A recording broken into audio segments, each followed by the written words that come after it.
I really cannot defend the points, man. Photos that the women had sent to the fake accounts. These photos were obviously shared without the women's permission, which is actually a crime. Discord was actually the first to act. It banned many of the group chats for breaking the rules. After this, No, they're more like, they're more mad at the fact that it's showing what women actually like. That's what's going on. And I'm like, I'm kind of embarrassed at that, because it's like, how are you supposed to defend womanhood if, you know, women behave like this? It's almost like it's impossible. Because, for one, I know biologically why. But at the same time, it's more like, why did you choose to do this? Knowing full well these people are really out to get other human beings.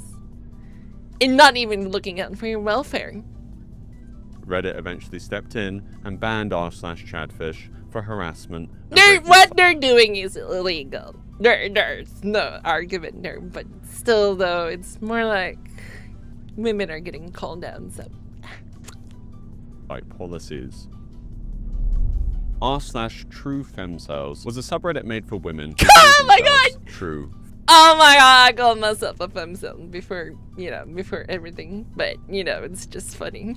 Femcells, meaning women who felt permanently unattractive and unable to form romantic relationships. I know, right? Choice, Now this but thing because is of how calling they me looked out. And how society treated them. The pinned post on the subreddit reads, "To the men who have just discovered the Femcell sub. Femcells, please see note. It's quite simple. This moderated server is a safe space for femcells. It is not for you. You have a plethora of outlets to pipe in with as a man, and many other male Pipe in. directed quips and opinions. This is not one of those outlets. The women who come here come to vent, relax, and to be free of your thoughts and input. As such, moids who insist on being here are visitors only. If you interrupt the tone of this wonderful safe space with your anecdotes, male-driven advice, insults, comments about your sexual preference, really any of your moid matters, you and your post will be removed. Unlike male incel spaces, which often turn aggressive and hateful, true femcells focus more on pure sadness and self-image struggles, though it sometimes includes— Oh my god! Focus more on pure sadness. You know what? I'm not as sharp, so you know what? I'm thankful. She looks like a fish. And self-image struggles, though it sometimes included harsh opinions about dating, men, or even other women. One post reads, "Social skills are a meaningless concept. If you're ugly enough, everyone will always treat you like a joke and mess around with you anyway. And they are forgiven, for they are hot, which comes before all other stuff. Social skills are a myth when it comes to women. Everyone only reacts to our looks, and all social skills means is you're attractive enough." No, social skills are. Oh my god! Yeah, spoken like a true femcell. There you go. Spoken like a true femcell. You really need social skills, for example, when you stream. What am I doing? I'm literally interacting with people, and I have to be pleasant so that they be pleasant back. And if anyone is rude, they're breaking the what do you call this one? The contract, the social contract. So we remove them. So definitely social skills is required. Now there are like, you know, fancy women. Okay, well, you guys know who I'm referring to. They are beautiful, and obviously people will give them a pass, even though they're rude, you know, like hating men, because, you know, they're beautiful. You kind of look past that. To be forgiven for being obnoxious from time to time, while the rest of us can't miss a single step. Eventually, the subreddit was removed, likely due to the repeated rule violations or being too closely linked with incel culture, which Reddit has cracked down on in more recent years. Although r/tracing object is intended to help authorities identify specific objects in CSA videos to track down perpetrators. It's the unsettling nature of the images that makes it disturbing. The posts on the subreddit are heavily cropped, with almost everything painted white, except for the object the FBI is gathering information on. One recent post, made on the 1st of June, shows a logo visible on a t-shirt. Usually, very little context is provided in these posts about why a particular item is being searched for or where it was originally found. It's usually a dead body. If you notice, most of the photos are like cropped up, because usually whatever else is around it is a dead body. That makes it disturbing. The posts on the subreddit are heavily cropped, with almost everything painted white, except for the object either dead or someone they're trying to identify.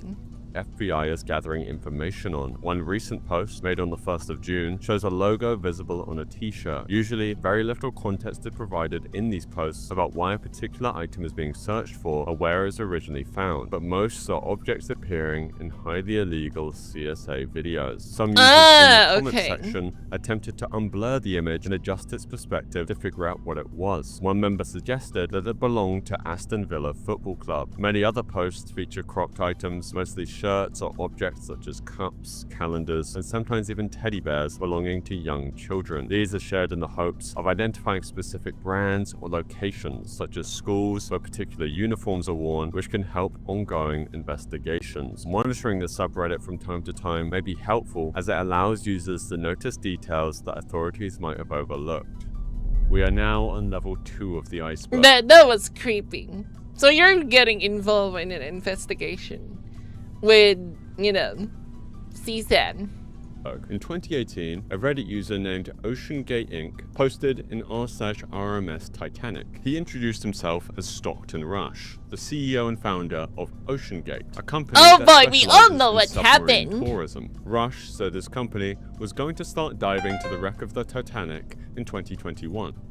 Pretty much a public investigation. Interesting way to weaponize autism. Yeah, the previous one where they're posting the images. Yeah. He invited Redditors to ask him anything. Rush's plan was big. He wanted to take small crews down in a sub called Titan to film and scan the Titanic wreck. The main goal was to study how the ship was decaying and to build a record for future generations. In the AMA, John Dothan asked, "What's the depth rating for the sub? Do you trust it?" Stockton would reply, 4,000 meters. Yes, I trust it. I especially trust our extensive testing and real-time acoustic and strain monitoring system. We can detect any anomaly well before we reach a critical pressure.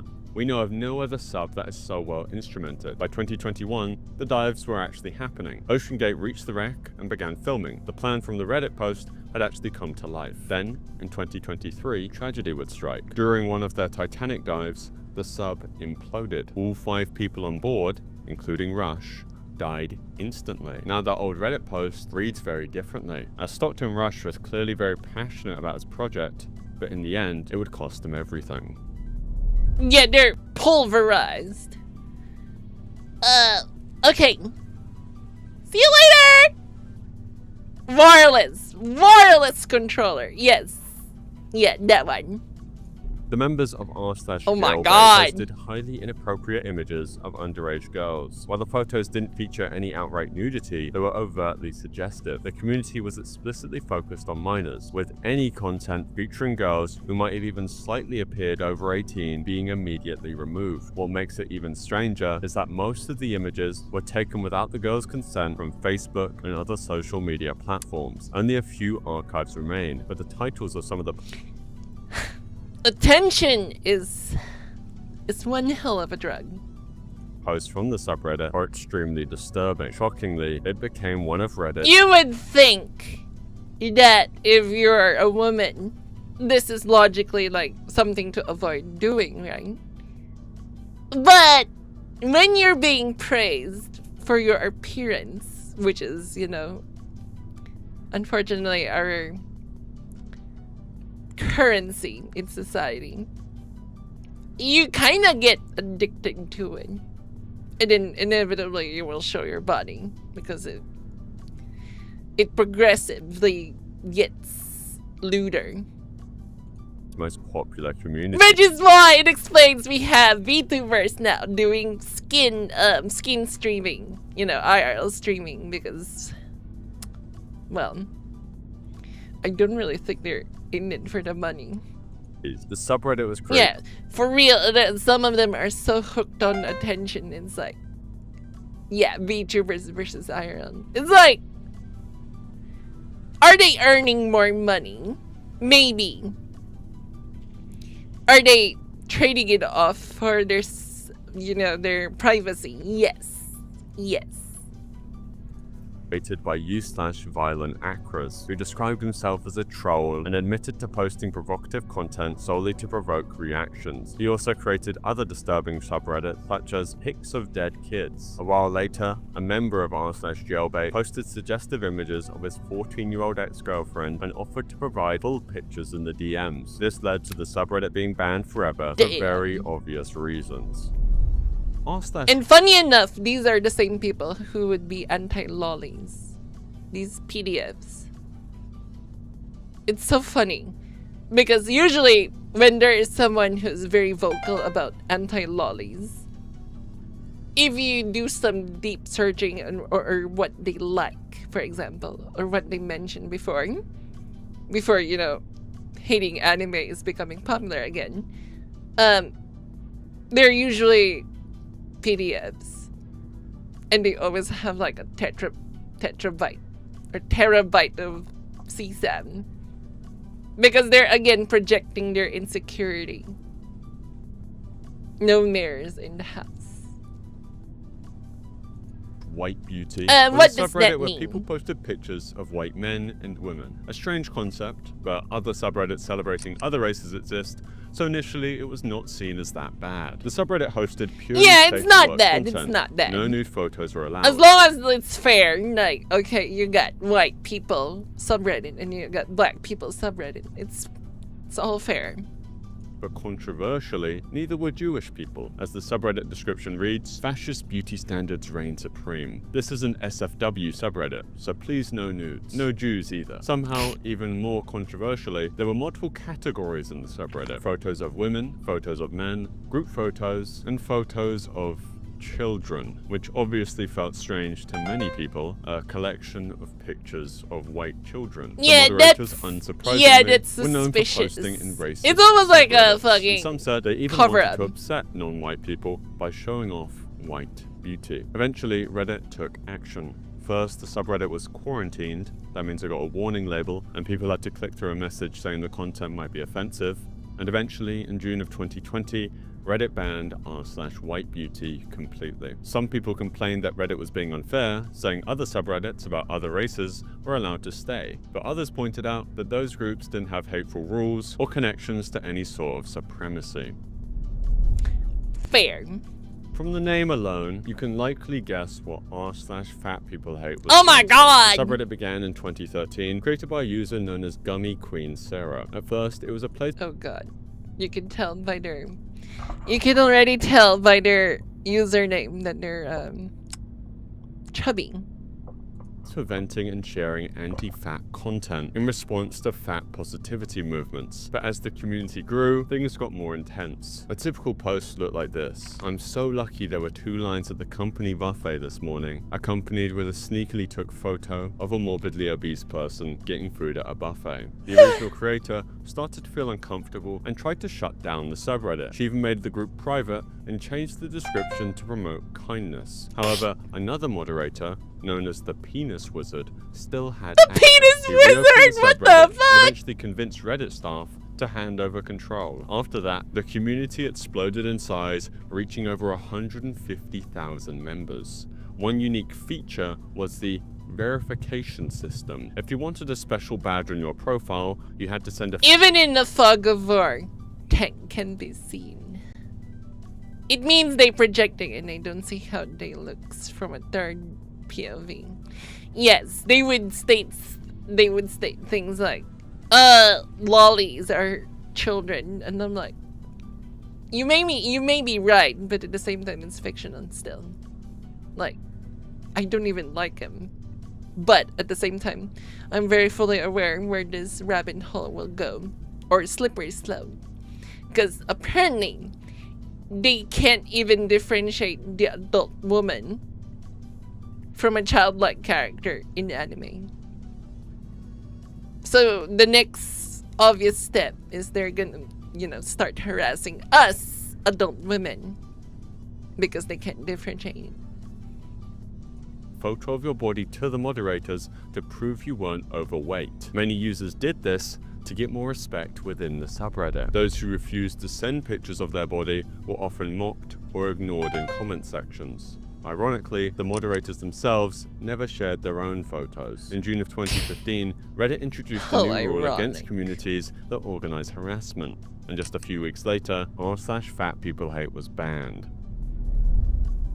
r/dark side smoking fetish is a very niche but very disturbing community. After only scrolling for a minute on this subreddit, which I wouldn't recommend, you'll begin to realize that this isn't just about cigarettes. Users share fantasies and real photos, particularly of women smoking while terminally ill, during pregnancy, or even while on life support. The top posts of all time on the subreddit show photos and videos of heavily pregnant women smoking. Other users post their stories of continuing to smoke and the joy of knowing they're damaging their bodies. As a post from a deleted user reads, "Enjoying damaging my lungs. 39F. Been smoking for 25 years. Heavily for the last 15 years.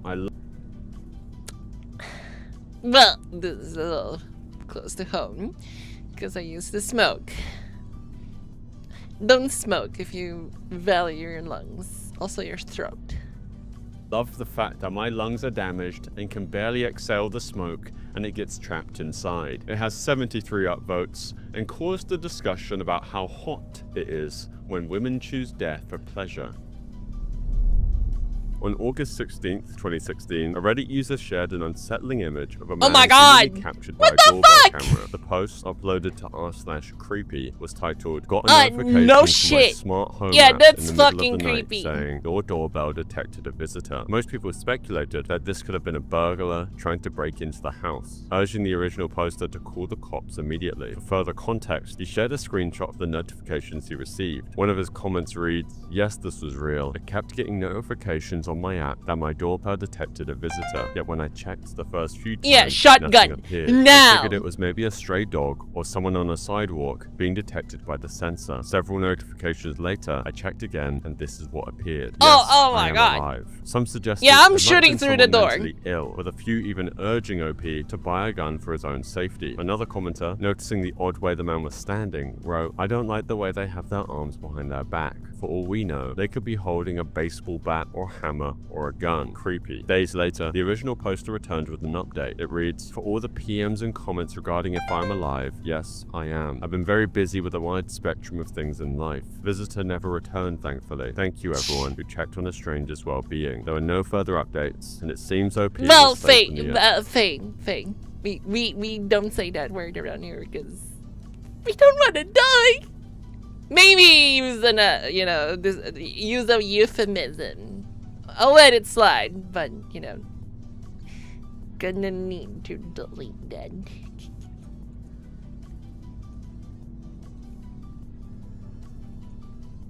I can't even delete it. Fuck. Never mind. Just use a different word because we don't want their attention, and we all know what they will do to you. And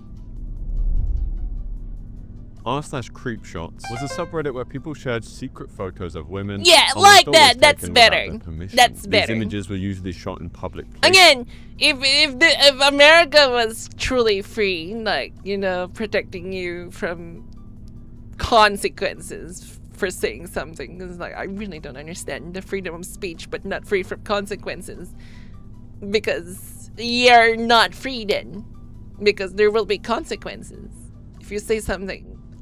But you can criticize the government, you can criticize politicians, but you can't criticize certain people, and you even lose your life. So, not truly free then. And until that day comes, we better have, unless you're on Twitter and your Twitter is protected, maybe you can say worse things. Yeah, that one is true though. Like Muslim, Hindus, and Chinese, they have more freedom of speech in numerous other areas. Yes. Yes. I agree.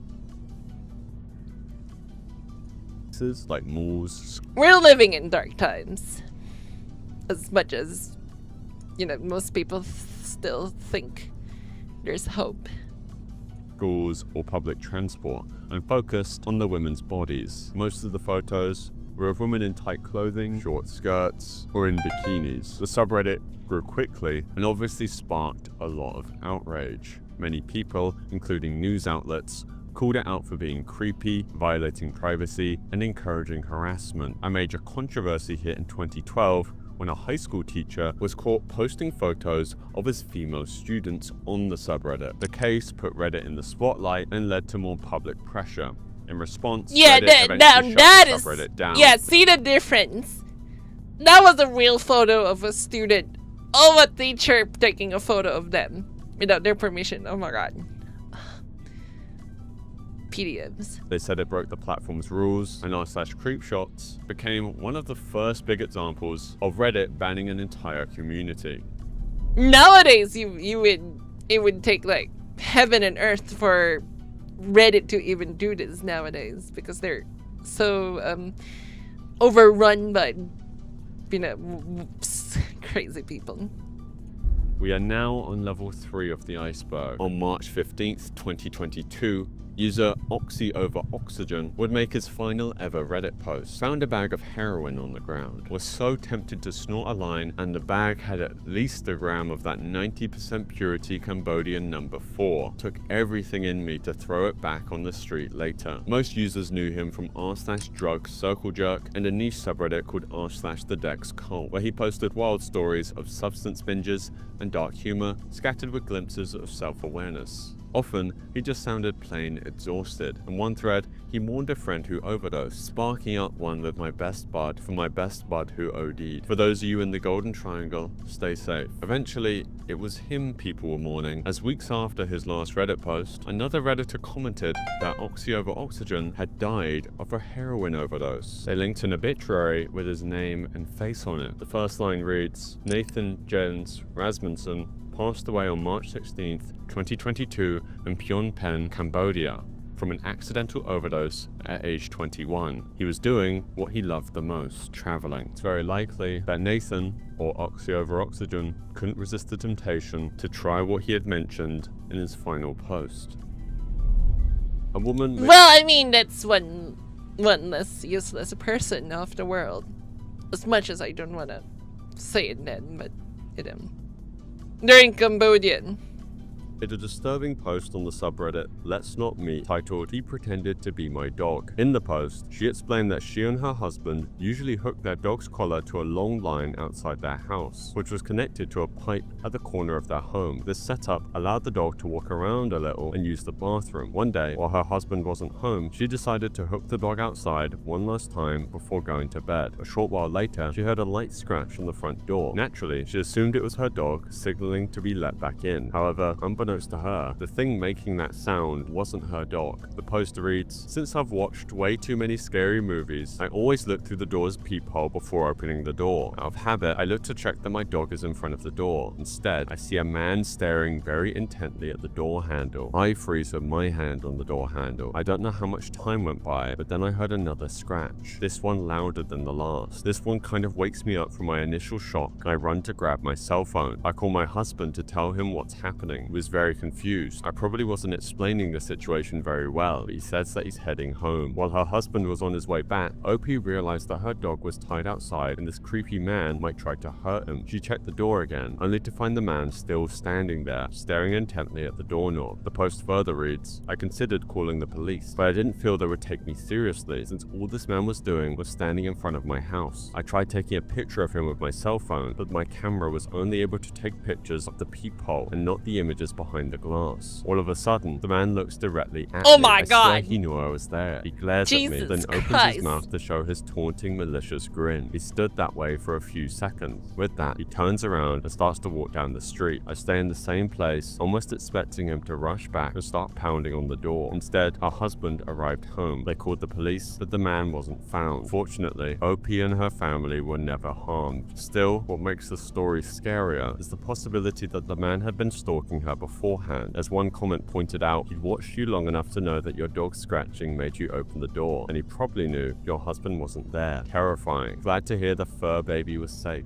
How long did it take you to feel comfortable in your home again? To which OP replied, this is what I figure as well. This was actually the reason I was so hesitant to start letting our dog out through the front door. I didn't like the idea that someone could observe when I was opening the door from the street. It was a slow process. I refused to be home alone for a long time. My husband made more of an effort to stay home with me as much as possible. We would make sure one of my friends could be there. I also installed a peephole on the laundry room door just in case. There were no further updates to her post as OP and her husband later moved to a different place. 8 years ago. I would move the fuck away from there. On r/askreddit, Beardless Shipster would ask, 911 operators of Reddit, what's the scariest call you've ever received? Stepside79 would reply, I've posted this before when someone asked me what the most important call I've ever had in my job. So here goes. I'm a 911 police dispatcher. The most important phone call I have ever received is when I just started with the police about 16 years ago. I was 21, about 2 months in, very green, and still getting used to this crazy job. So I get a call from a male who flipped his car on the highway and was trapped. This wasn't unusual, to be honest. It does happen from time to time, especially in rural areas and at night when people drive while they're sleepy. Most people are Well, I think we're in a part of Reddit that actually made sense. So not really that terrible. I would say most of the majority of Reddit is bad, but at the same time, there are certain parts of it that are not. Yeah. You're not wrong. You're not wrong, but at the same time, it's like, I mean, there are this kind of cases. So, not all bad. Out and screaming. Well, I tried to get their info and send help. My job is to basically obtain a location, start a police, fire, and ambulance rolling that way, and keep the caller calm and speaking to me to make sure he doesn't lose consciousness. So the involved driver, who I'll call Zach, was about my age-ish, early 20s, very calm and cooperative, and even joking. He was hanging upside down because the car was on its side and he had injured his leg. It was all good. Help was about 10 minutes out, and Zach and I were chatting and even laughing about this crazy experience. I knew he was blocking the roadway in his vehicle and was hoping a passerby would stop and help him. Unfortunately, he was on a blind corner. The car came flying around and struck his rolled over vehicle while he was still talking to me. Lots of screaming and yelling. I could tell he was pretty messed up, but I tried to keep him talking. He was just coughing and moaning. Sadly, the 10 things that need to happen for a car to ignite happened. Smoke and flames started pouring into Zach's car, and he started screaming, "Fire! I'm on fire." Basically, I listened while this poor kid burned to death. I still think about that call daily when I come to work. I've trained several new dispatchers and told that story to all of them. I'm gonna move else to a different video because it's kind of like a little boring. Nothing really is going on the screen. This unsettling video was posted on TikTok by a woman named Tasha. In it, she shares how her dog Bella may have saved her from a potentially dangerous encounter near a river in the wooded area of Mount Pleasant, Michigan. At first, everything seems peaceful. Tasha is sitting by the water with Bella by her side, but the calm scene quickly turns tense when a man suddenly emerges from the river and starts walking toward them. Sensing something was wrong, Bella immediately jumps into action, barking aggressively and positioning herself between Tasha and the stranger.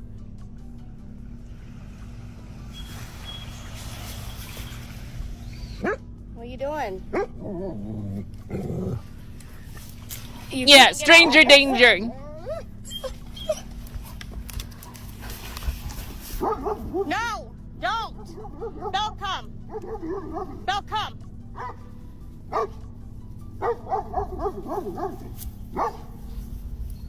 What are you doing?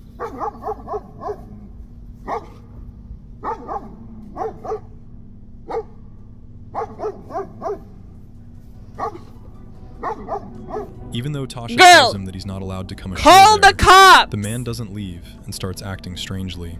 At one point, he crouches down as if trying to hide and speaks in slurred, incoherent sentences. Bella keeps barking, keeping him at a distance, while Tasha calls for help. What are you doing?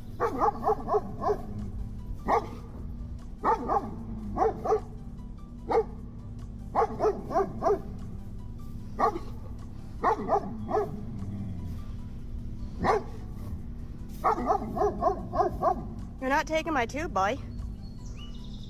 I'm recording.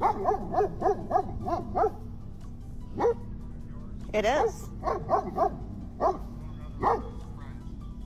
I've seen all of you. I got all of you on camera. No, I'm with them, right? Then go get with them. Later, when Tasha rewatched the footage, she noticed that Bella had started whining a few minutes before the man even appeared, almost as if she sensed the danger before it happened. The post was flooded with comments praising Bella's instincts. One person wrote something along the lines of, "Imagine if she didn't have that dog. Thank God she did. Someone give that pup a steak." According to Tasha, it was later revealed that the man was a known thief in the Mount Pleasant area. Thanks to Bella's alertness, the situation never escalated, and Tasha walked away unharmed. Motherfucker. These images were captured by a trail camera in the Oh, wooded come area on. near Waitsboro, North Carolina, Where did back we in meet August again? 2021. The cameras had been set up to Good, monitor good wildlife, thing it's daytime. which I've is been evident creeped from the out. deer feeder placed Yeah, directly in me front of the too, me camera. too. But instead of animals, the camera captured a barefoot blonde woman wandering through the forest late at night. She was holding a long branch, using it for support as she walked. Interestingly, in the earlier photos, she wasn't carrying the branch yet, leading some to believe she may have injured her legs or feet later on. In one of the images, the woman appears to rush past the camera, almost as if she was hurrying somewhere or running from someone. Several months later, in May 2022, the remains of an unidentified woman were discovered not far from the same location after having been in the forest for nearly a year. Due to the advanced state of decomposition, investigators were unable to identify her, though parts of her clothing had remained intact. Detectives noticed that the clothing closely resembled what the woman in the photographs had been wearing. After the images were released online, internet users began trying to figure out who the mysterious woman was. One possible identity was Amber Ray Johnston, who disappeared in August 2021 after a strange Facebook livestream. Another theory pointed to Michelle Wright, a North Carolina resident who vanished earlier that same year in February 2021. But despite the many theories and the ongoing investigation, the identity of the woman in the photos and what truly happened to her remains a mystery to this day. This is Mike, a traveler who takes his viewers to unusual and sometimes risky places around the world. Yeah, because some I would agree that when I was young, I really loved to go places. I don't know, it's something about being young back then. And inevitably, you will end up in situations. If you're not smart, you might end up like her. Well, I mean, if you're a woman. But most dudes, kind of like, they either get butchered, and for women, they either get trafficked. I don't know. Like, have I traveled alone before? I have, but at the same time, I'm not stupid. World. He shares his journeys on his YouTube channel, Fearless and Far. One of his trips to Turkey went far beyond a typical travel vlog and turned into a truly terrifying experience. Mike set out to explore an ancient castle. Very little is known about the castle's history, but locals are convinced that something sinister is hidden inside. Because of its dark reputation, it has even earned a nickname tied to danger and the supernatural. As evening approached and the sun dipped behind the mountains, Mike discovered a hidden path and began exploring the area. He was visibly tired and still needed to find a place to camp before the cold night set in. Despite that, he wanted to explore the castle and see if it could be a safe spot to stay. Wandering through its crumbling sections, Mike walked along ancient stone corridors, peeked into strange openings in the walls, and came across That's frayed the bathroom, by the way, if you guys are wondering. stone corridors, peeked into strange openings in the wall. Yeah, that is the toilet. That's where you sit, and that's where you poop. And came across frayed wires, likely from an Ah, old lighting you system. know as well. time, There it you seemed go. like a minor You're a detail, man of culture. But it would turn out to be crucial later. The castle stood in total isolation. By the time he set up camp and lit a fire, darkness had completely fallen. It was then that Mike realized his headlamp, one of his most important tools, had gone missing. With no light and no working lamp, he made a makeshift torch and went off in search of his gear. There was no nearby lighting, only his flickering flame and thick darkness all around. And that's when everything changed. A gunshot. I didn't hear it, and I continued around the side of the castle in view of the path. Yeah, you managed to set up your camera to do that. Yeah, that's gunshot. 2 more gunshots. They zip overhead. Guys, someone came with a gun and fired shots at the castle. They're firing shots at me. I have 2 choices. Stay in the castle and hold my ground, hoping this is just some simple misunderstanding, that they think I'm some mischievous kid. They're coming closer. I don't want to death. Hide! Or Hide! grab my things and run. Maybe they're drunk, crazy locals. Or maybe worse. The first gunshot was so subtle he almost didn't notice it. As he kept moving along the castle wall, stepping into a more open area, he suddenly heard 2 more shots. This time, unmistakable. Bullets zipped overhead. Then came more shots. Closer, more frequent. It became clear someone was either shooting at him or very near him. Mike had to decide. Stay and hope it was a misunderstanding, or run. He didn't I take would chances. Grabbing only the essentials, he bolted into the night, leaving the rest of his gear behind. What would you choose? What would you do? I would run. I ran. I left everything behind, and now I'm trying to find a safe place to go. That's them there with a flashlight.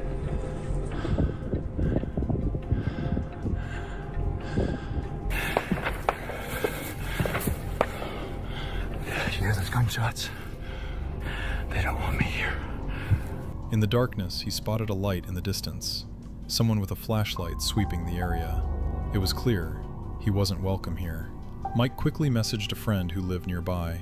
The friend replied that police were already conducting a search in the area, apparently looking for a suspect, possibly a looter or something worse. Authorities had mistaken Mike himself for that person. Ah, okay. So it's cop. Merhaba.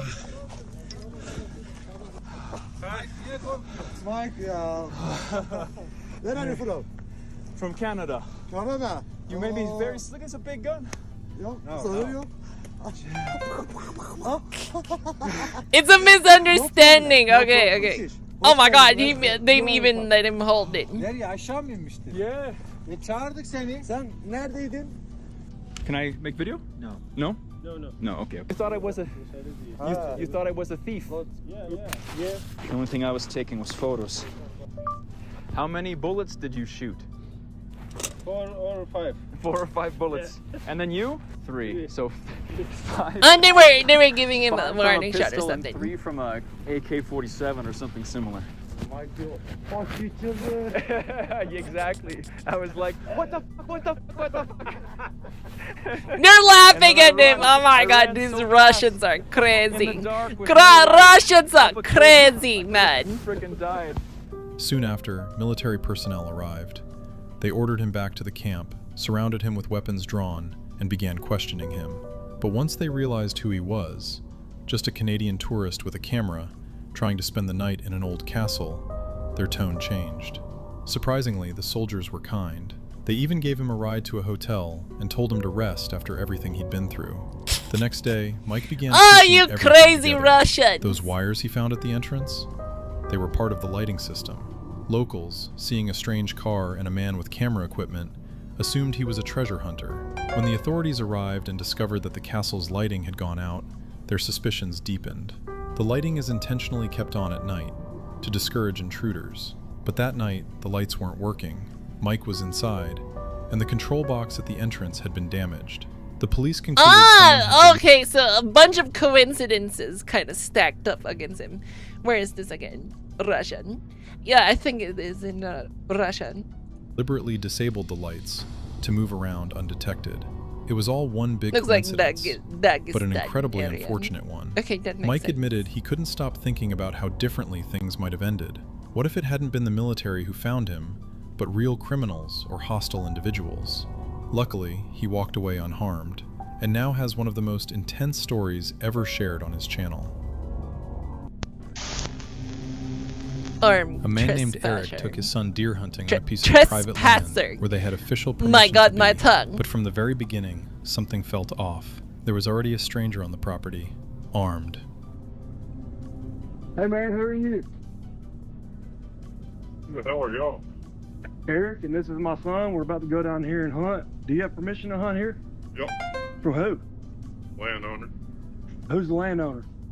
It's up by the road, I think. The landowner. Yes, that was his name. Yeah. So gave you permission? Yep.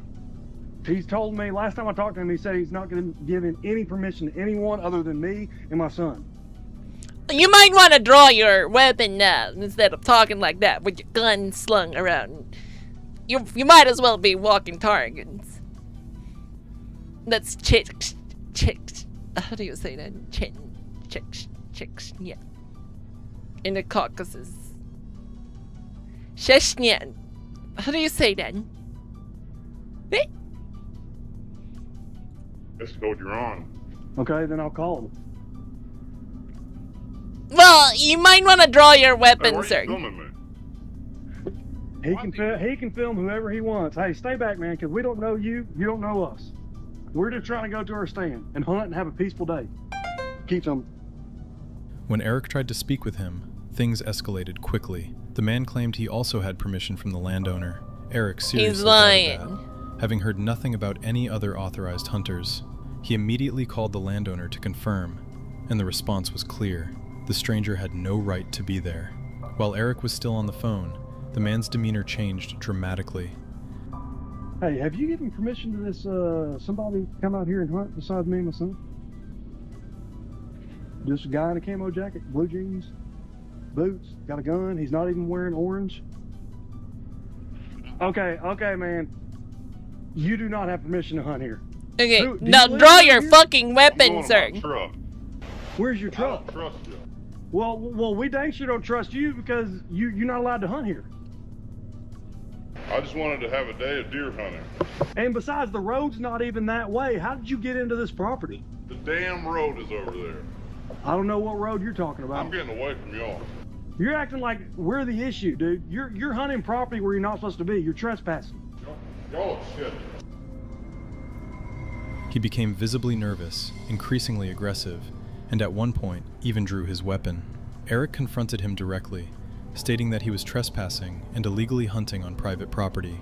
Instead of owning up to it, the man acted as if Eric and his son were the ones causing trouble. He refused to explain how he got onto the land, and eventually tried to walk away. The tension kept rising, and for a moment, it felt like the situation could spiral out of control. Fortunately, it didn't. The man left without further incident. Still, the encounter with an armed trespasser could have ended very differently. It was a dangerous reminder of how quickly things can go wrong in the woods. And they're not wearing like a high visibility vest, so it's already kind of like a little sussy. Cheshnyan, nyan, nyan, Chechnyan. Okay. Nyan. Nyan. Almost every night, a Oh my sleepwalking God, what neighbor the shows fuck up is in the that? backyard and starts doing genuinely disturbing things. A woman named Mandy, who lives in western Massachusetts, began sharing dozens of unsettling videos on TikTok, all captured by security cameras around her home. In each clip, the same pattern repeats. The neighbor lives nearby, Yet for some reason, she regularly walks over to Mandy's house late at night and wanders around the property, behaving in a strange and unsettling way.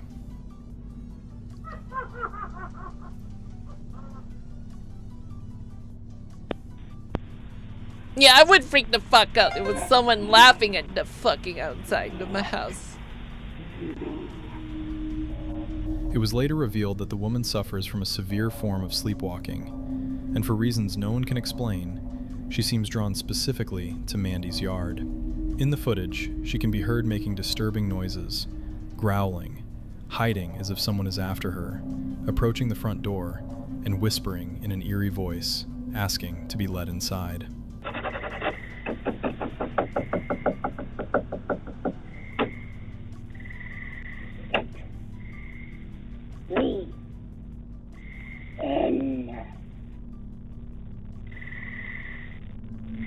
Mandy has repeatedly asked her neighbor to either secure her home at night or seek medical help, but the issue has been ignored. All right, so she ran up through there, and then she came behind that tree, and she ran this way. It looked like she went either behind that shed with the garage door or between the two sheds, but I'm not 100% sure. It's a fucking crazy woman, man. Fucking crazy. Oh no, the military incident wasn't Russia. It was Turkey. Those guys look like Kurd militia. Ah, okay, so it's Turkey. What's the difference? I know she ran in this direction. I mean, However, I'm obviously joking, but okay, was good so to know. Good to know. Far away that I couldn't tell if she actually went behind and into the woods or if she just went down the driveway and onto the road. She has also contacted the police multiple times, yet nothing has changed, and the nightmare continues.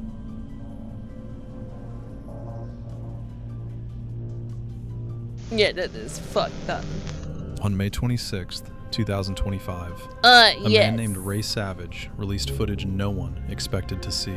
What had seemed like an ordinary, peaceful night in the wilderness turned into something far more disturbing. Something hiding in the shadows. Actually, pretty happy about this spot. I found a deer trail. Look where it goes. So I, parked down that way, walked up here. It keeps going on up there. And I want to look up that way of the trail. Ray's intentions were harmless. Just another solo camping trip. His camera was set up to record wildlife. The location was a remote forest trail, rarely touched by people. Perfect for observing deer and other animals. He carefully positioned his trail camera and an audio recorder, hoping to capture natural sounds and movement while camping nearby. So here's the trail cam. Got it set up. It's facing over there perfectly. But I've got a nice little treat for you guys. There's the sound recorder. Okay. So I'm going to have the trail cam going. I'm also going to have the sound recorder going. I'm going to listen to the audio first, and the trail cam. For Ray, the night passed without incident. He enjoyed the fresh air and the quiet of the forest, completely unaware of what was happening only a few meters from his campsite. The following day, back at home, he began reviewing the recordings. Among the usual clips of wildlife was something entirely out of place. Something unsettling. But, oh god. The camera had captured a man walking through the forest in the middle of the night, barefoot and shirtless. He was holding an axe. No flashlight, no gear, no clear reason to be wandering through what the fuck is that man doing? Morning. The figure moved slowly and with purpose across the frame, like a scene from a horror film. The most chilling part was that this person had been out there while Ray slept, just a short distance away. Fortunately, Ray never encountered the mysterious figure face to face, but it was enough for him to cross that trail off his list for good, because sometimes the real danger in the wilderness doesn't come from nature itself, but from other people. I think the man was hunting. That doesn't look like a deer. No shit! A skinwalker. Well, a skinwalker wouldn't be holding an axe now, would it? She thought she was stranded alone in the desert, until the sounds of coyotes started echoing around her truck in the middle of the night.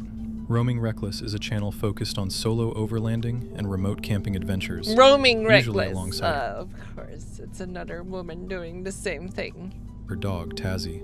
On October 26, 2025, she headed out for a weekend trip into the Colorado desert. What began as a normal camping trip quickly turned into a real test of patience and caution after a powerful thunderstorm swept through the area the night before.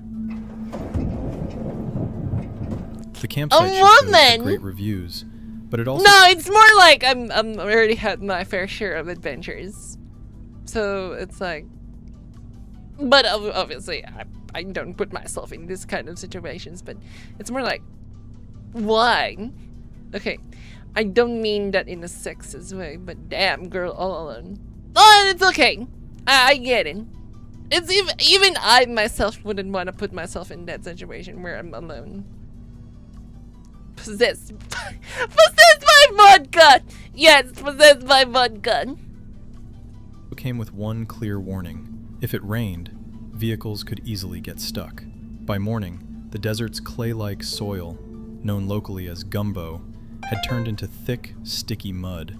Even walking through it with Tazzy was difficult, and trying to drive the truck out could have ended very badly. To make things worse, the area was under a flood watch. Flash flooding was possible, and there was no way to leave until the ground dried out. Throughout the day, she carefully monitored the situation. She first checked the water level in a nearby dry creek bed, while making sure Tazzy stayed safely away from the edges. She cleaned muddy paws, organized the truck, washed dishes, and sorted through her gear. At the same time, she kept watching the sky, worried another storm could roll in at any moment. All they could really do was wait. The rest of the day was spent inside the truck while Tazzy rested, and she continued checking the water levels from a safe distance. With the flood risk and the deep mud, leaving wasn't an option. So she tried to stay productive by organizing... Like, it's worse when you're a woman, you know. Yeah, I know, I'm aware. Because a lot of people see you as prey. Like, oh, this one's easy. Equipment and getting work done. I'm aware. I'm late that dangerously night, aware. Everything suddenly went quiet. Then the sounds started.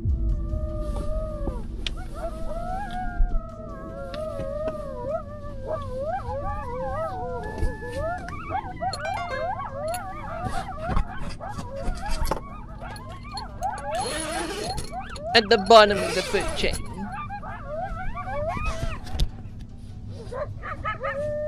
That was crazy. A whole pack of coyotes had moved in close. Their calls a pathetic pro. Thank you for following me.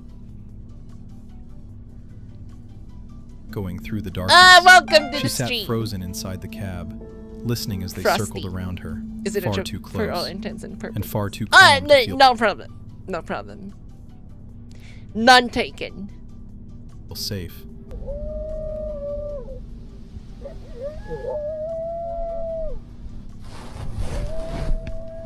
Oh my gosh, I see them. Yeah, I literally see them out there. Funny. By morning, things finally began to improve. The sun came out, the creek started receding, and the mud slowly began to dry, opening a possible route out. She and Tazzy were safe. By mid-morning, she started planning their way out of the campsite, confident the ground could finally support the truck, and that the danger had passed. This is Josh, the creator behind the YouTube channel Josh the Intern, where he shares his travels and outdoor adventures. In one of his videos, he heads deep into a forested region somewhere in Sri Lanka to find one of the country's oldest prehistoric caves, Belly Lena, also known as the Cannibal Cave. The video is titled, "I explored a secret cannibal cave and things go horribly wrong." As Josh ventures deeper into the Well, nothing really happened, because if something did happen, his footage would be lost. Found median. forest, two men suddenly emerge from the bushes and begin following him. They move at the same pace as he does, stopping when he stops. Soon, they catch up to him, and one of them says that Josh should come with them. Supposedly, they have something to show him. Josh begins to feel uneasy and turns on his camera. I've been joined by some friends. They're showing me around. Very cool. He tries to remain calm, acting like he's just filming the surroundings. They're gonna eat him. And continues toward the cave he had worked so hard to reach. Yeah, it's a great idea to go into some sort of cannibal cave. Sounds like a great idea. Oh my god, there are people here. I wonder why they call it the cannibal cave and there's people here. Oh, they want me to go to their house. Why not? However, every time he lowers the camera, the men once again urge him to come with them to see something interesting. Josh admits that he felt awkward, but still decided to give them a chance and follow along. I think these guys want to show me something. All right. We're going this way? When he finally saw what they wanted to show him, everything changed suddenly. It turned out to be an abandoned house, and the men invited him to go inside first. I'll follow you after you. At that moment, out of the corner of his eye, he notices one of them beginning to move behind him. Instinct They're kicks gonna in. rob him. He needs to leave immediately. You get one more shot, okay? One more shot. Oh, sorry. I'm just shooting, filming, and doing more. And then I'll come, okay? A pathetic procrastinator. What the worst could happen? That's strange. They preparing spices, but I don't see food. Josh calmly pretends to continue filming and slowly starts backing away toward the exit. He acts like he's setting up another shot, and when the men are distracted, he decides to act. I'll come soon. I just want to shoot this. But you go, I'll stay, and then I come later. I'm just filming everything. Okay? Okay. At first, he walks at a normal pace, saying he forgot something on the trail. But soon he hears footsteps behind him. That's when he breaks into a run. Yeah, run! Alright guys, so I have made it to safety. I There, wanted to wait. okay, the most possibility that's gonna happen is that they're gonna rob him. They're gonna rob him. They're gonna beat him up and then rob him. Till I was off the isolated road, because there's only one way up and one way down to that cave. The adrenaline is rushed out of me. I ran down that mountain. That's why I'm very, very sweaty. After reaching a safe place, he explains that he had purposely waited until he was farther from the secluded road. There's only one path leading to and from the cave. He feels the tension release. He was drenched in sweat because he had literally run down the mountain. Josh says that during his travels in Sri Lanka, he met many kind and friendly people, but this encounter felt entirely different. Perhaps the men truly were friendly and simply wanted to show him something interesting. Maybe they were just headed that way themselves and saw Josh as a fellow traveler. However, his gut told him something else. That's why he chose not to take the risk and left the place. Because it's creepy. If you want to really present yourself like I'm harmless, you would stay within the view of the person. But if you're gonna go behind them while you're presenting yourself to be safe, kind of sus. Gee, I wonder why they're very friendly. They're making him a nice hot bath in a black tub. Nah, the vibe was wrong. Yeah, the vibe was really off. Emphasizes that trusting your instincts is especially important when you're alone in remote locations. And that's exactly what he did. He trusted himself. So what do you think? Was this just a case of ordinary friendliness, or did Josh narrowly avoid something dangerous? Avoid something dangerous, more likely. While scouting out potential spots for riding, a motorcyclist comes across something unsettling. The creator of the YouTube channel Theo Freakin' Door is riding through a wooded area when he notices something unusual in the distance. He and his friend decide to check it out on foot, but as they walk, an eerie sense of unease sets in, like they're being watched. With each step, the feeling intensifies. Eventually, they stumble upon a large, square patch of freshly disturbed earth. What is that? No way. I didn't really see it until you said something. What am I looking at? Dude, that was straight up hold on. I want to get a good I want to get a good view of it. Dude, somebody was digging a grave out here. Oh, God. Yeah, get out of there. They only stick around long enough to film it, but the sight leaves them shaken. According to them, the hole is far too large to be meant for a dog or any kind of household pet. It gives off the chilling impression that someone might have been buried there, and not long ago. Then they didn't even report it to the cops. Fucking idiots. This YouTuber from the channel Exploring with Yeah, Bear, oh shit, known indeed. for documenting forest explorations, camping trips, and strange discoveries, stumbled upon something truly unsettling this time. During one of his hikes, he came across an abandoned campsite, a tent, an old bicycle, scattered belongings. Yeah. Everything- Yeah, if you found something like that, like, out of nowhere, it's better to call the cops. Well, make sure you're safe. And then obviously call the cops. Because it could be a murder. It could be, you know, something that could solve a cold case, but they didn't even do that. Everything looked as if someone had left in a hurry and never came back. Hello?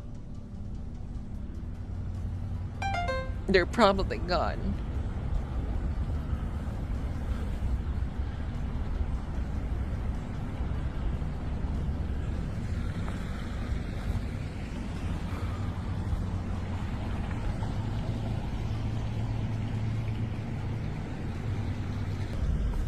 Yeah, first question is, why is it abandoned? But there isn't somebody else frozen in here.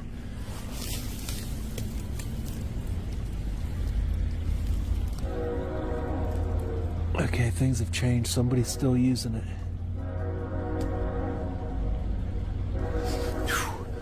Man, it stinks in there. A few days later, he learned that just a few miles from that exact spot, a man had recently been found dead, a victim of extreme cold. Coincidence? Hard to believe. All signs point to that being his camp. It's possible the man left in search of help and never made it. The place felt heavy with tension. Standing there even for a couple of minutes was almost unbearable. The cold, the silence, the dense woods all around, and the tent, now a haunting reminder of someone's final night.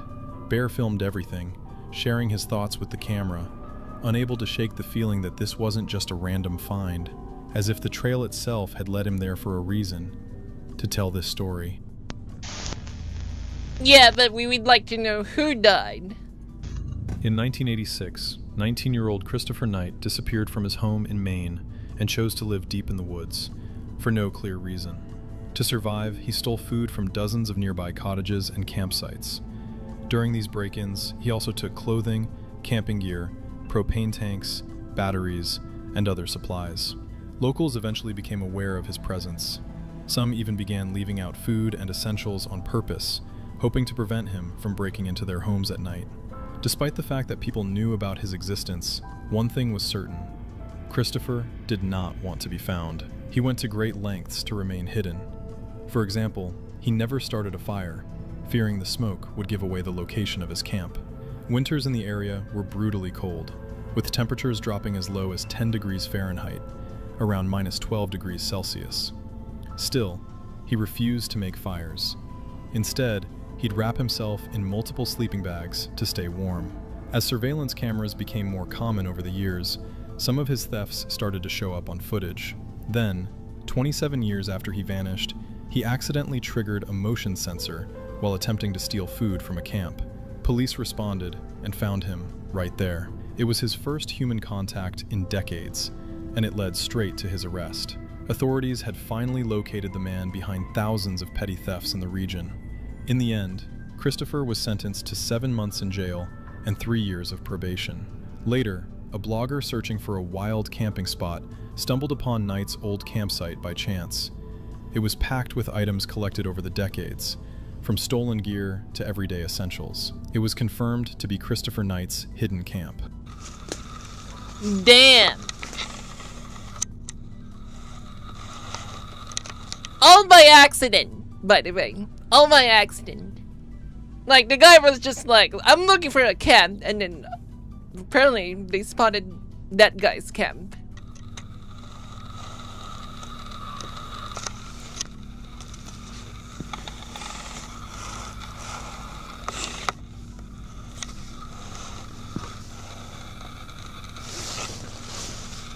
Guy was living the hermit life.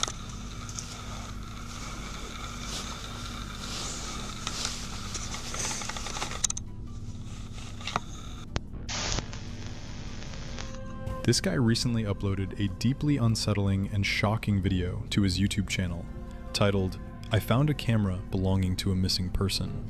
He actually discovered a GoPro deep in the woods, and what was on it was seriously disturbing. He was walking alone when he noticed an abandoned tent camp along the way. Switching on the camera on his phone, he began documenting everything he saw. Belongings were scattered everywhere. The campfire had long since burned out, and the whole area was covered with fallen leaves. It looked as though the people had vanished in an instant.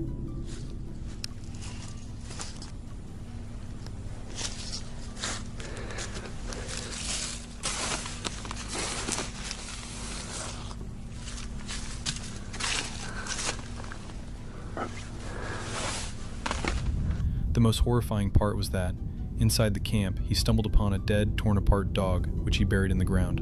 A little further on, he came across the GoPro camera. Before handing it over to the police, the young man played the recordings and saw mysterious footage that might help shed light on where the man had disappeared. He saved the files onto his computer and then gave the evidence to the investigators.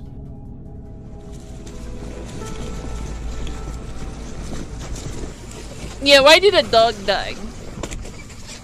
Oh no. Yeah, the poor dog got ripped apart. And the question is why? Could be a bear.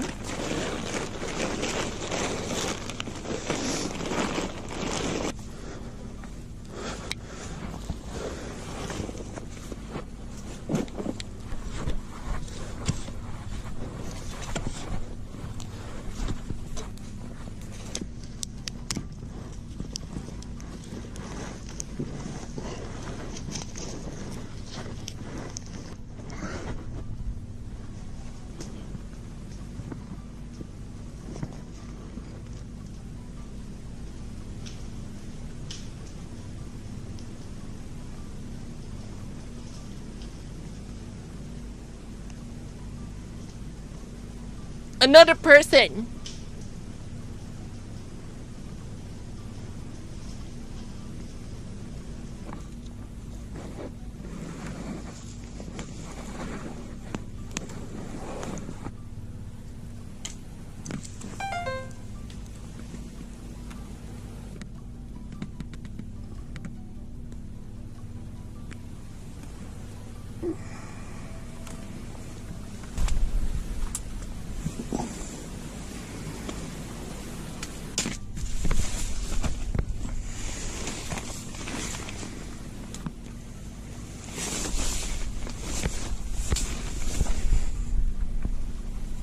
It all happened covers about 10 square miles.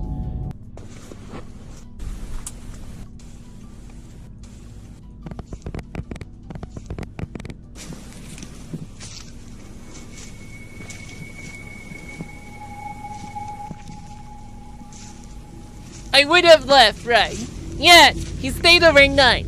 I would have left already. The nature reserve where it all happened. Or not even be there in the first place. It was here just 4 days earlier that the man had vanished without a trace. Search teams and police found no clues whatsoever. The footage from the camera had to be shortened because of repetition, but the strangest and most unsettling moments were left intact. Who was he filming all this for? What exactly happened to him? Perhaps someone had been following him, or maybe a wild animal approached his tent at night. It's possible he was running from someone and dropped the camera on the tracks near the bridge. Or maybe he vanished into the ground entirely, never to be found again. There are thousands of theories, but not a single answer. What is certain is that this was the place where everything happened, and this was the very spot later examined by police, who carried out a full inspection of the camp. The young man who— Anyway, good morning. Good morning! Good morning, missing. What's going on? Good morning! Why not? This child was found hiding under a blanket near a building, too afraid to return home after escaping the woman who was supposed to take care of her. But what officers discovered inside that house was far worse than a simple runaway case. And sadly, this is not the only disturbing case where children ended up trapped in situations no child should ever experience. From parents hiding the truth from police, He shot himself. I didn't do anything Come wrong. back here. I just want to know if my dad's alive. And a case where police discovered a body hidden inside a freezer. Now remember, when we open this is something that we're never going to be able to unsee. These body cam moments show how quickly a simple call can uncover something much darker. Let's dive straight into the first case. What's going on? Why'd you run away? I don't want to be there. Why not? She's scared. Like she's talking about being beat up. She's talking about having scissors to her throat. Talking about pulling you off of her and you telling her you would have killed her. That's when we had an altercation. Right. We had an altercation. With scissors? How are they hurting you? Eating too much? No. On March 15, 2024, police in Piedmont, Oklahoma were called after a runaway child was found hiding under a blanket near a building. Don't run or I'll chase you and put you in handcuffs. I know you don't. Let's go talk about it. But until you're in my car, we're not talking. Stand up. Stand up! Yes. Are you going to listen? I don't want to yell at you. I want to be nice to you, but I'm not going to chase you. Like, I'll tackle you before you have time to run. Do you understand? Okay. I don't want to do all that. I want to help you and figure out why you ran away and all that, but... Can we talk about it at the police station? We can talk about it in my car first. Okay. Do you need it? Is this any of your stuff? Okay. Let's go to my car. I have located her. Clear on located her. I will call and cancel. Clear. Abuse I'm is gonna the go around this thing. building. What's going on? Why'd you run away? Especially if there are people who are given children that they really didn't want. She's scared. She's scary? Who? The one who takes care of us. What's her name? Tina. Is that your mom? Yeah. What's scary about it? At first, officers did not know the full story. All they knew was that a child had run away and did not want to go back home. But within moments, that fear started to make sense. When the officer asked why she had run, the child gave an answer that immediately changed the tone of the call. She said Tina was scary. That alone could have sounded like something a frightened child might say in the heat of the moment. But then the details started coming out. I'm scared to get in trouble because she goes to the extreme. She goes very far when she gets into trouble. Like what? What happens when you get in trouble? Oh my god! Okay, I did not notice that. Apparently, Wartime Stories actually have a new video that came out 2 weeks ago. Oh hell yeah, let's go. Considering that I don't think I've ever heard a single nice word said about the place, I was one of the Marines fortunate enough to never spend any amount of time on a remote Southern California base called 29 Palms, or 29 Stumps, as I've heard Marines call it. Officially, it's the Marine Corps Air Ground Combat Center.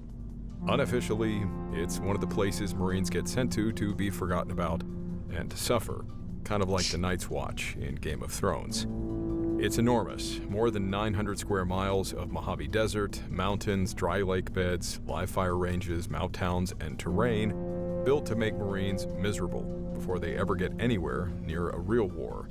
And to be fair, that's the point. 29 Palms is where entire units go to train for combat. Convoys, urban fighting, artillery, close air support, combined arms, all the stuff Marines need to know how to do when bullets are flying over your head. The problem is, when you're not actively training, you're still stuck in the middle of the desert. Brutal heat, no shade, no major city nearby, not much to do.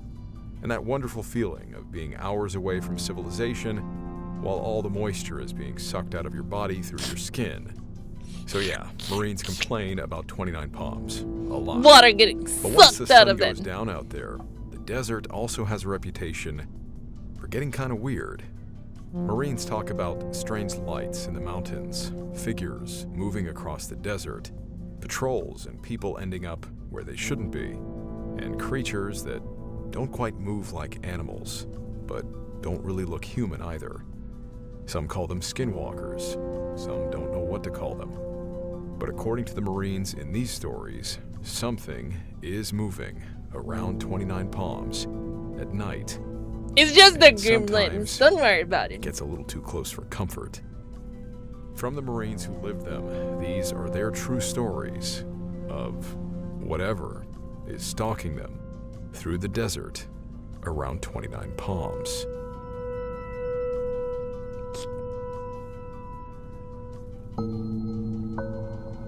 Alright, let's hear it. I'm Luke LaManna, and this is Wartime Stories. Must be made in wampum.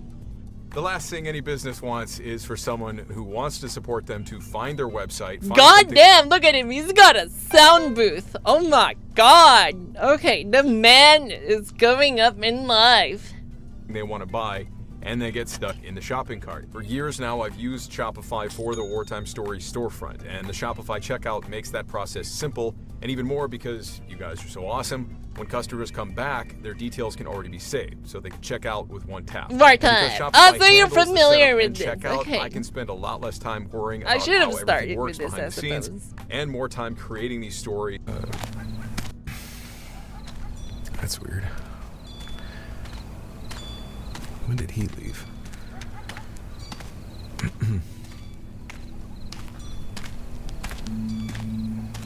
Motherfucker, start shooting! What the fuck? He's already glowing eyes and smiling like that? That evening. Hey. Can I come in?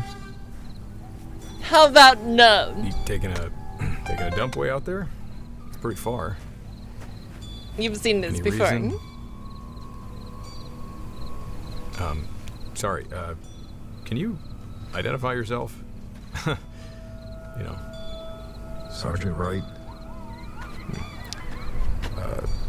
Stand by, Sergeant. You know, protocol, you know. Yeah, damn Maine, damn this is Totten, Road you Guard got a 1. protocol to follow. I've got somebody at the wire identifying himself as Sergeant Wright. Requesting entry. Over. Stand by.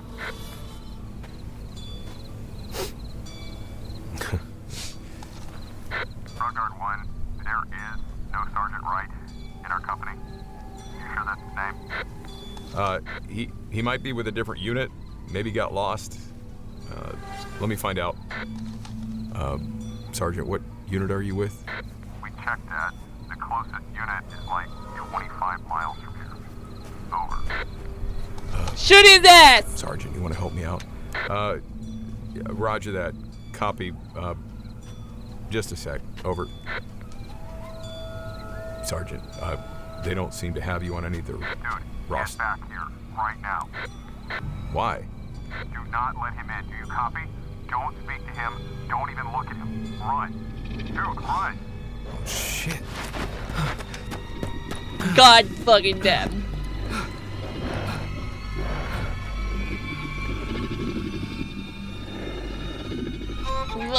What the fuck was that? I stumbled across this first story posted to an online message board by a Marine writing under the handle 0350 none, but I feel like it was supposed to be read 0350 none. I assume he was an 0351 None. Marine assaultman. Do you guys call that a gunner? Yeah, you just heard the predator sound. Some incarnate demon or something. Or a skinwalker, as you guys said. Anyway, he was a grunt. 29 Palms is largely occupied by infantry units. And of course it is. How do you make a dog mad and ready to kill anything? You keep it outside in the heat. Well, devil dogs are no different. Speaking of being outside, in his story Devil he talks about dogs. the time he was approached by someone while he was out training in the deserts of 29 Palms. He said this unusual stranger looked like a Marine. But as the conversation went on, it became apparent to him that, well, I'll let him tell it.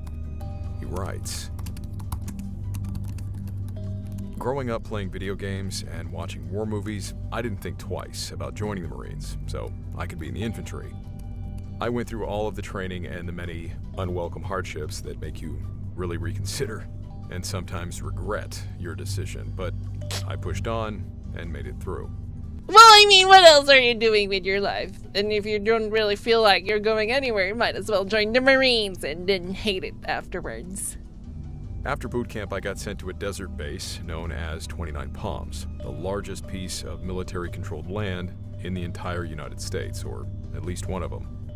It covers approximately 930 square miles in total. Like, it's a huge chunk of land in Southern California just a few hours away from Mexico. Well, And let me tell you, that is you're really that far big. out, you start to see some shit. Anyway, fast forward to my first field exercise and me losing my mind. To put things in perspective, as to There's how far only away dirt! we were from There's nothing else here! Oh my god! closest man-made object was about a 3-hour car ride away. This particular day was incredibly hot. I think the sun broke 130 degrees at some point, so we spent all day hiding under camouflage netting, getting classes about various military tactics. We literally couldn't do anything else without boiling alive. Once the sun set and things cooled down a bit, we set off into the night to actually get some hard, realistic training done. At night, we practiced using our nods to do simple stuff like reloading, reading maps, and whatnot. The night optic produces an image of ambient infrared light, so you can actually see a lot more stuff than the naked eye. And when I flipped my nods down and looked up, I was totally blown away. The sky is absolutely cluttered with stars. Comets and meteors fell this way and that. The Milky Way was out in all its glory. Honestly, the desert sucks ass like 99% of the time, but moments like that make all that other BS worth it. Well, almost. Anyway, after Because roaming out there with you is skinwalkers. around aimlessly for what felt like forever, we headed back to our patrol base and were granted a few hours of sleep. I was out cold as soon as I laid down, but after like 10 minutes, one of my buddies shakes me awake, and it's like the last thing you want to hear. Get up, bitch, you're on watch. And I'm like, God damn it. I get dressed, and I stand my post at the checkpoint as I'm told. I'm given a radio and told to only lift the barbed wire to let someone in after it gets approved by the officer of the guard. So it's maybe around 2 a.m., and everyone else in my company is dead asleep except for me and an officer in the comm truck. All I can hear is the sound of wind and the distant howls of Don't scare coyotes. me like that, Venom. So to fend off boredom, I decided to do a bit more stargazing. I heard a coyote yelp off in the distance and thought nothing of it. A few minutes later, Welcome to however, the stream. I hear the sound of footsteps drawing closer through the sand. I looked over just as another Marine is coming over a small hill a little ways in front of me. This wasn't any cause for alarm. I figured he was, probably just out taking a dump or something. But as he walked towards me, Taking a I noticed huge something dump. odd. You know how human eyes sometimes have that shine to them when you're looking through NVGs, if you have looked through them? This guy's, his eyes didn't have that. They didn't reflect any light at all. I thought it was strange, but I didn't think much of it. Realistically, one of us was probably really dehydrated. But everything changed the moment this guy started talking. So he approaches me on the other side of the wire and just stops. I'm staring at him, he's staring right back at me. And after a few seconds of this awkward silence, he simply says, "Can I come in?" His voice didn't sound right. No inflection, no questioning tone, really weird. I asked him what his name was and why he was out so far taking a dump. He tells me his name, Sergeant Wright, and totally ignores my other question. Oh nah, Same he weird voice. tweaking. Granted, He's on I that was new to the at the Zaza. time, so I didn't know anyone named Sergeant Wright, but still, I had to verify it. So I grabbed my radio and called it in. Yeah, look at that guy's Maine, grin. This is Road Guard 1. He's in a There's different plane of Sergeant Wright existence. Requesting entry. Over. When Maine got back to me, this lieutenant sounded pretty confused. Road Guard 1, this is Maine. There is no Sergeant Wright in this company, and the closest other unit is 25 miles away. I glanced at Sergeant Judge Wright, Holden who was level still of standing on evil the opposite green. side of the wire. Absolutely, And at that point, absolutely. I'm thinking like, okay, what do you want me to do here? But before I could even get on the wire and ask, Maine comes back over the radio and is like, "Get back here right now. Do not speak to him. Do not look at him. Just run." Meanwhile, the weird dude is overhearing all this. And as I looked up, I swear, his face started to change. Really don't know how to describe it. And yes, it was dark, and nods can sometimes distort things, but his face... Whatever exists without my knowledge exists without my consent. Animalistic expression Oh of my just god. pure rage. And then Like zombie. this guy genuinely looked like he wanted to rip my throat out and drink my blood. That was it for me. I staggered back away from the wire and then hightailed it as fast as I could towards the others. By the time I got back, everyone was awake. All of the vehicle lights are turned on and everyone is packing up and scrambling into the trucks. We drove the entire 3 hours back to base, leaving behind a lot of stuff like tents, water, food. I never got an explanation from anyone but my squad leader, and even his explanation was cryptic. He was an old school backwoods kind of guy, and he just bluntly says to me that whatever I saw, it wasn't asking to come inside the patrol base. I never really understood what he meant by that, and Timer. in all honesty, part Sounds of like me a skinwalker. doesn't really want to. I know, right? Because there's a lot of unidentified objects or individuals in the military that they have like special designations. And apparently it's one of these.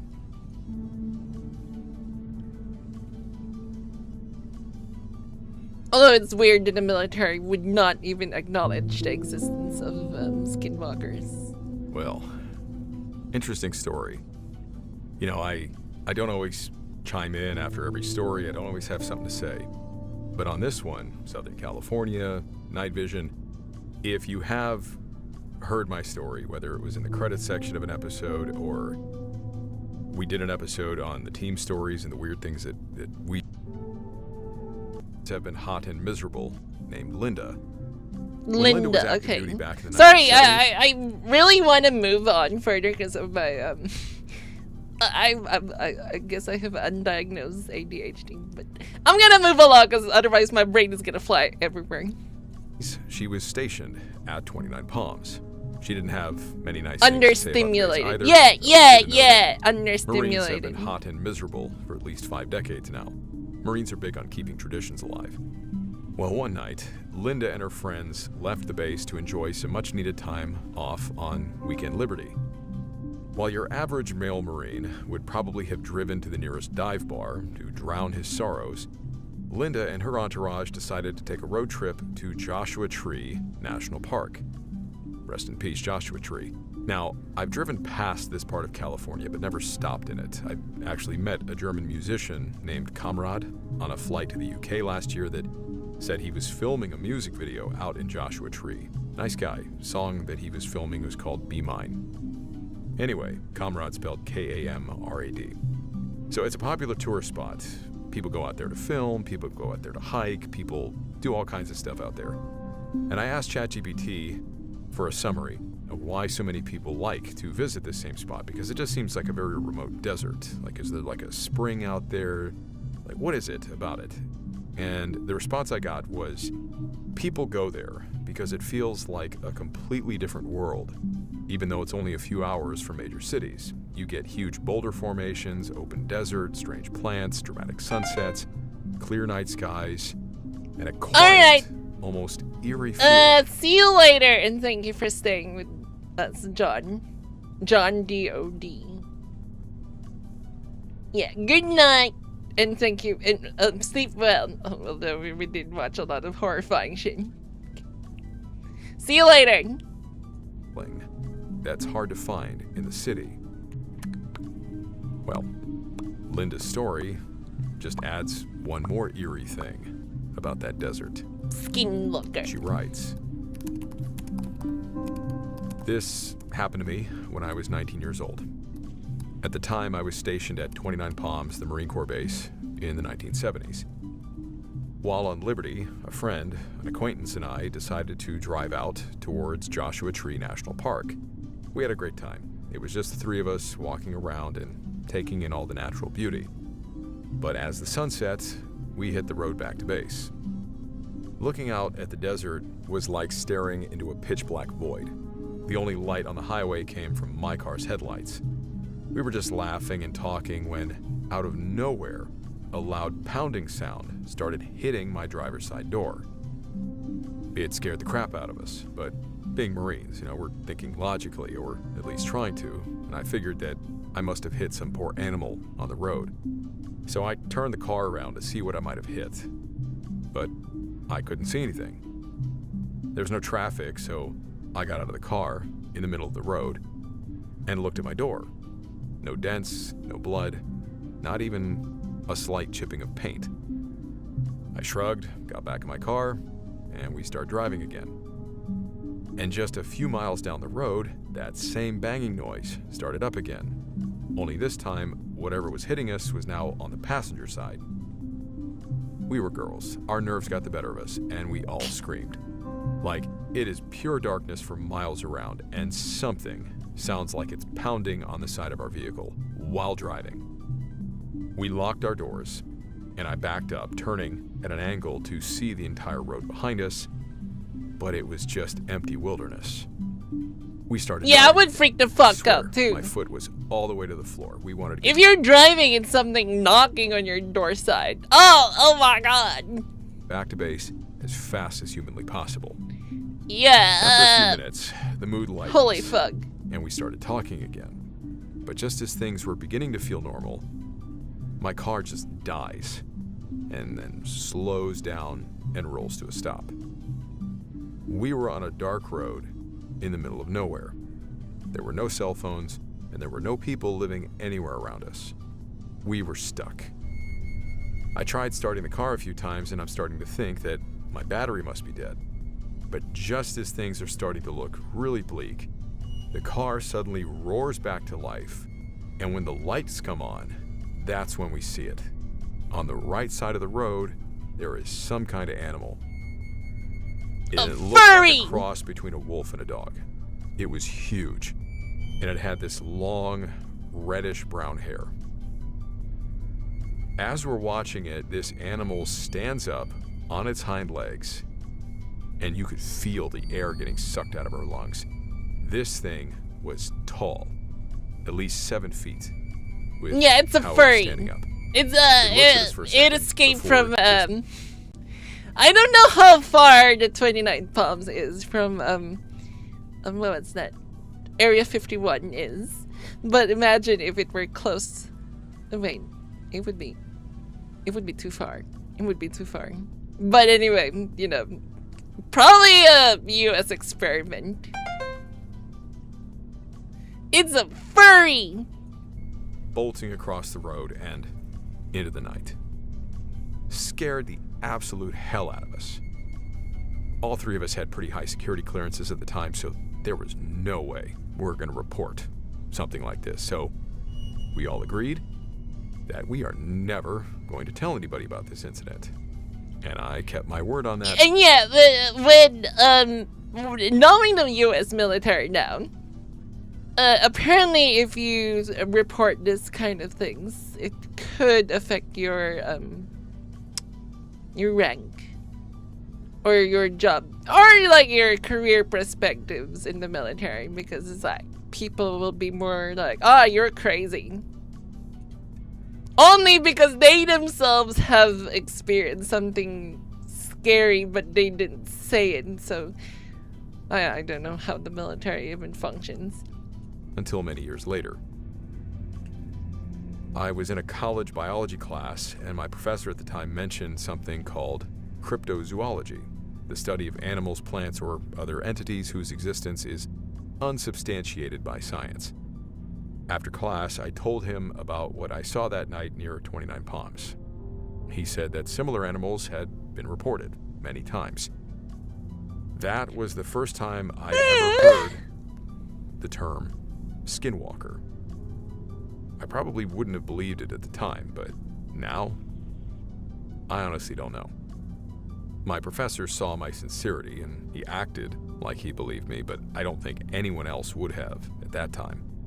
The reason I love shows like Skinwalker Ranch so much is because they show that I'm not alone the when it fourth comes to seeing Skinwalker. strange things. Oh that my God. I'm not crazy.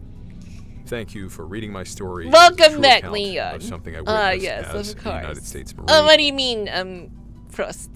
Frosty, what do you mean? Attending Marine Corps Communication and Electronics School at 29 Palms, California. I understand if you don't believe it. There are still many times when I don't believe it myself. But I was there. It was real. It was I've never real witnessed anything all like it before along. or since. And it scares me to this day.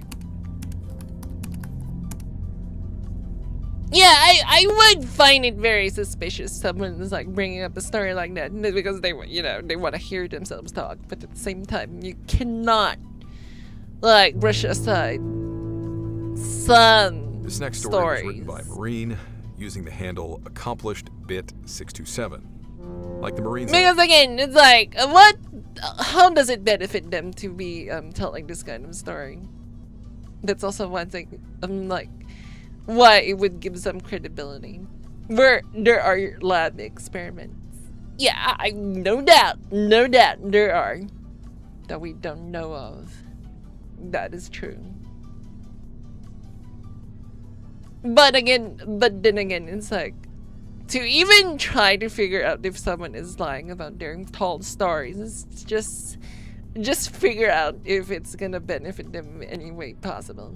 Like, what would you do for them to say something like this? It's like, it sounds outrageous, sounds ridiculous, but if it doesn't really benefit them, you might as well believe a little, because what else is there? They're not really asking that you promote them to anything. You're just telling a story. Previous stories, some of 627's buddies have Guy come across is so something pretty bored. terrifying in the desert near 29 Palms. But unlike those previous stories, when they were confronted with the supernatural, these Marines did, just about the most Marine thing you can imagine. They grabbed their weapons and tried to kill it. I mean, that's what do you want them to do then? Just stare at it and get killed? Of course they're gonna shoot him. And yeah, most of the stuff that gets out of laboratories are honestly monsters and freaks. I don't doubt that. Right. I mean, the Appalachian Mountains is already kind of scary when you mess with nature. Okay, so for privacy purposes, I won't say the unit, platoon, or any real names. Also, if you hear this and happen to be one of the Marines that was there, please share your side of the story. I can't recall if this was during MWX or ITX, that's Marine Air Ground Task Force Warfighting Exercise or Infantry Training Exercise, but either way, it was a live fire, or the live fire drills that they have an admin bivouac, and I expect he means by that sort of a impromptu campsite. So he says, needless to say, I ended up staying relatively late. So I'm there, chilling in my sleeping bag with my phone, when I hear someone yell, "We just saw a skinwalker. Who wants to kill a skinwalker? We got permission from higher, we have live rounds."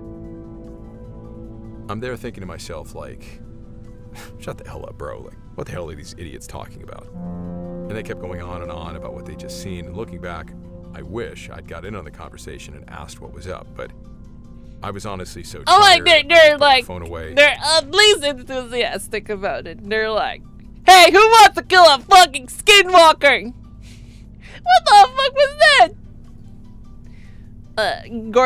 You love the Appalachian gorgeous mountains. They can be a bit scary at night. No shit. But they're beautiful. Hell yeah, let's go!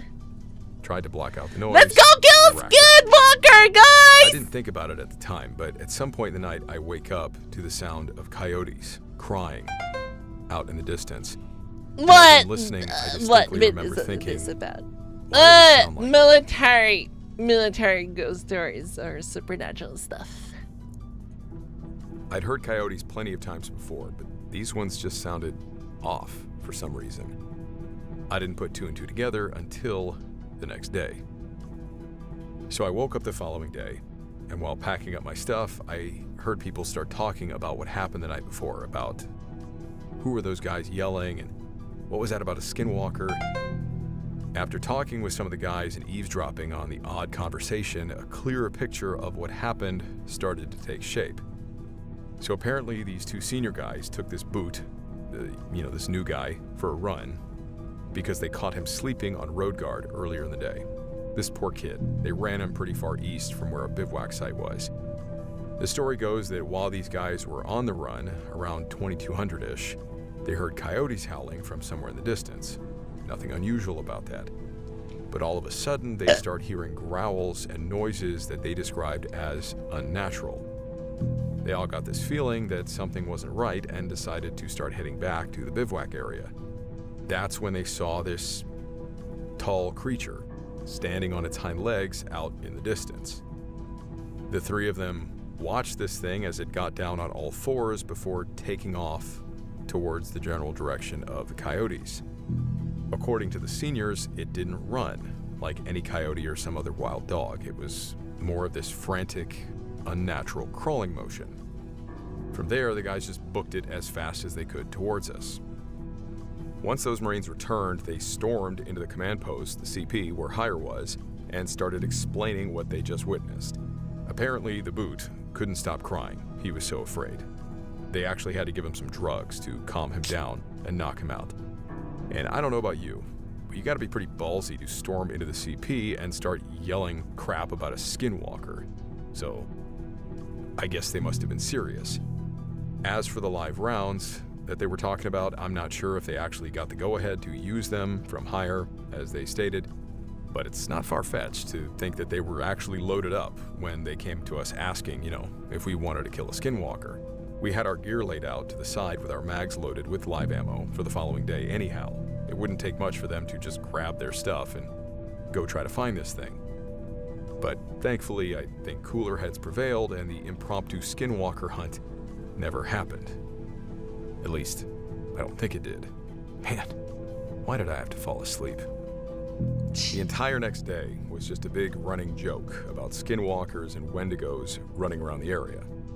I wish I could have asked the guys more questions about what they'd heard and saw, but they were already being pestered by everybody. But one thing is for sure. That's only fictional. Well, that's what we say, right? We can't really question it because they experienced it. But as I stated earlier, these guys had the balls to storm into the company CP crying and waking the entire camp up on the grounds of, we saw some strange ass shit. If that's not enough to convince you that there's some real shit out there, then I don't know what to tell you. I'd love to hear if anyone else had their own strange stories about 29 Palms.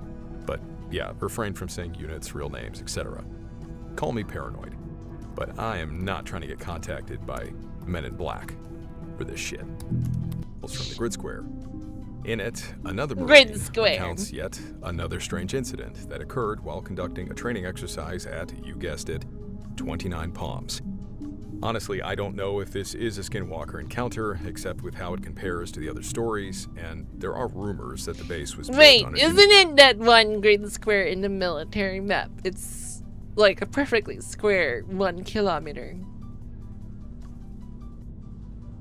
Am I right? Like 1 click is 1K. Guys!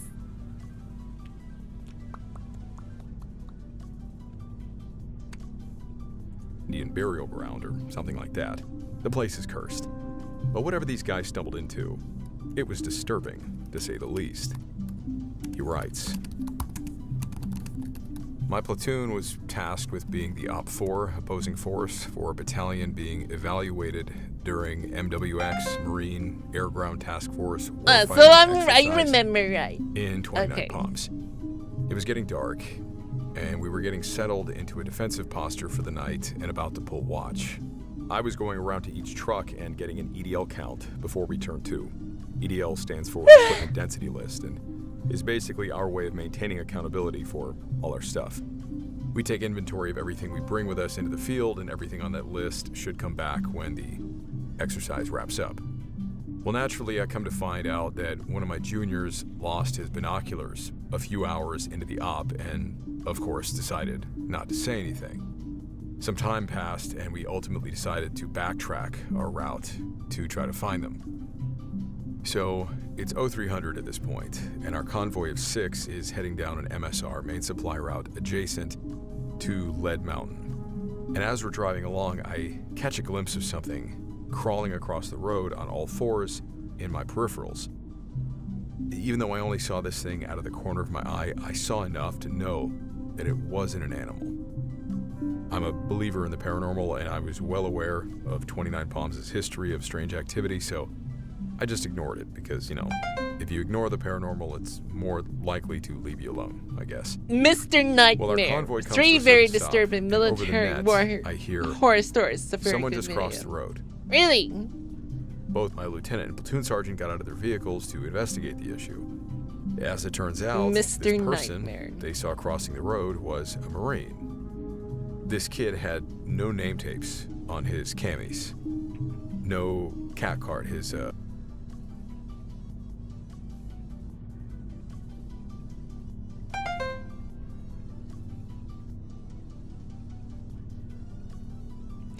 security guard! Hey, Gray!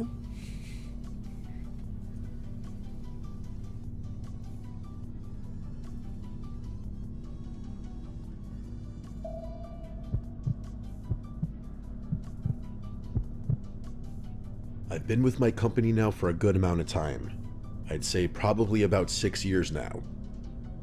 Thanks to the amount of time I've put in, I have seniority over the other associates.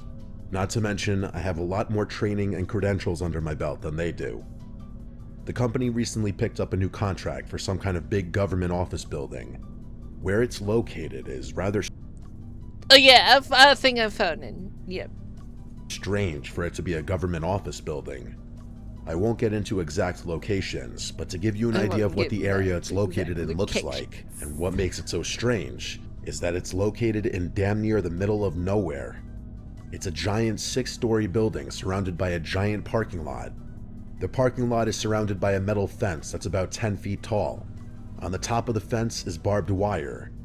There's only one way in and one way out in front of the building at the opening of the parking lot that meets the side road that it's located off of. The side road is about 3 miles away from the main road, which leads to the highway. The fence is completely surrounded by woods. There are literally no buildings, houses, or any other signs of civilization for miles around. Due to my seniority, I get to work whatever shifts and days I want. Typically, I choose to work mornings or evenings, and have weekends or Fridays and Saturdays off. But unfortunately, after a few months of us being at this new contract, we started having trouble keeping the overnight people. During the day, there's usually about 3 guards working all 7 days of the week.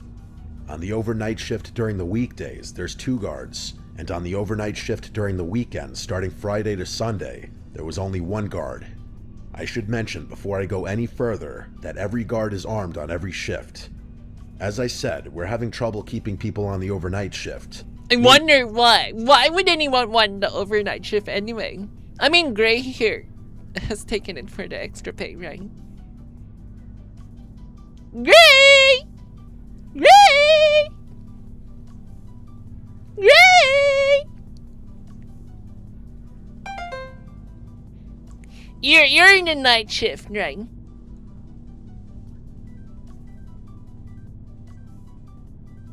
Yeah. Mainly on the weekend overnight shift.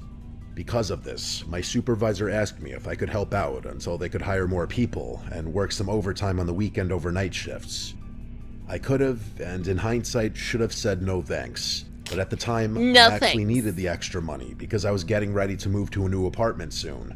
So I went ahead and accepted the extra shifts. The first couple of weeks were fine. No issues, nothing strange.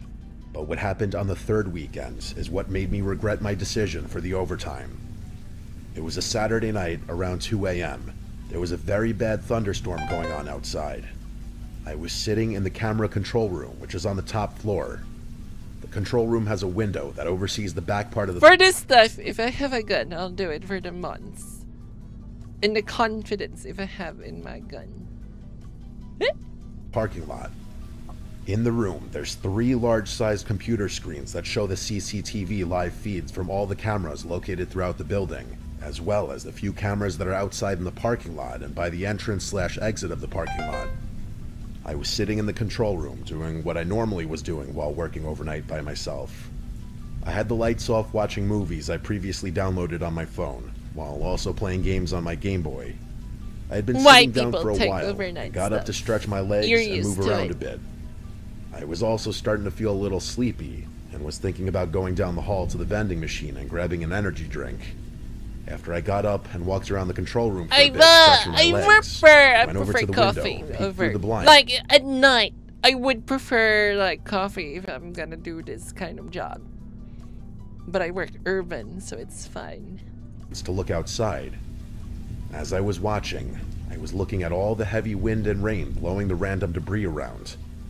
I was just about to walk away from the window to grab that energy drink, when all of a sudden, a flash of lightning lit up the surrounding area past the fence. And just then, I saw a figure dart from one tree to another that was a good distance from it. I'd say about 20 feet. Yeah, I kept my position, I would looking in that stay put direction through where the I blinds, am. waiting for another flash of lightning to see if I could see exactly what it was, or if my eyes were playing tricks on me. After a couple of seconds went by, another flash struck. This time, I didn't see anything near or around the tree that I saw the figure move to. At that point, I thought clearly my eyes were playing tricks on me and that it was feeds had been knocked out on one of the screens. It was the camera feed to the back part of the parking lot that the window overlooked. I went over to the window and looked out the blinds in the direction of the camera. I spotted it dangling in the wind from its wires from the post that it was on. I figured the heavy winds must have knocked it off somehow. Alright, I'm gonna go into something that you could visualize something because we're just like listening to an These audible. are 8 times officers caught something on their body cams that nobody can explain. And the more you look at the footage, the less any of it starts to make sense. Cop slaw. Let's Case go. 1, the voicemails. Flashes of lightning. Sounds like a War of the Worlds story. Junkies, drunks, and just people if it was woods. You'd bring a 12 gauge or deliver action. On the morning of March 11th, 2026, a man in Florida walks up to a police officer in a parking lot with his phone already in his hand. Hi. I'm just wanting to document everything that's going on. So I'm pulling up. This is from last night. You saw the email I sent you? Mm-hmm. So I don't know if you want to go through these again, but I don't know if you listened to them. They're f***ing scary. What is going? Clearly something's going on with her. Like that's not normal behavior. I don't know how you make your voice sound like that. Right. He isn't there to report a crime against himself. He just wants everything documented, on the record, because of what he woke up to the night before. Okay, so you had them last night when these voicemails were coming in? And I saw them this morning. And that is scary. Like, that gave me chills the first few times. Right. I don't know how scared I have to actually be. That doesn't sound like she's in her right state of mind at all. In the space of a single hour, his ex-wife had called him 17 times and left 9 voicemails. The two of them were married for years, and the kids they share are the only reason he still has any contact with her at all. He's moved on. Yeah. He has a new partner and a new life. But when he starts playing the voicemails back for the officer, the sound coming out of the phone doesn't land like a message at all. Do me a favor and play them.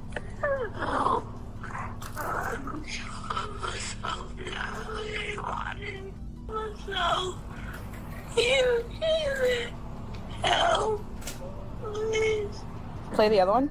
Okay, we're up to second one here.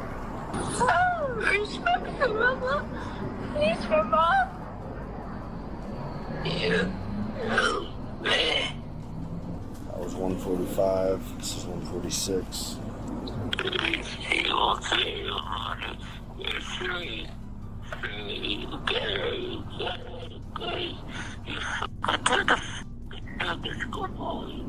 It just sounds like a drug addict talking.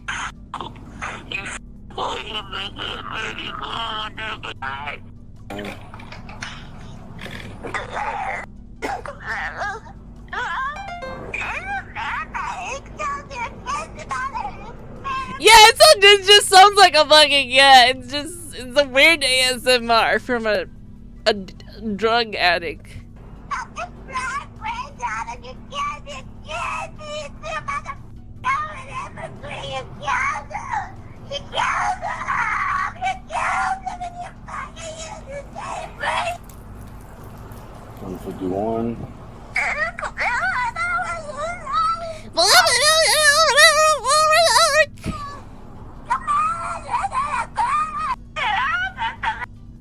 clearly frightens him most isn't the screaming itself. It's what he can hear buried underneath it. His kids are sometimes with her when these calls come in, and he admits he can't always tell whether he's listening to his ex-wife on that recording or his own daughter. Later that day, the officer drives out to her house to check on her. According to the report, she had already gone back and deleted some of her calls from that night. She grew agitated the second the officers arrived, and she was arrested for obscene communication, a form of stalking, with a court date set for early May. When Oh yeah, she looks like a fucking witch. footage was uploaded online, This is why the lynching and the burning in the witch hunt. They say, oh, that's like accusations, you know, baseless accusations, and then you have this thing going on in what, 21st century. So I am in the opinion that the lynching and the burnings, you know, the witch hunt, has a basis. This is one of those. She summoned souls from hell to scare her husband. I am not even surprised if that were the case. I mean, look at her. officers arrived, and she was arrested for obscene communication, a form of stalking, with a court date Yeah, look at that. Look at that face. That looked like a witch. set for Yeah, that's fucking scary. early May. When the footage was uploaded online, the comment section landed on the Oh, same come words on, over and over. Venom. Demonic. Thousands of people were convinced the voice wasn't a woman having a breakdown at all, but something that had gotten inside her and started speaking through her. There's no way to prove a thing like that, obviously, and there's nothing on the recording that cleanly rules it out either. What you're left with is a custody dispute, a visit from the police, and 9 voicemails that most people can't make it through to the end. Case 2. Yeah, I wouldn't even like listen to all of it. As I said, some kind of or torment himself. More like psychopath at this point. Liberty High School. 2 brothers run a channel where they spend their nights inside abandoned buildings. But what do you mean? Oh, hot loads helpings. I see. What do you mean? Fifth can fix her. Oh, come on! Don't sport that. Why would you do that? Oh, why would you eat me in the wood chipper? Hellfire, why? What did I do? Calling out to whatever they think might still be inside. Yeah, guys, we're gonna be approaching tonight I'm not a good fertilizer. I'm made of synthetic materials. What the fuck are you on about? You know, cummies. Liberty High School. Never been investigated before. Never ever. It's in Ohio, bro. I'm really nervous in for Ohio. the school in particular due to the unknown amount of history. In the summer of 2024, they picked a place almost nobody had ever investigated, the old Liberty High School in Ohio. It's a huge 4-story building sitting all alone in the middle of farmland. There's almost no history left about the school, which is part of what drew them to it. Most of the records are gone. The little that survived is grim. At Liberty High School, it is documented that the staff would use a method called the sin box, an extremely small room designed to mimic the effects of a solitary confinement cell. So these children being placed in solitary confinement rooms during school, bro. No. During school. That would piss me off and make me miserable. So imagine the energy that's locked into this place, dude. If a child misbehaved, the staff would shove children inside a tiny room overlooking the gymnasium. Fucking We'd Christ. even put a board alongside the open wall, shrouding the room in complete darkness. Imagine you're stuck all day in like a few feet by few feet room, and all you can do is just think about what you did. Back when the school was still open, the staff used to punish kids with something they called the sin box, a tiny room built above the gymnasium that was so small a grown man can touch both walls at once. If a child misbehaved, they'd be locked inside it, and a board would be slid across the open side to seal them in complete darkness for the rest of the school day. The brothers read all of this out loud before going in. Oh, I'm so my nervous. God, dude. At night. They this hype thing is themselves terrifying, up. bro. Look at that. Oh my God. Dude, this is gonna be terrifying, man. Let's go into the Liberty School. It's odd. It's not locked. If there's anybody here, any spirits, children, Why would you do that? teachers, principals. What about cousin 10? Huh? Huh? But seriously, this is why people don't believe in God anymore. What? What's going on? Well, I've been sent to the closet before.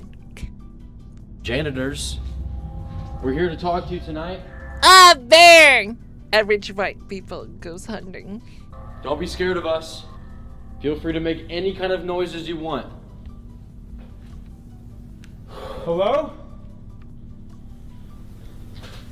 Holy what? Someone just got thrown though. Okay, what? Can you walk towards us? Why would you? Whoa, bat. Where, dude? Bird. What the hell is that? It's bat, I think. It isn't. Yeah, bat. they're spooking themselves, man. No, Holy it's not fuck. good. This isn't good. Okay. Oh crap. Hey, bat. Hello. Hey, mister. It's right there. You see it? Mr. Bat? Mr. Bird? Okay, it's a dove. It's a dove. Pigeon. It's a pigeon. We got him. Hey, buddy. It's just chilling there. Oh my god. We are on the same floor as the sin box. Oh, dude, the sin box? Right here. Dude. So this is the box. It's basically the press box for the gymnasium. They actually lock kids who misbehaved in this box. I mean, it's not Standing really. outside while the sun sets, and one of them says what everyone watching is already thinking, that a place like that holds on to whatever happened inside it. They head in as it gets dark, and for a while it's the usual stuff.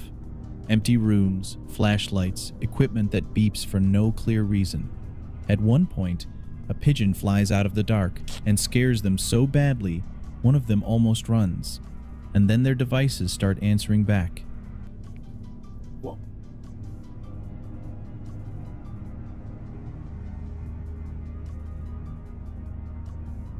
There's such an eerie feeling. I don't like it. I don't either. Should I keep walking, dude? Yeah, let's just keep walking.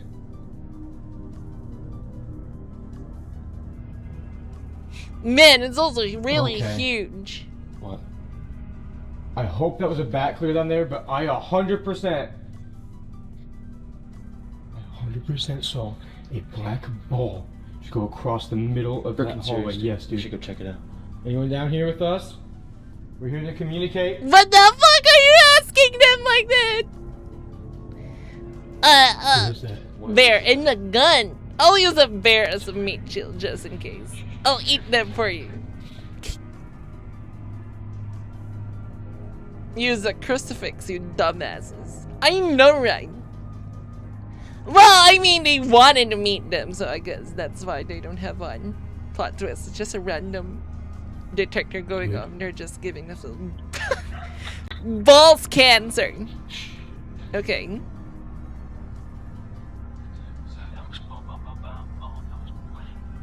Sounds in the running. How do you explain like 10 running footsteps? No. Must be an addict or Since we're something. getting a ton of weird things right here, let's just set up in the middle. I wouldn't be so we're all surprised around if they met some homeless person in there. Their betlog monster is coming. Whoa!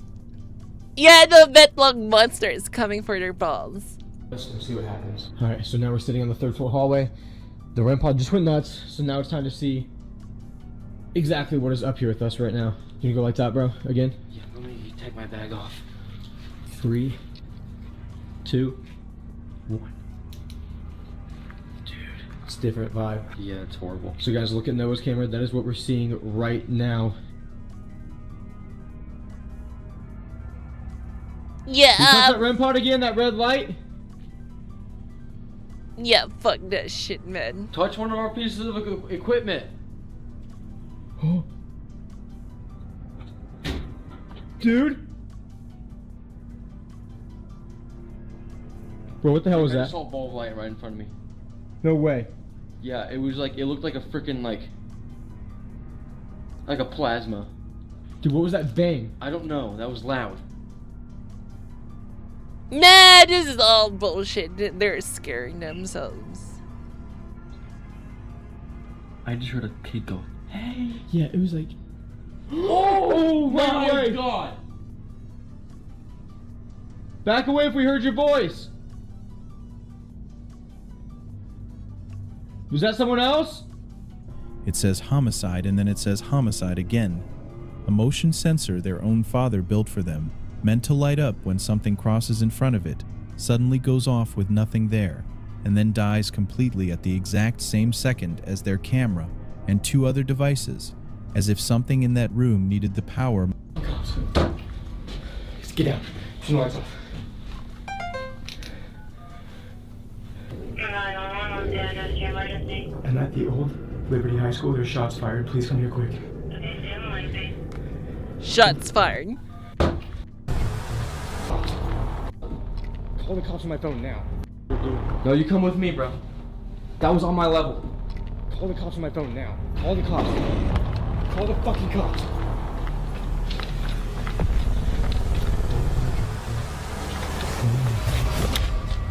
Call the fucking cops. Just get out. Turn the lights off. 911, what's the address to your emergency? I'm at the old Liberty High School. There's shots fired. Please come here quick. Okay, stay on the line, please. Are you guys in a safe spot right now, hiding? Kind of, but not really. Okay. And what can you necessarily hear? I just hear them. I heard them mess with the door. And then, standing in the cellar, one of the brothers hears what he's certain are gunshots outside. 7 of them. Close. Somewhere in the parking lot. He runs to find his brother. They hear something rattling the one door in the building that actually locks. And they do the only thing that makes sense. They call the police. This is where it stops being a normal ghost hunt. No, we just heard the gunshots right outside and I ran up here. And then we hear them entering. It sounds like it. Outside by on the north side.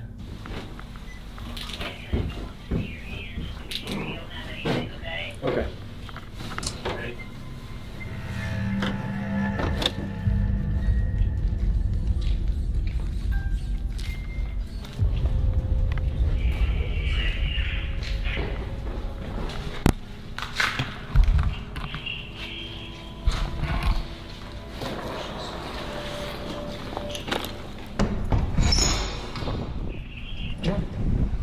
Thank you all. Yep.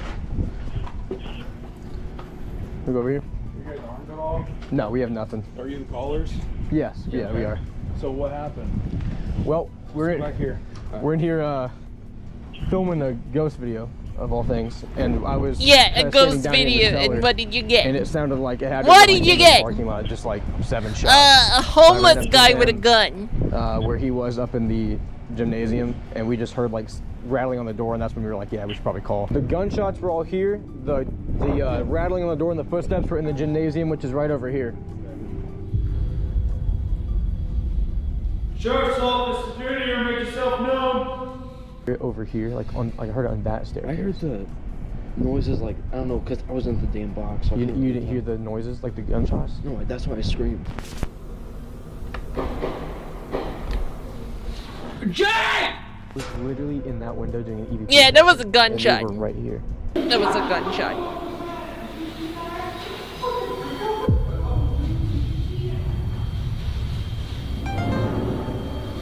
This is why you should always carry.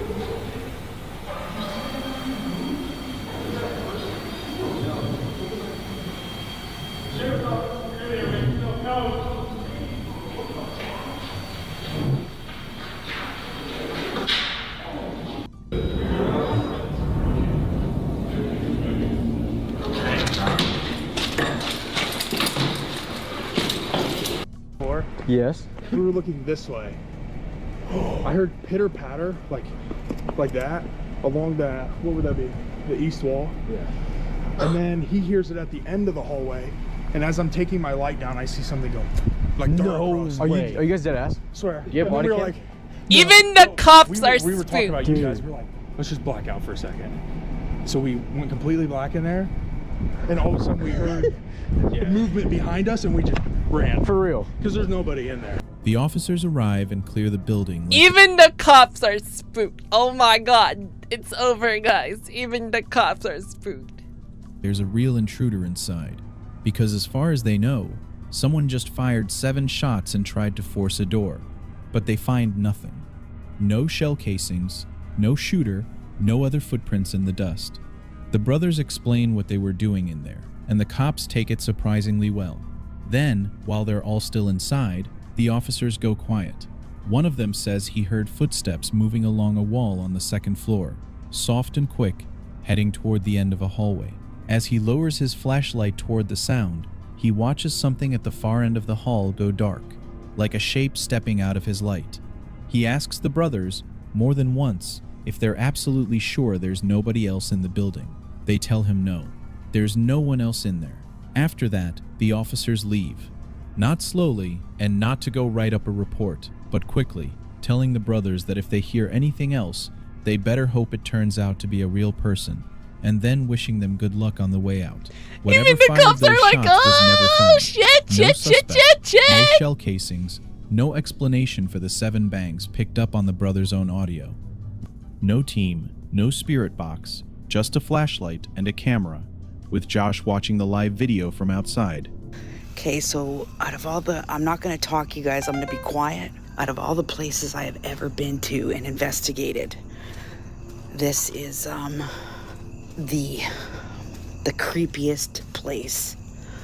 This place had the most feeling to it, is what I can explain to you.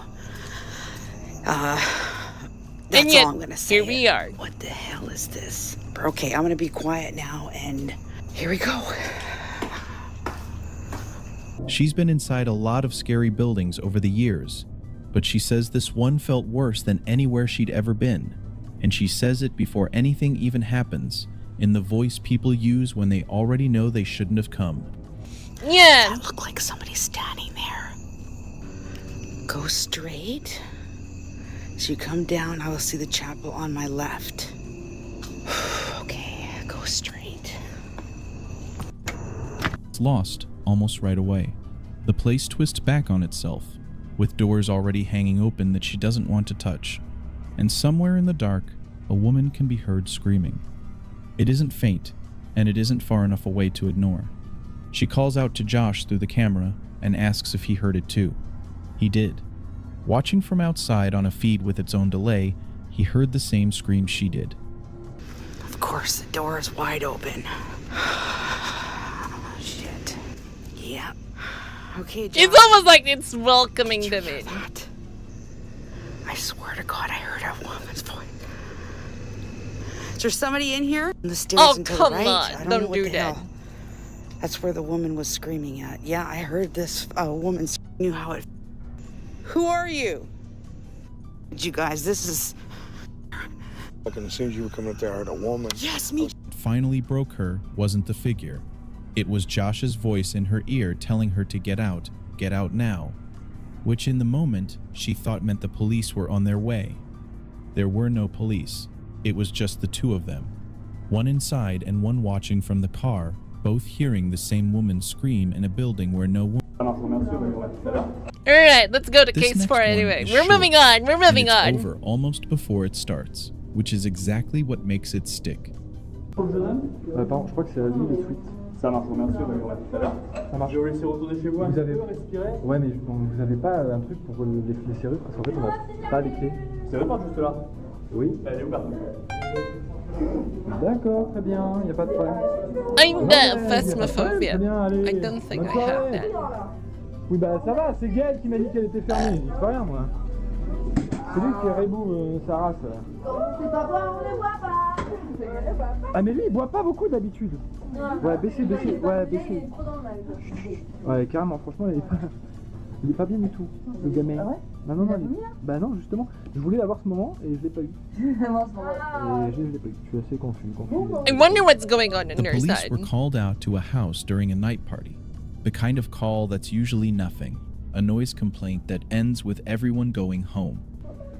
Maintenant, je pense qu'on va rentrer tranquillement. What? C'est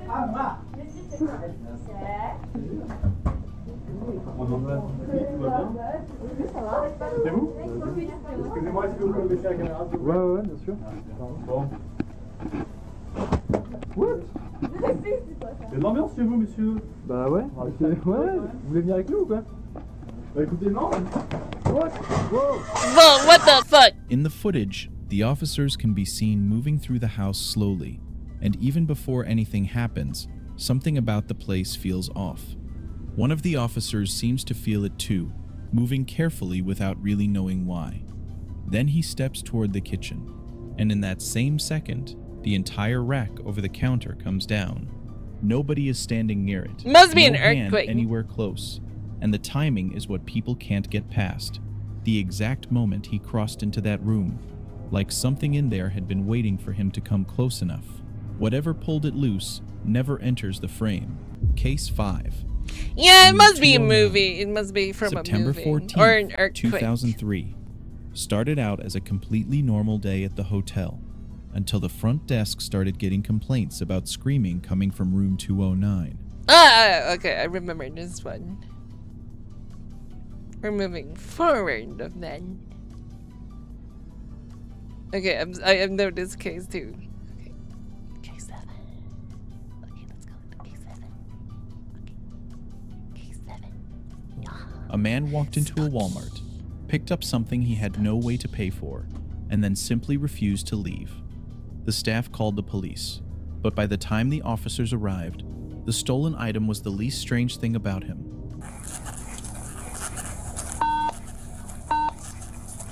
What's up, man? How you doing? Hey, check this out. Look at me real quick. Yeah, look at you. Hey, anything that you're willing to buy, they don't want you to buy it. So I need you to come to the front with me. I'm gonna explain to that when I get to the front, all right? Just come with me right now. Police 503 I'm 10-4. I was trying to tell 677 we was in the electronic section, but I think the gentleman is gonna walk with me to the front of the store. Sure pay for it. Nah, they don't want you to, they're not gonna let you buy them. Why is that? They don't want you to buy them. Well, I'll just skin them. Like I'm supposed to get them by rights. Let me hold them. I got them. Put them down. It's all right. You can't buy them. You're all right. They're not gonna let you buy them. I'm taking it. Listen, this is where if you don't listen to me, you go to jail. So put them down. I'm taking it. Listen. Hey, don't touch me. Don't touch me. You don't have any time. Hey. I think they want to die. It's a suicide by cop again. I've seen this kind of was person that he wouldn't before. tell anyone his name. They take him down to the floor and cuff him quickly, and from there the whole thing turns into one long standoff over a single question. What's your name? He won't answer it. Instead, he keeps saying the same thing back to them, over and over, telling the officer to say his name, as if the officer already knows it and is just refusing to say it out loud. Stop. You can roll over. I'm not trying to choke you. But if you're going to act like that, I'm going to do whatever I need to do. Stop. All right. Call the name. You're going to roll him over. Say the name.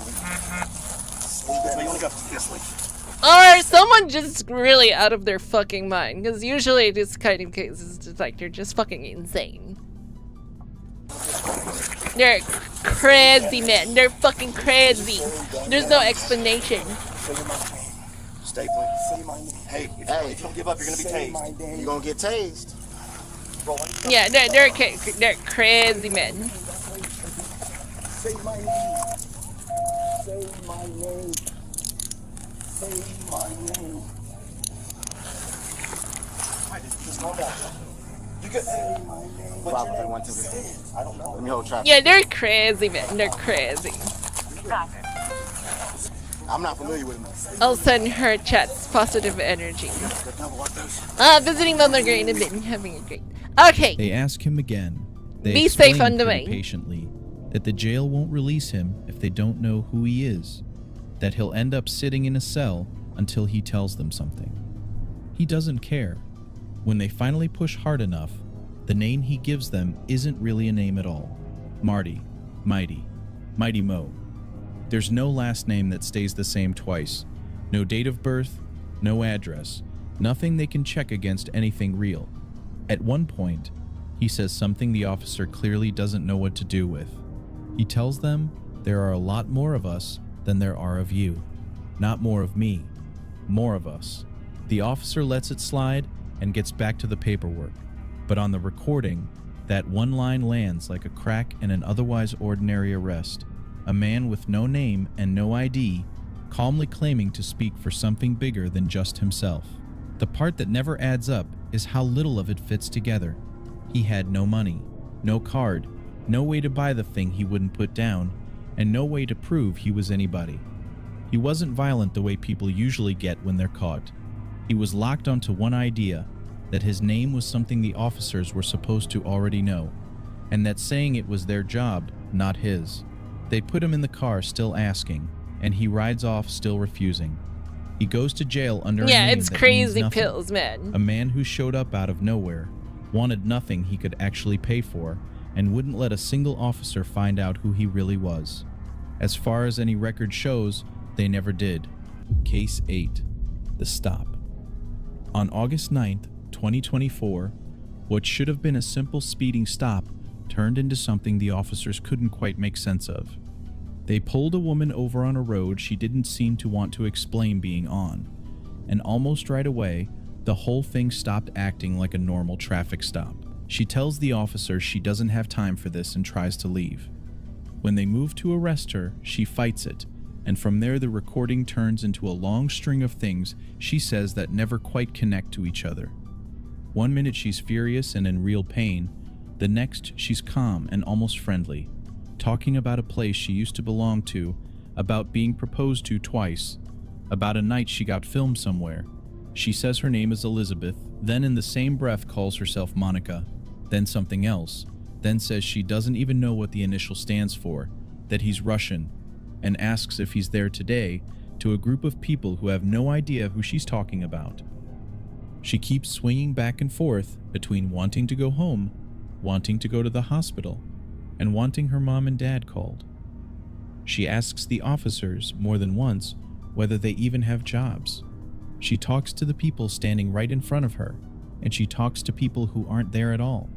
None of it lines up, and the officers spend the whole someone did not take their a version of the pills. conversation that keeps Break changing. time. There's Welcome nothing in back, the footage pizza guy. anyone can point to and call proof of Someone anything. did not take their No shadow, pills. no voice on a recorder, no object sliding across a table on its own. What actually gets under people's skin is quieter than that. It's watching someone hold several conversations at the same time, when only one of them is with the officers right in front of her, and slowly getting the feeling that the rest are with someone the camera can't see. She was charged with obstruction, resisting arrest, and disorderly conduct. On paper, the case is clean and simple. The footage is anything but. Whatever she spent that night answering to, most of it clearly wasn't in the room. Yeah, I'm guessing she did. Yeah, it's usually like schizophrenia, like, you know. I don't want to say like mine, but it seems like hers is worse.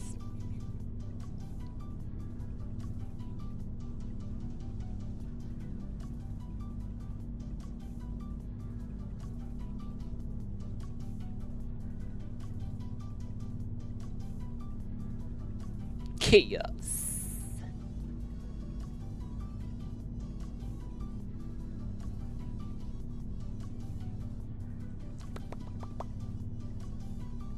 This one's 7 months ago.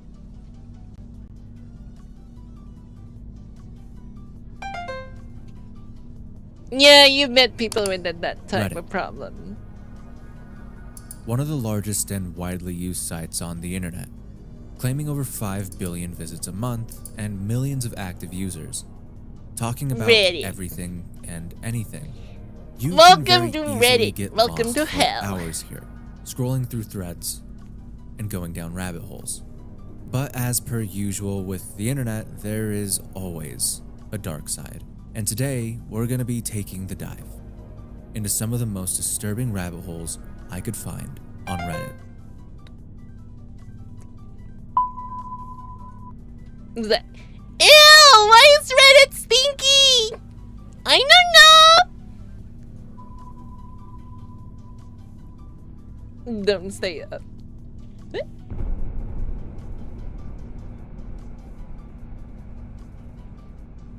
There are communities for just about everything you can think of on Reddit, from sidewalks to water to more disturbing stuff, such as the subreddit and community made for discussing one of the most notorious predators to walk among us, and a mystery that has gone unsolved for many years.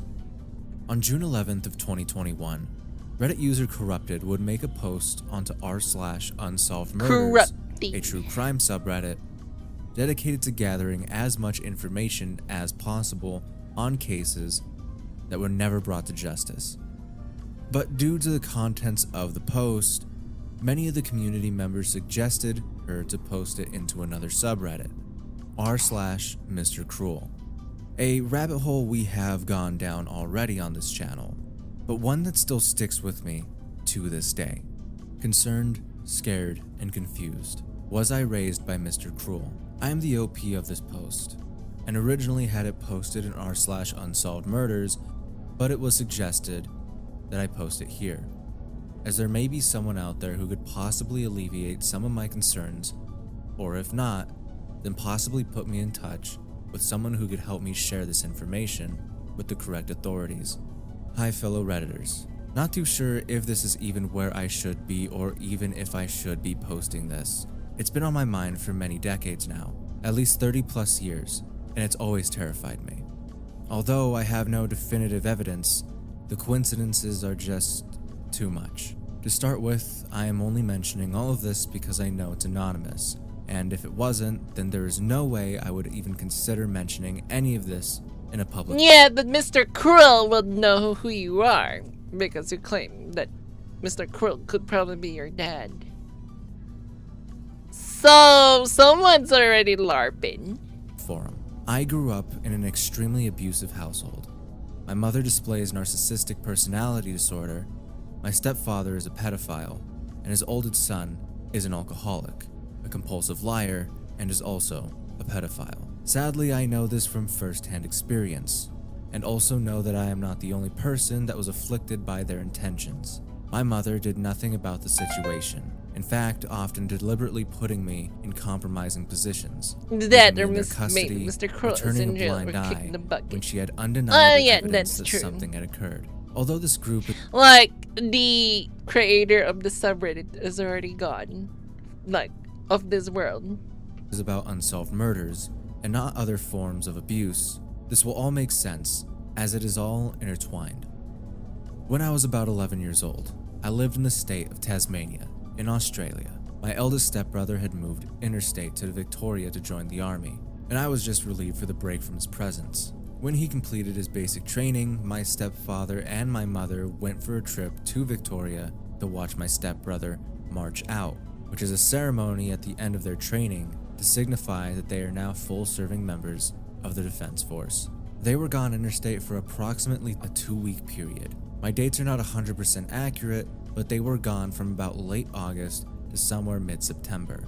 I remember this clearly because once they came back to Tasmania, they had nothing but praise about mainland Australia, and they wanted to move there. We were packed and ready to move very fast, and were gone in just 2 weeks after their return. We arrived in Melbourne on the 5th of October, 1987. Not long after we moved to Melbourne, there was an awful case on the news about a man who was abducting young girls from their homes and abusing them. One of his last victims that I was aware of was a young girl named Carmen Chan. Although I was young at the time and often ignored whatever stories were on the news of the nighttime, this stuck with me because we often ate dinner with the television on at the same time. Whenever something came on the news about Carmen Chan and the abductor that the media had dubbed Mr. Cruel, my stepfather would snap at me and insist that I shut up and keep quiet while we listened. He would turn the television up louder and became very focused on whatever the news was reporting. Okay. That's why they were like, suspicious. Mr. Cruel had abducted a few girls leading up to this point, and had mostly just assaulted them before he left them somewhere where they would be discovered and returned to their families. In Carmen Chan's case, however, she was never returned, and eventually was found deceased. My stepfather's abnormally intense interest in the news surrounding these cases always confused me, as he most certainly did not concern himself with my welfare, and there was plenty of violent news on television for him to absorb, so I had no idea why he was so interested in Mr. Cruel. He did have some other peculiar interests, as he used to own a collection of booklets printed about serial killers in our home library. Well, that's a fucking red flag now, isn't it? Your own father had serial killer books. Like, sure, it could be a harmless hobby of someone morbidly curious about them, but at the same time, it's like, really? You're not making your case. Like, you're not helping yourself. Very much so. Yeah. I would call that a fucking red flag if I've ever seen one. Library. I did not read them all, as I was just too young, and really had no interest in the subject at the time, but I remember a book about Jeffrey Dahmer and Ted Bundy. Of course, it's not illegal to possess, and on its own, not entirely suspicious, but if you combine it with the rest of my post, then perhaps it will appear to be a little dubious. Anyway, it wasn't until I was much older that I started to question as to why my stepfather seemed so interested in Mr. Cruel at the time. That's when I started to read up on what little information the police had on the criminal murderer. They believed that he was in the defense force, I think because of the way he was so clean and left behind no evidence, or minimal evidence. At the time of these abductions and murders, my stepbrother was in the army, but my stepfather was also a manic neat freak. He would make me wash all the hubcaps of the car with a toothbrush when I was cleaning the car. And one day, he even went on a meltdown because I left a tiny ink mark on the front of a page of a newspaper while I was checking to see if a pen was working. Man, what the fucking autist? His tidiness was a compulsion. The one piece of physical evidence that apparently Mr. Cruel left behind was a whisker. So the police thought that they were looking for a red head because the whisker was red. Both my stepfather and my stepbrother are brunette, unless they grow facial hair. They both have red facial hair. The police also thought that their suspect was from either Tasmania or New Zealand, due to some colloquialism language that the abducted girls heard. I cannot recall the exact phrase that was released to the media. I just know that when I read it at the time, I recognized it as something my stepfather and stepbrother used. They often use colloquialisms such as, "How do you like them apples?" or "How does that grab you?" in sadistic, condescending tones. This is just a couple of the many they used. Also, at the time of the abductions and abuse/murder, all of the victims were female, and all of them were the same age as myself. The last coincidence that comes to mind at the moment is the timeline. From what I read in the media, they believe that the first abductions from Mr. Cruel occurred sometime in either late August to mid-September of 1987. I cannot recall the exact date, I just remember how it made me feel to know that both my stepfather and stepbrother were both in Victoria at the same time this happened. And the last victim they believe Mr. Cruel abducted was either in September or very early October in 1992. Damn. These dates are important because against my wishes and against my stepfather's wishes, my mother insisted we move back to Tasmania, and we left Victoria on October the 5th, 1992, just after Mr. Cruel's last apparent abduction before he went quiet in Victoria. Around the same time that we moved back to Tasmania, my stepbrother moved from Victoria to Queensland. So now both my stepfather and stepbrother were no longer in Victoria, although both of them had been there during the times that Mr. Cruel was active. Both my stepfather and my stepbrother have a sadistic streak, and I honestly believe that after living with them for 13 years, that either one of them was quite capable of doing those acts. My stepbrother was, however, a little skittish and anxious when he was being abusive, but my stepfather always kept his composure. At the times that Mr. Cruel was active, we lived in the northern suburbs of Melbourne, which is where Carmen Chan's body was found, and so did my stepbrother. Her body was found only a couple of suburbs away from where we resided. My stepfather does not appear to fit the physical description of Mr. Cruel, as he's quite short, but my stepbrother does. It would not even surprise me if they acted if it was them as a pair, because each of them knew the other's fetish/sadistic behaviors. and each of them covered for each other. At the time that yeah, that would make sense. If both of them left from Victoria and it stopped, you know, Mr. Cruel's activities, it would make sense. They're taking turns. Huh, okay. Okay. Cruel was active, I would also like to note that at least one of his victims stated that they could hear airplanes overhead when they were abducted. We lived in the northern suburbs of Melbourne at the time, not too far from an international airport, and underneath the flight path of many of the flights. Also, one of the descriptions of a room that one of the girls was kept in matches up with what I can remember from one of my stepbrother's rooms when he was living out of our home for a while. My stepbrother never lived on the barracks when we moved to on the barracks. Barracks. Oh my god. Melbourne. He either rented his own place or he moved back in with us for a while. The only time I recall that he lived on base was just before we moved back to Tasmania. He was married and was working as a chef. Now this is the part for and I hated spending time there to keep his wife company because as a 16-year-old, I did not appreciate being woken up to help vacuum or hang washing up so late at night, just too close to your home. So the thought of them lashing out at these young ladies instead of myself is maybe as a way to confuse reports. Of course, I have no definite proof on me. Or they/he would most certainly be in prison as I typed it. Had my stepbrother living in an approximate area where he was committing the crimes. 4. Their facial hair being the same as the samples found at the crime scene. 5. Their colloquialisms that match Mr. Cruel's pattern of speech. And many, many more. I guess all of these coincidences don't really amount to a criminal case, but it has left me feeling ill, terrified, and with no one to talk to about this. I did try to mention it to my biological father once, a few years ago, but I think he just thought perhaps that I was overreacting, as he was not aware of the abuse I had endured as a child.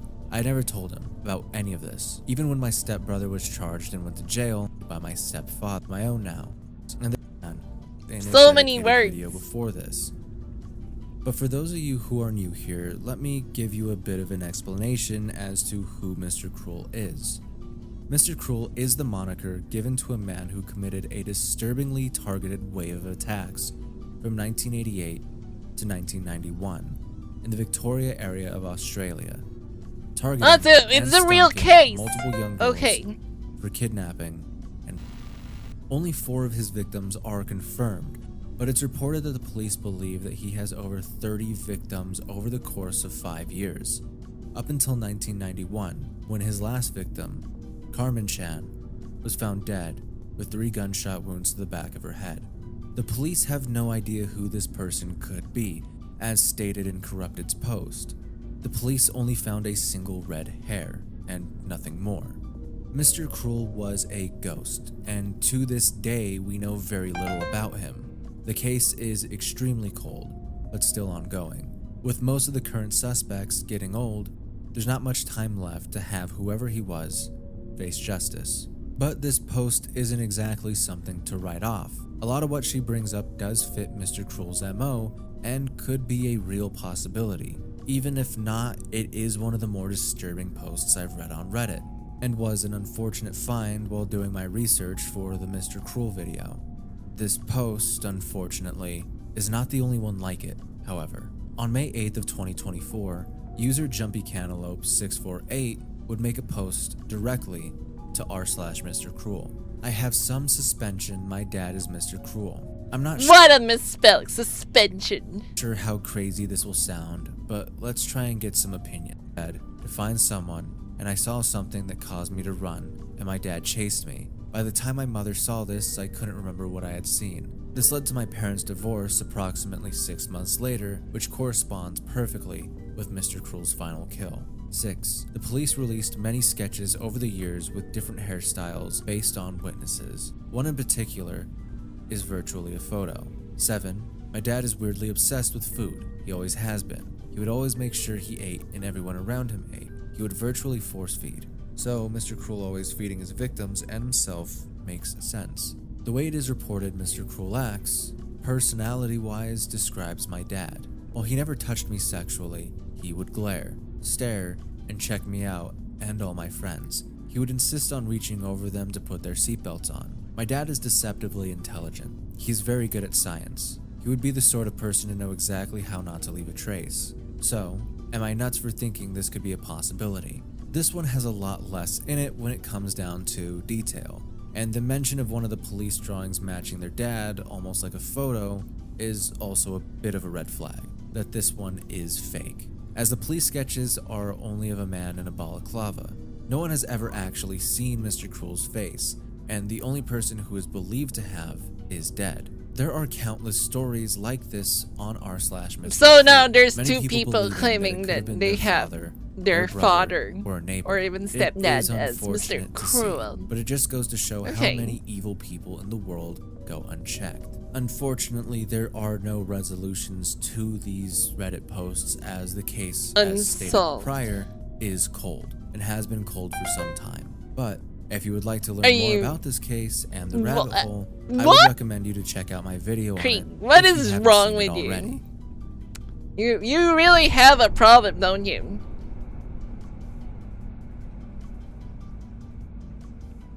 r/RBI, a Reddit board dedicated to helping people with real investigations within their day-to-day lives. People post here constantly with many different issues: missing people, possible murders, hit and runs, you name it. Users put up posts here mainly out of fear of escalation, or to see if they need to escalate to law enforcement, being unsure of what to do. One of the more common posts I see every time I visit, especially from women unfortunately, is stalking cases. On December 13th of 2025, user then fan 5835 It's would go really onto the hard to pin subreddit down and that. make a post. Yes, I might be stalkers. being watched. Today when I was about to jump in the shower, I heard an Android phone notification go off. I have an iPhone. The sound came from within the room. It was too clear and audible to be in another room in the apartment. What concerns me is, it's not the first time I have heard a phone notification go off while I'm in the bathroom, naked, before a shower. There's only been one other instance, and it was an Android notification again. After I heard it, I looked around the bathroom trying to find a hidden phone somewhere, but nothing. I didn't dig super hard because being the first time, I thought maybe I was just being paranoid. I should mention I don't live by myself. I'm a 21-year-old girl and I live with my parents and uncle in an apartment. So it is definitely Uncle! There's the red flag right there. You're living with an uncle. possible for someone to purposefully leave a phone in the bathroom. A couple months back, I was in my bedroom with one of the lights off, and I thought I saw a tiny blue dot coming from the bottom area of my closet. The only way I can describe it is a blinking light, but it was like it was only for a second.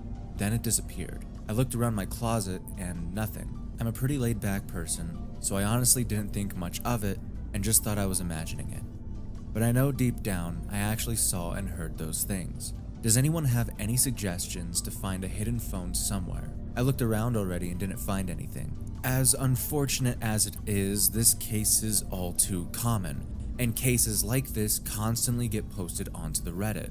Most of them rarely get resolved, as outside of leaving the place it's happening or getting the police involved, there's not much for people to do. It's a scary thought, having the paranoia that someone within your home, someone within your own family, may be stalking you. I'm sure it's invading the your uncle. privacy in the I worst mean, way sure, possible. it's such a At this baseless point, many accusation, in but at the same comments time, were who else would it suggesting be? that she Like may a just be stepdad? paranoid, or to check using Bluetooth Finder apps. But this wasn't the end of the post, as the user would go on to update the post multiple times over the next coming days.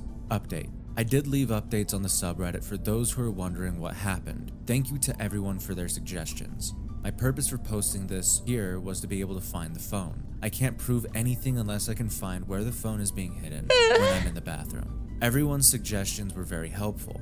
I won't be making any more updates for now since a lot of people just think I'm lying about it, like I actually get anything out of this. I will let you know if I ever find where the phone is being hidden. I do plan on letting my whole family know if I ever find proof. I just can't let him keep naked videos of me. I'm going to stay with a friend in the meantime, and I will try moving out in the next month if I can. Update 12:15. I found the phone. I heard it going off in the bathroom this morning and found it just looking out from the top of a shelf. It wasn't hidden at all, And I am telling you, the 2 times I looked before, I was looking on top and in the same shelf, and it wasn't there. It had 2% battery on it and it died. Someone left it there on purpose this morning. This phone is my mom's old phone, and I suspected my uncle, but I guess his phone and the burner in the bathroom have the same ringtone, so I'm not sure anymore. Unless him or my dad had it on them when I heard it in the dining room last night. Whenever I talk to anyone about this in person, I keep getting dismissed. I try to talk to my cousin and boyfriend about it, but they keep asking if I'm sure and saying no one has a reason to do that. This is very frustrating, and I don't know what I am to do anymore. The fact I found the actual phone means no, I wasn't just hearing the sound carrying over from another room. I 100% believe someone in this house is leaving that phone in there for something malicious. Everyone here has their own privacy in their bedrooms to stash anything there if it's for the purpose of cheating. My uncle has his own room, no one ever goes in there besides him, and my mom and my dad are not together. They just live together for my sake, so my dad doesn't need to hide anything from her. My dad also has places he could store the phone, and my mom or anyone else, and how I found it. The user found the phone up at the top of the cabinet that's in the restroom. Multiple people in the comments of the post have come to either one of 2 conclusions. Either someone is using the phone as a secret burner for some reason, or someone is using the phone to record the original poster. The later being the most nefarious, but both being pretty strange. The last update we would get would be in the form of a comment the user made as a response. It's your uncle, cousin, or boyfriend, or a combination of them. What they're doing is very fucking illegal, and if any of it is going out on the internet, even just sending an email qualifies as revenge porn. Take the battery out and snap a pic of the barcodes and numbers. There may be a way to find out who bought it. I'd also recommend searching your uncle's room when you get a chance. The fact that your cousin and BF are being dismissive of your concerns means at best, they're assholes who don't care about you, but more than likely, one or more of them is taking video of you nude for what is hopefully just personal spank material. You deserve to be safe in your own home and not have your privacy violated. You have anyone you can trust who could help you with this? I know. I broke up with my boyfriend after that happened. I guess a lot of people just don't think that's a big deal, which is insane to me. Sadly, I don't think there is anyone else to help me. But I am moving to a different state with a friend in August, so I'm just holding on till then. But that would be all we get from there. No updates have been made since then, but as we can assume from what the user has said, she'll be out of there by August. Hopefully, nothing else happens within Yeah, hopefully she moved out of there.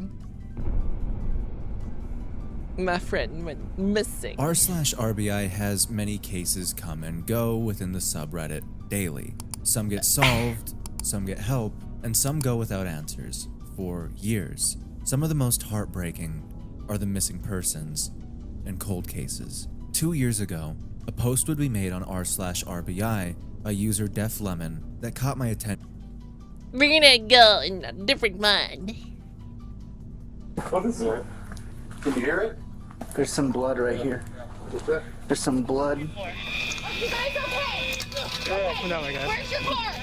We're not gonna do that. We're not gonna do that. My kids are inside. Yeah, because Hey, quit.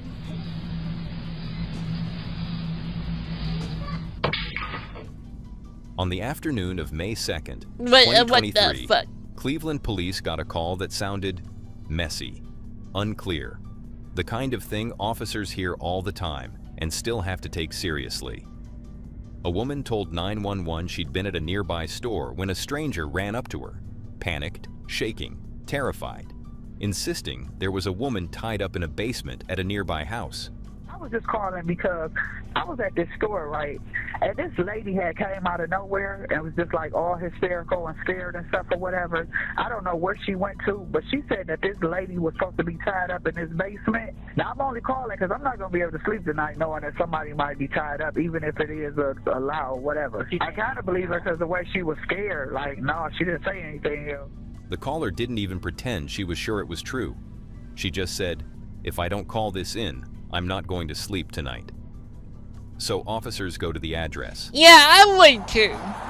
If I heard something like that, I would like notify the police, like even anonymously.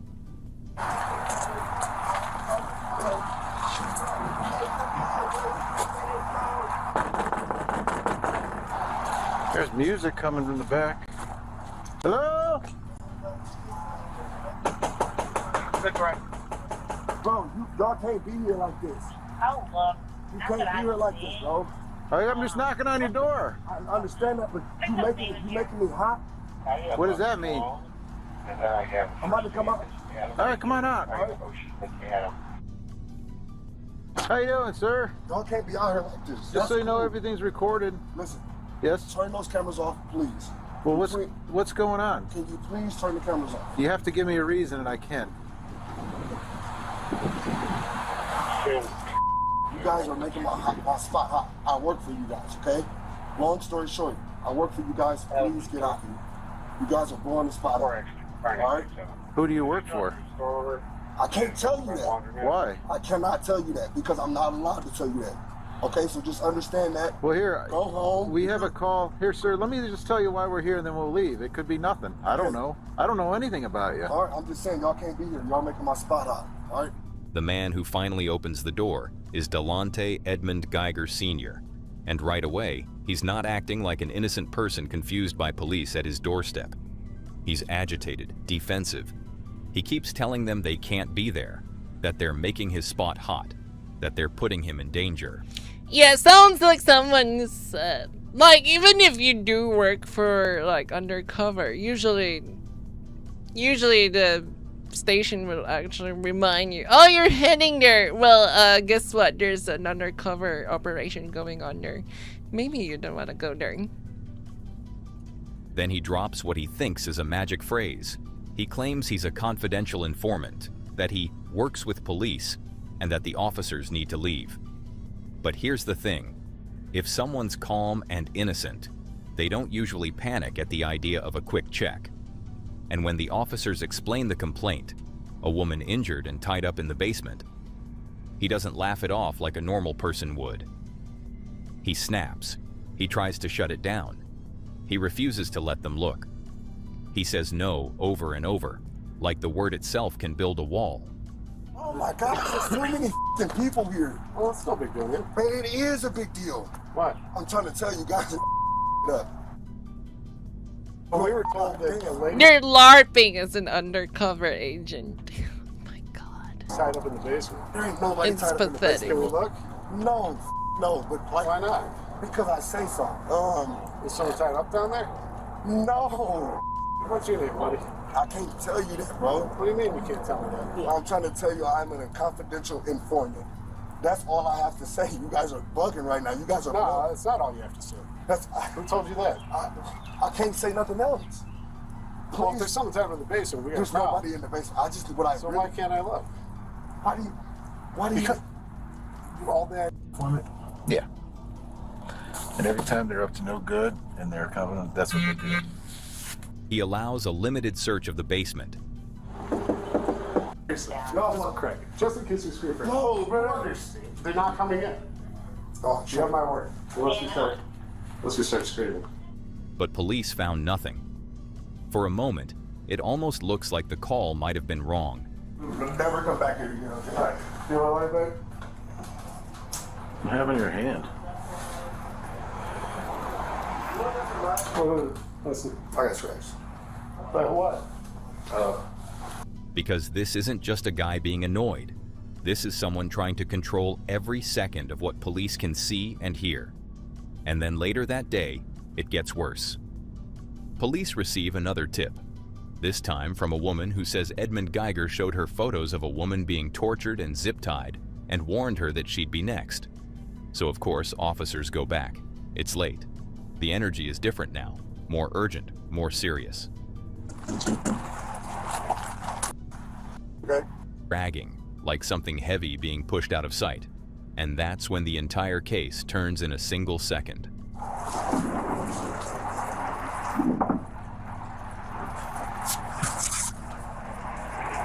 They're moving something. So, if you smell bleach or something, my nose doesn't always look good. Let me know. Okay.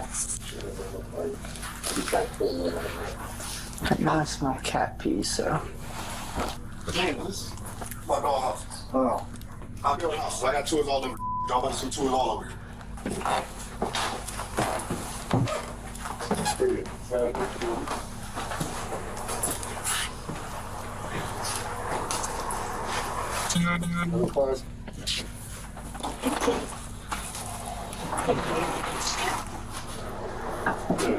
about to close the door on you. There's another door behind this door. Okay? Yeah, I hang out up here because this is rather fresh. Man, it's creepy. It's like you're going inside and you're aware this guy is hiding something. There's some blood right here. There's some blood, like dried blood, I think. They couldn't find any sign of life, but it didn't sit right, and so they didn't give up just yet. Just turn it down. Did you not find everything? Sir, turn it down. All the way down. Please turn it all the way down. Did you find anything? Sir. Yeah, it's something on the floor, but yeah, I know you see something down. I want to turn the music down.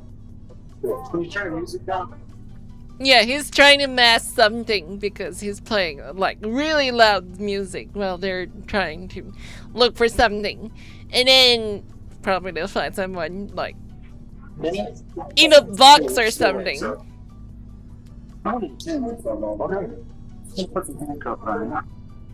Yeah, it's getting a little sussy, bro. Sussy bucka. No, turn the music off. Is anybody on that front porch? No. What's that noise I keep hearing? That you keep turning the music up on every time I What do we have here? Is anybody on there? I heard him dragging something out when we went from the front to the back, too, just so you know. Is anybody in that front end? Because I heard voices or movement or noise. Yeah. Who's up there?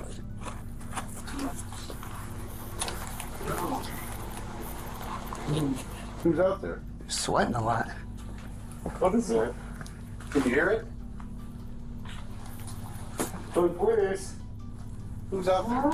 Where are you at? She's under. There's a thing under. Remember I shined my flashlight when you guys went back there? Ah! I heard it too. It's kind of creepy. Police.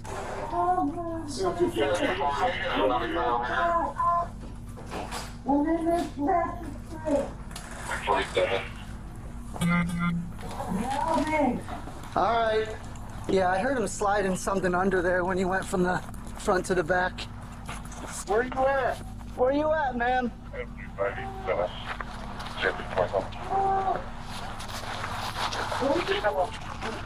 We're looking. How do you get through? It looks like a box. Yeah. Oh my God. Yeah. The number of times they passed by that box.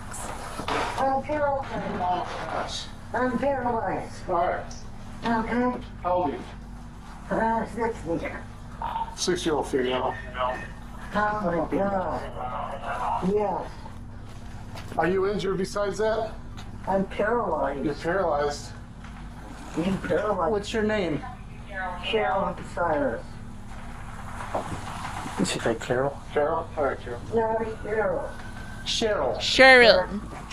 Man, imagine that you've lived a long life and you end up old and this black guy folded you like an origami in a box. Police find a 60-year-old woman, identified as Cheryl Cyrus, stuffed and folded into a small plastic tote/container, left on the porch, moaning in pain. She's alive, but barely. Cheryl, do you know, is there anyone else here with you? I don't know. Okay. Cheryl, how long have you been there, honey?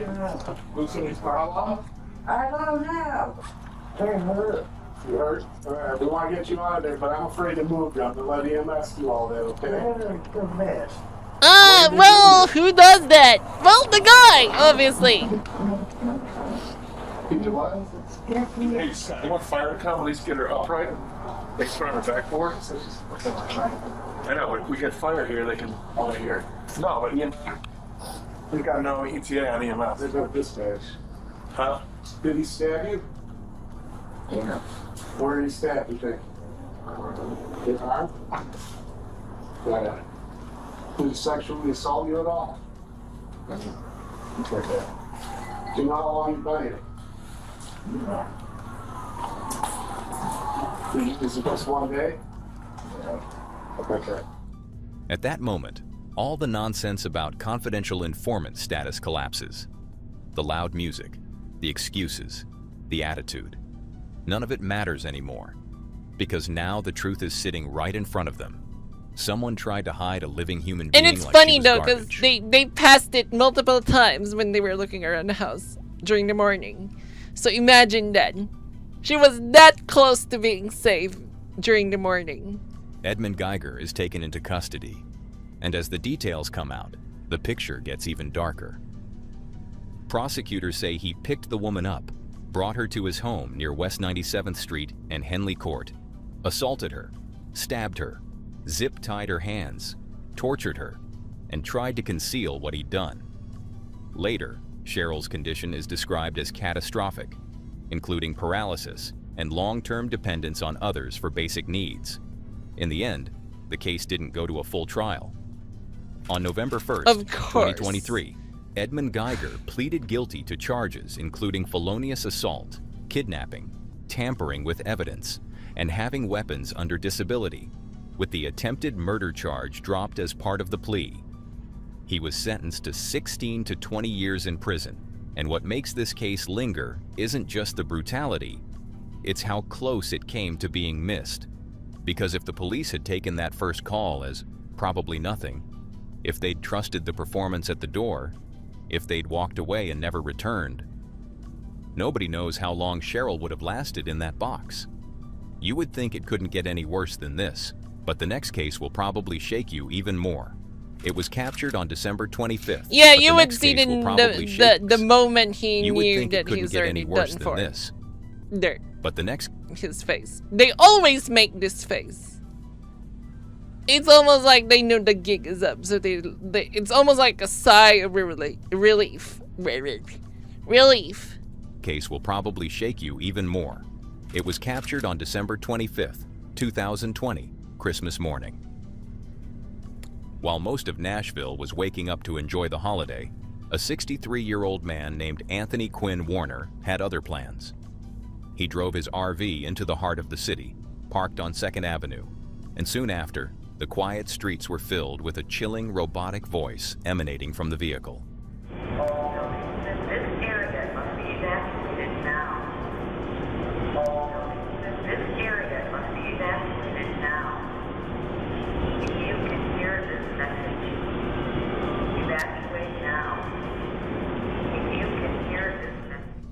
The eerie voice was that of a digital female, calmly yet ominously warning everyone nearby to evacuate immediately. It repeated one bone-chilling message. This RV will explode in 15 minutes. Nashville police officers quickly sprang into action.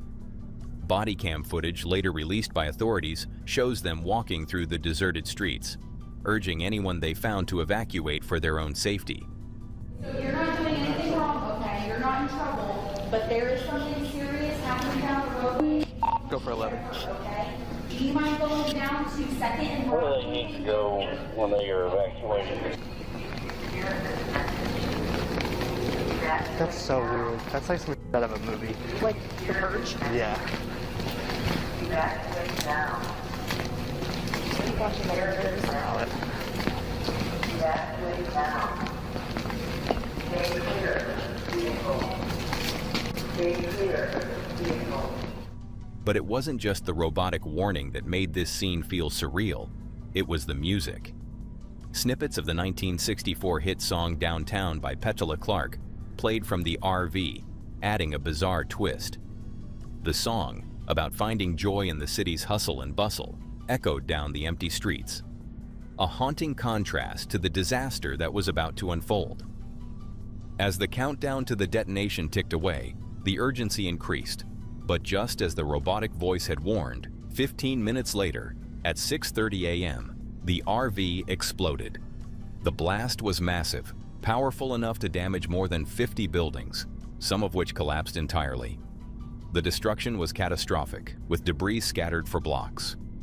Footage captured by police body cams in the aftermath shows the scene resembling something straight out of an apocalyptic movie. Second broad.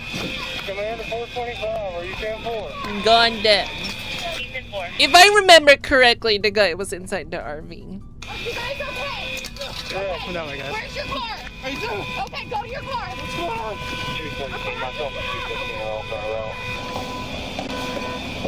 Command, make sure all units are direct. There may be ammo in that vehicle. We don't need anybody coming up. And I wonder why he chose that location to, you know, explode. You okay? Yeah, I'm good, man. I appreciate it. Despite the devastation, officers managed to evacuate most nearby residents in time, saving countless lives. Incredibly, only 3 people were injured, and they were quickly rushed to the hospital. Anthony Warner, the man responsible for the explosion, was still inside the RV when it detonated, the only fatality of the event. But why would someone do something so extreme? What led him to this?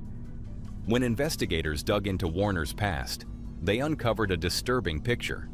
He was a paranoid loner, obsessed with conspiracy theories, particularly the belief that shape-shifting alien lizards were secretly taking over the world. His paranoia had been growing for years. Even more alarming, Warner's girlfriend had called the police 16 months before the explosion, warning them that he was building explosives inside the RV. But no action was taken. Then, less than a week before Christmas, Warner made a chilling comment to a neighbor. When asked if Santa would bring him anything good, Warner cryptically replied, "Oh yeah. Nashville and the world are never going to forget me." In the aftermath of the explosion, authorities struggled to determine Warner's true motive. It's believed that a fatal cancer diagnosis, coupled with his deteriorating mental health, drove him to this drastic act. Nashville will never forget that Christmas morning, an event shrouded in mystery, destruction, and unanswered questions. His prediction was right. But while the after Nashville all. bombing shook an entire city, the next case shows how sometimes the most devastating tragedies unfold quietly, in the place people are supposed to feel safest. Hey, who's in here? Is there anyone in here? No, Daddy. Okay. No, Daddy. Come here, honey. On March 19th, 2023, at around 9:30 p.m., Santa Rosa County Dispatch receives a 911 call about a shooting. Officers rush to the scene, unaware that they are about to walk into one of the most heartbreaking cases of the year. Santa Rosa, the caller advised 7734. I got a subject down over here. He's in front of 406. Hey, You're a who's gunner. in here? Is there anyone in here? No, Daddy. Okay. It's okay. It's okay. Come here. Come here. I got him. Come here, baby. Come here. Come here. Hang on. Come here. Come here, honey. Come here, honey. Santa Rosa, we're going to need victim information and PCS.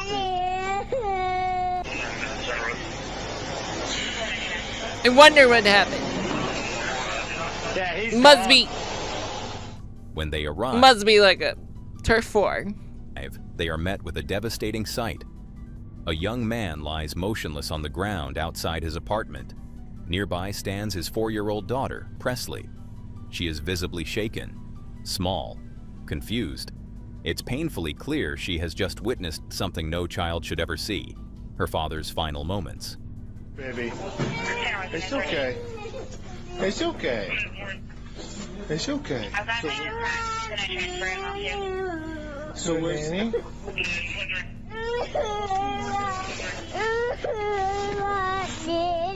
Okay, come here. Hey, where's mommy work at? Is she at work?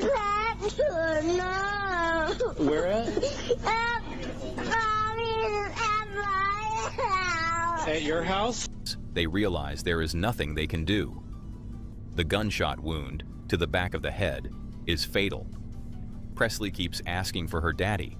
She doesn't understand that he's already gone. What kind of GSW is it? tape it off. Nothing. Hey. Sorry, that's close. Hey, go upstairs, okay? We'll get up. Do we know his name? Bro, they were literally like smacking his face. He's gone, bro. Do we know his name? No. Does he live there? I'm guessing in the head. Frost operator. Thank you. Yeah. I didn't know it's been a year.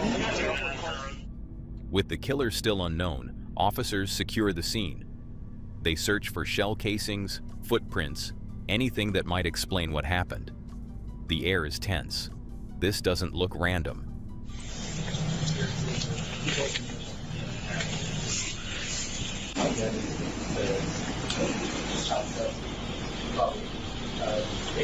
I can't tell what it is. Something shiny right there. The silver thing? Yeah. It doesn't. Nah, that's a piece of little plastic. Yeah, I kept seeing silver shit in here too. Did you get his ID from him? He did.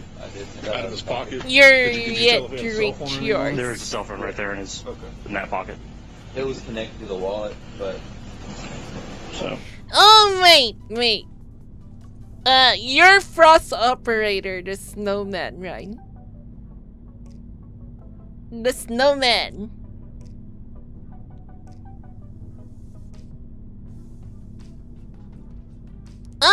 Okay. Welcome to the stream. And thank you. With no immediate suspect in sight, police turn to the neighbors. Someone must have seen something. And one neighbor provides a chilling detail. Did you hear anything or see anything? That I was walking down halfway when I heard the shot. I didn't know what shot. When I started walking again down the stairs, when I saw the man on the floor with blood, and I saw a guy walking to the pine needles. Yeah. He was walking right there. That when he was walking, he said, "That was dead," and he kept talking, but I couldn't hear anything. That's what you get. A witness reports seeing a man walk away thugger. after the shot was fired. As he left, he allegedly said, "This is what you get." That statement tells investigators this was personal. This wasn't a robbery. This wasn't random violence. This was targeted. The victim is soon identified as 24-year-old Colby Vincent. With his identity confirmed, officers begin trying to locate the mother of his child, Rachel Moore. But while police work to contact her, little Presley says something that stops everyone in their tracks.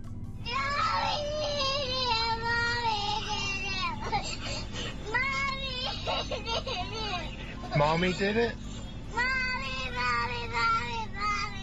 Through tears, the 4-year-old repeats, "Mommy did it."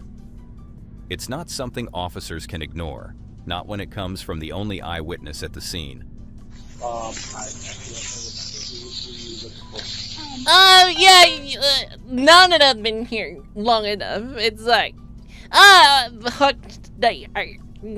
yo, welcome, and thank you.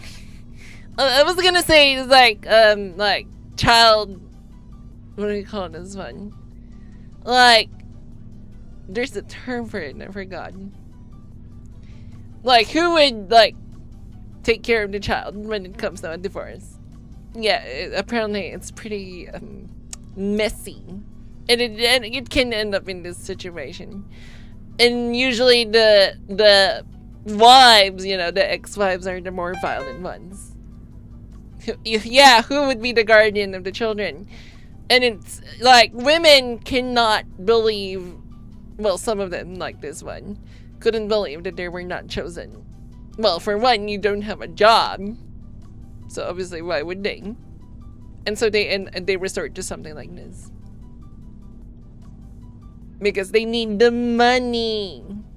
Not even, they don't like, they're not getting custody of the child. There you go, the custody battle. It's like they're not even really concerned about the custody. It's more of the money. It's all about the money, not the children. My granddaughter came to stay with her dad for the first night in over a year, and they resort to calling a hit. Yes, they will do everything to win the custody battle, is what I've noticed here in the United States, because usually the women, they want the money involved.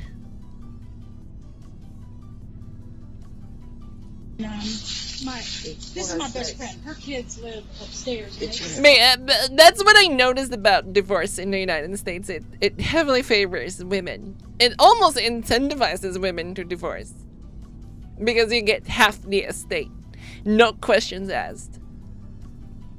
And then, if you win the custody battle, you get a monthly stipend. You know, what's it called?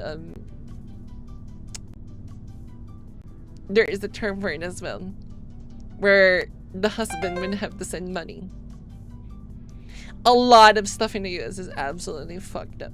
Yeah, all these rules that they have, these policies, is what built the decline of America. The small things build up. Yeah, too many rights, and here we are. Child support in alimony. Yeah, exactly. That's why they fight for the custody of the children. Usually women are the ones that are very particular about this, because usually they know the court will favor them. But in cases that they don't get the child, they resort to this. Called her and told me that something's going on over here, and I just want to make sure that she's okay. Yeah, there's no female here. Yeah. And Child Protective Services are assholes too. Look at these two people. These are Child Protective Services. They're absolutely miserable Karens, and they will side with the mother. They will absolutely side with the mother. Because they're all women! Believe all women, right? Yeah, there's no female here. Yeah. Well, what? You said it before. No, hold on, calm down. I don't know if it's the right. Is this the right door or not? So you're relatives? Guessing it's 406. I'm going to pull my phone up. Are your grandparents or? She's grandmother. The baby's grandmother. Okay, I'll be right back. Moments later, an unexpected person arrives. Presley's grandmother, Christy Moore. Yeah, see, okay, so it's not Child Protective Services, but seems like they prepared for this. Seems like they planned. Well, my mom divorced my dad and she didn't want much from him. He eventually fought for shared custody over me. Or some crap for some reason, but yeah, it was all a pain for my mom to keep me close to her. And all that for alimony. Or child support. She says she came after hearing there was police activity. Now investigators have someone connected to both the child and the mother standing right in front of them. This is cold. It's almost like they planned it all along. Oh, you really came at the very nice moment that something happened. Who told you? Over here, so I'm sorry. The question is, who told you that something bad happened? You're Preston's mom? Presley. Presley, I'm sorry. No, I'm not Presley's mom. I'm Rachel's mom. I'm Presley's grandmother. Presley's grandmother. Okay.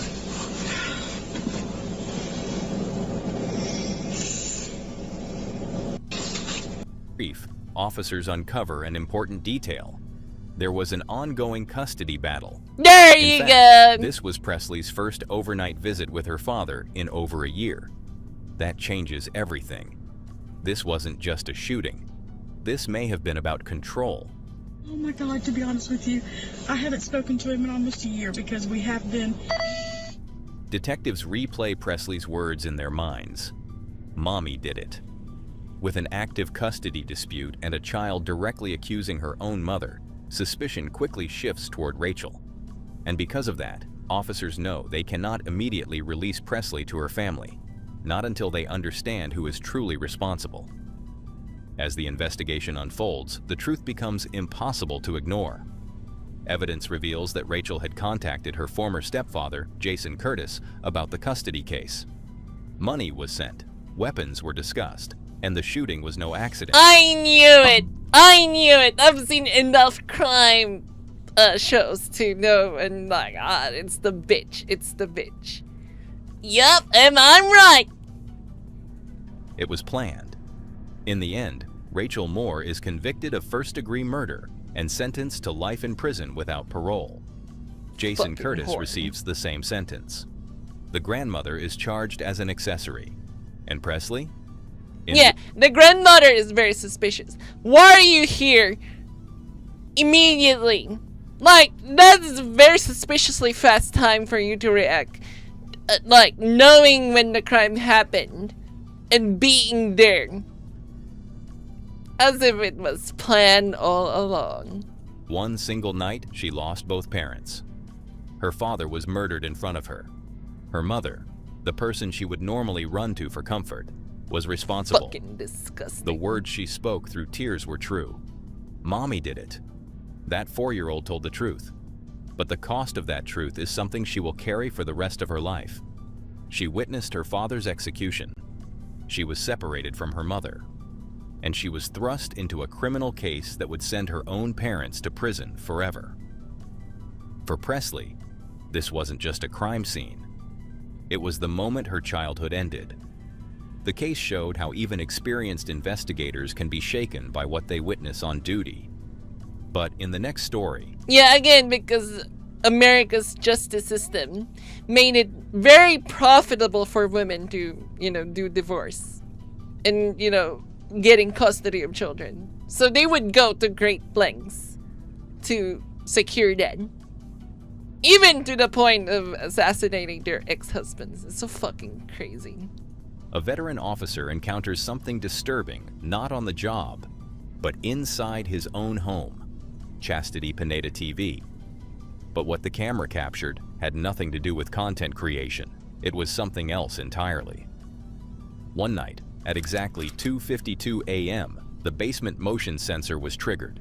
He checked the footage expecting maybe a mouse or the furnace kicking in.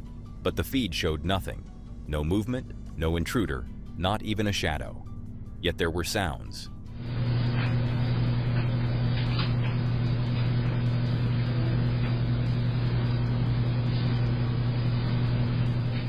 Clear, deliberate footsteps, slow, as if someone or something was walking just beneath the concrete floor. Curious and unsettled, he stayed up and monitored the camera around. Nothing that... 5 p.m., the swing in the basement, an old wooden seat they had kept there for years, began to sway back and forth. There was no draft, no one around, nothing that could have triggered it. He checked the windows, the vents, every corner. But the temperature reading showed a sudden drop, 5 degrees in under 10 seconds. The following afternoon, while his wife was home alone, the swing moved again. Only this time, something whispered. Man, this is fucking creepy.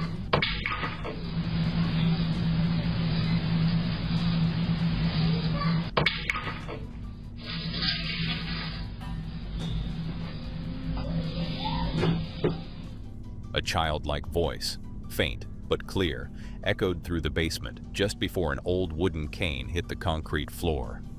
That cane had once belonged to his father. They'd found it years ago in the attic and left it downstairs for sentimental reasons. But no one had touched it in months, and it didn't stop at the attic. Things escalated quickly. Days later, his daughter was reviewing footage from the baby monitor in her infant son's room. That's when she saw it, something she couldn't explain. The baby stirred suddenly in his sleep. A moment later, a figure appeared near the crib. From that moment on, nothing felt safe. Police were called to a home after a report of a domestic disturbance between a couple living. But he eventually fought for shared custody. Okay, I read that. You still gotta be certain type of person to be able to resort to murder for money.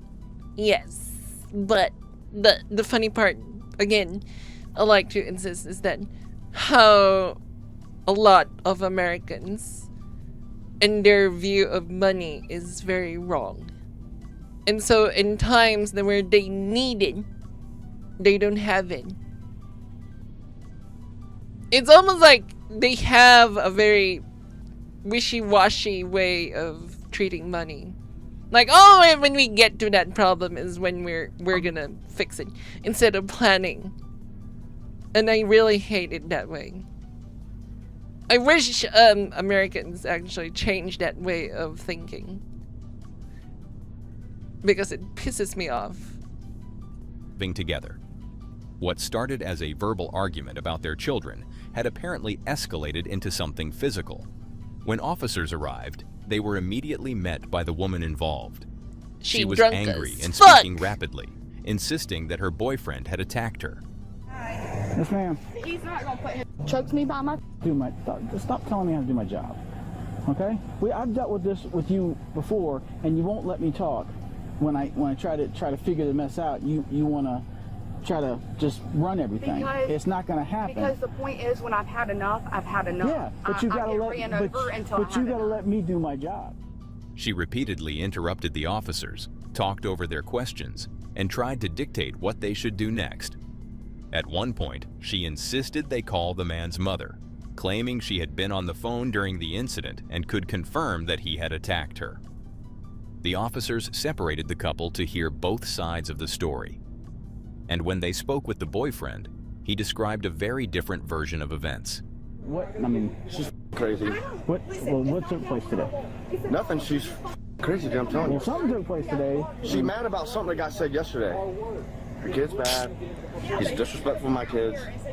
I said something to him.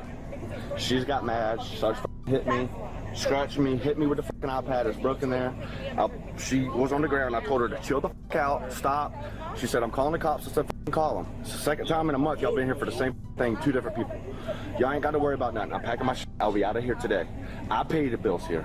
She makes $500 a week. She can't afford shit. I pay the shit here. Her name is on the lease because she was on the lease with her ex-boyfriend.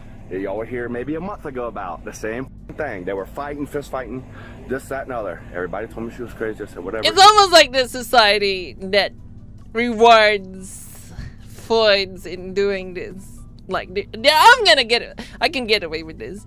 And she's pretty, right? It's all the confidence of knowing that you could move on and have a different ex, ex, because eventually they would realize she's like her attitude is really bad. Like, apparently he's a boyfriend right now, and the ex one was the one that actually hurt the children or something.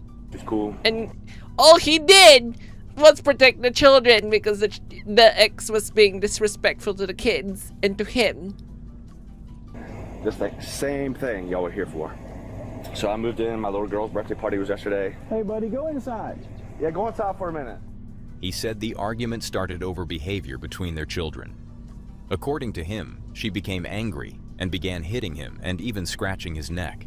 He admitted that he grabbed her shoulders and forced her down briefly, but said he only did so to stop the confrontation, especially once he realized the children were nearby watching. And because children had been present during the altercation, the officers decided to speak with them as well. How old are your youngins? Danny Kate just turned 7. Yeah, the kids won't lie. Can I talk to your 7-year-old? Of course. Can I talk to you, sweetheart? Come on, baby. Hey, sweetheart. Did you have a birthday yesterday? Happy birthday. Thank you. Happy birthday! The day before yesterday on the 30th. But I'm a lot older than you. Did you see what happened this morning? Not really. Well, what did you see? All I really saw was them fighting. What do you mean fighting? Well, they were just fighting in the living room. What? Were they yelling or were they? Who was yelling at who? Well, they were both yelling at each other. Okay, where was your daddy at? Was he sitting down or was he standing up? I would say he's standing up. And where was she? Where was the other lady? Sitting down. Sitting down. Okay, did you see anybody put their hands on anybody? They both put their hands. Who put their hands on who first? I don't. You don't know? Don't know. How did they put their hands on them? I don't really know. You don't know? Like, I'm gonna punch you or I'm gonna grab you? Don't really know. Don't really know? Okay, thank you, baby. I appreciate it. What'd you get for your birthday? A lot of stuff. A lot of stuff? You know what I got? A lot of stuff. That's what happens when you I get got old. a lot of stuff. One of the children explained that they had seen the adults arguing and yelling, but could not clearly say who started the physical fight. The description was far less dramatic than the woman's claims. Officers then examined both adults for injuries. She has no marks on her. Yeah, all I did was grab her by her shoulders. She was already down and just told her to chill the out.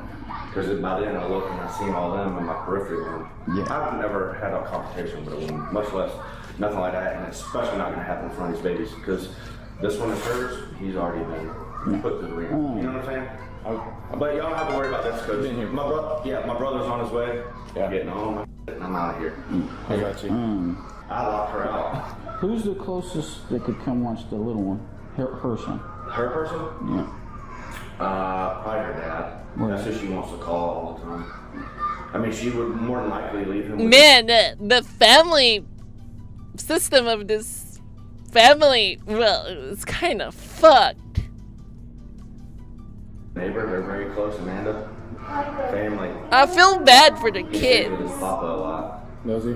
Yeah. Like, the woman doesn't even make it much, like $500 a week. Yeah, I wonder why she always hitches with a different dude every time. And with that recently? With what? Him causing issues? Or?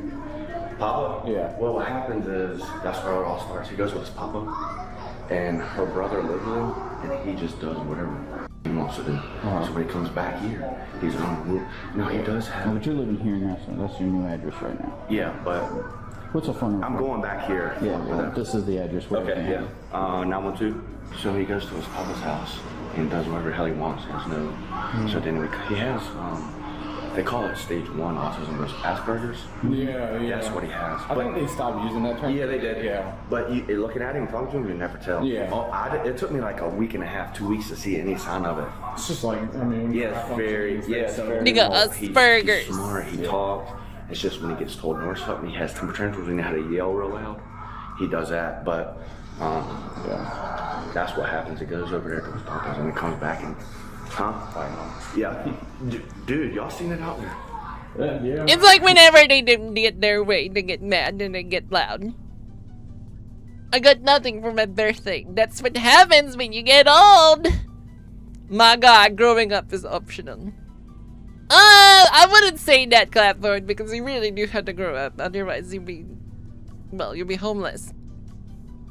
Yeah. She hit me in the side of the head. I guarantee I got a bruise. That's why the iPad's in a million pieces. She hit me with the iPad. Oh, that's what I forgot to ask. Hey, sweetie, I ask you a question. Another question. Yeah. Do you see how did the iPad get broken? You know? No. Never saw that. You never saw that? Nobody threw it or something? iPad? Yeah. The red one? Yeah, I guess it's red. So, you didn't see anybody throw it or anything? No. What about your little brother? No. No? Okay. The woman who claimed she had been choked and slammed showed no visible marks or injuries. The boyfriend, however, had clear scratches on his neck and visible swelling on the side of his head. Her name's Barbara. Was she on the phone when all this was going on? No, she called her earlier and I told her, don't call my mom. She just hung the phone up. Okay, she's saying that she was on the phone and all that. She was on the phone earlier because we were in here talking, and then I went back there. I had the shower running when she was on the phone. I was getting in the shower there. I was going to go to my mom's house just because, and that's when she come back there after me dicking with me, and that's where it all happened back there. Okay.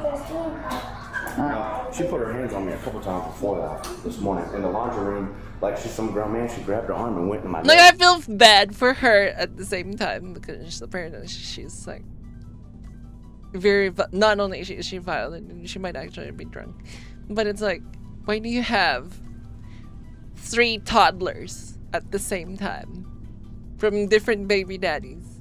Yeah, that will drive you insane. Like, from one fuck up to another because that's what they're thinking. You really would think that you really fucked your life over. And you're stuck with it, until they turn 18. And pushed me up against the door. Mo, what are you doing? Chill. I never seen the side of her. But we have a bunch of mutual friends and all. And everybody's like, dude, she's crazy.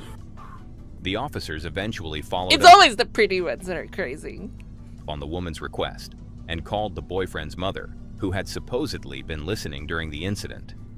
But when she spoke with police, she did not confirm the story that her son had attacked the woman. The lady here said that you were on the phone during the whole time that I had to call you, and you would corroborate that she was attacked by your son. No, that's not true, officer. She did call me. Instead, she said she heard arguing and yelling between the two of them and had told her son to take the children and leave the house. By this point, the situation was becoming clearer. The physical evidence, witness accounts, and the woman's increasingly aggressive behavior toward officers all pointed in the same direction. I just finished talking to your mama, and your mama pretty much corroborated what you were telling me. Also, they really have a nice house. Not gonna lie, their house is really nice. Is there any way that you can like make her leave? Oh, she's going to jail. Okay. She's going to jail. Oh, she's going to jail. And cruelty to children, because the fight happened in front of the children. Yeah, that's why I locked all of them in their room, because I could not get her. I didn't know that. Cruelty to children. What the fuck? You can't even argue it in front of the children. What the fuck? I never heard of that. It's America.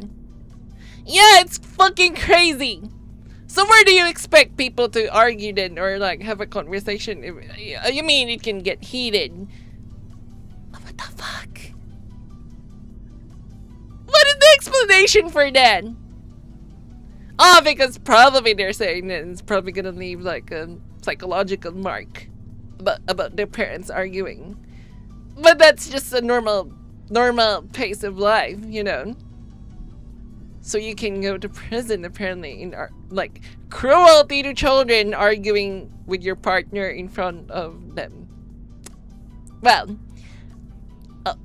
okay, whatever. Her to stop. Hers has already been through it with his actual dad. Yeah. Well, I'm sure y'all. Yeah, I've been here. But, and she tried to overtalk me the last time I was out here, and it don't happen with me. Tried to tell me to do my job. So. That's why you got the badge, buddy. Yeah, so. But she just, I don't want nothing bad to happen to nobody. But well, when your babies, man. With the way Georgia is and family violence, because it is family violence because you guys are residing together. Am I gonna get in trouble? No. Good. She has no injuries. Yeah, I did not touch her. All I did was literally, she was on the ground. She jumped on me. I put her on the ground. I'll never put my hands on her. I don't care what they do, unless they hurt a child. And I grabbed her shoulders just like that. And I said, "Chill the f out." She was going crazy, dude. I mean. Well, like I said, she says that you choked her around the throat. She don't have any marks. She has no marks. You have severe marks on your neck and then light marks. Yeah, and then she hit me somewhere with an iPad, but... The statutes on family violence is simple battery is maybe this. And then we leave that up to the victim if they want to prosecute. That, she drew blood and that's battery. You have no say-so in it. We have to act, so she's gonna be going to jail. She ain't gonna like it. Plus the way she acted out there, she come running in like a bull. She should have went to jail. Where do you think that's gonna get you when you're talking to the authority? Nowhere. So, you know what I'm saying? But I mean, you would think. Obviously, I don't think her and I were married, but her prior relationships was the same thing. Same thing. You would. Yeah. This is the kind of woman that I would say, all my exes are toxic, narcissistic, and then it turns out it's like 5 relationships. Maybe the main denominator is you, girl. I think you're the problem. You might wanna do some self-reflection for once. I think you learn from your mistakes, but. Yeah, her. I'm gonna try to talk to her. I should have known. I'm gonna try to talk to her about who she wants the baby to go to. She'll probably say her dad. He goes there a lot. Yeah. Things would not go well if he was still there when she got out of jail. All right. I did what you said. I called mama. She didn't corroborate anything you said. I talked to the children. They didn't corroborate anything you said. So he's got injuries you don't. All right. So you're gonna go to jail for battery, family violence. And cruelty to children. Okay. Yeah. Okay. So turn around. Okay. Behind your back. You got somebody come watch your son? I was like, okay. She's so nonchalant about it. It's like, the gig is up. Okay. Or somebody so your dad can come? He's not leaving. He's not going to be in my house while I'm not here because my name's on this house. Oh, you let him. He's been here for a month, so he's established residency here. My dad's calling. Don't leave my kid with him. I'm not. That's why I'm trying to get. That's why I'm trying to get you to call somebody. What? She's still trying to sell the idea the guy is still gonna hurt the kids. I think I trust the guy over her. Your neighbor watching till your dad can come like last time? I'm calling. I'm not going to place threats, but you better be at my mother's house before I get home. You want to take me to jail? Take me to jail for threats too. Promise the baby Jesus. That's the last they'll his kids will see of him, I promise you. Hey, come get me from jail and come get Riker. Okay, come get Riker right now. Call Amanda back. That's tight, dude. Hold on, I placed a finger in there. I placed a finger in there. Come send somebody to get me from jail and come get Riker from Amanda. Let me call Amanda. Is that Amanda that lives next door? Bullitt County? Is that Amanda? Am I going to Bullitt County? Yeah. Is that Amanda? Yeah.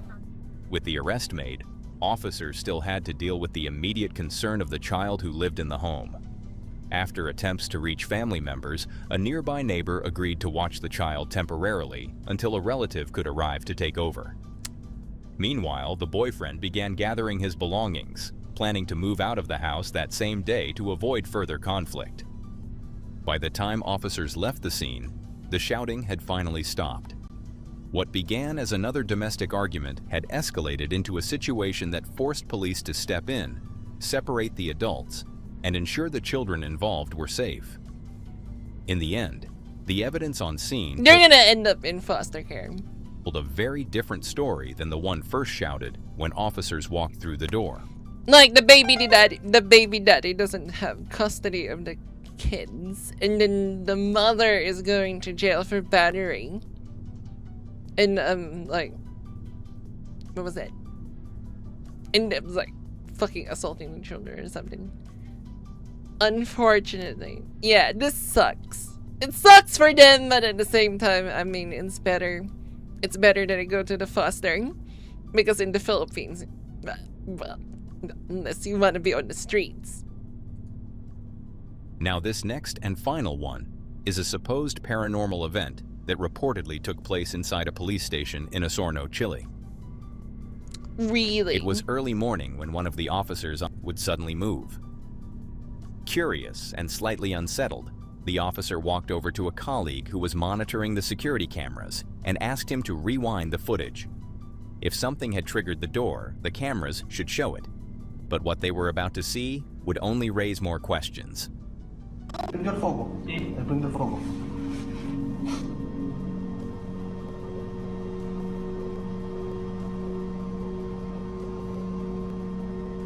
Claro, lo que le pasó. Ahora va a prender el foco. Ahí tiene que prender la luz.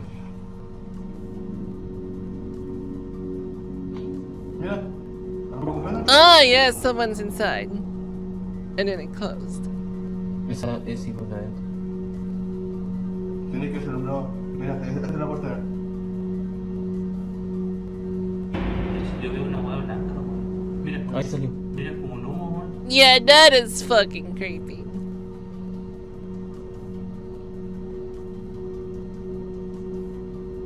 Yo estoy mirando esto, weón, que The footage begins quietly. Everything looks completely normal at first. An empty hallway, still and silent like you'd expect during the early hours of the morning. Then suddenly, a light inside one of the offices flicks on by itself. There's no one entering the room. No shadow moving in the hallway. Just the light switching on in an otherwise empty building. Seconds later, the office door slowly swings open. But again, no one appears on camera. No officer, no staff member. Yeah, nothing that would that's explain fucking what creepy. triggered it. And then something even stranger happens. From inside the room, a faint mist or smoke-like shape begins drifting out into the hallway. It moves slowly, almost as if something invisible is passing through the doorway. The cameras capture it clearly enough to be noticeable, but not clearly enough to explain what it actually is. Naturally, footage like this always raises skepticism. Some people might assume it's edited or manipulated. But according to the officers who reviewed it, this video came directly from the station's internal surveillance system. The same cameras used. Okay. We're moving on to the next one.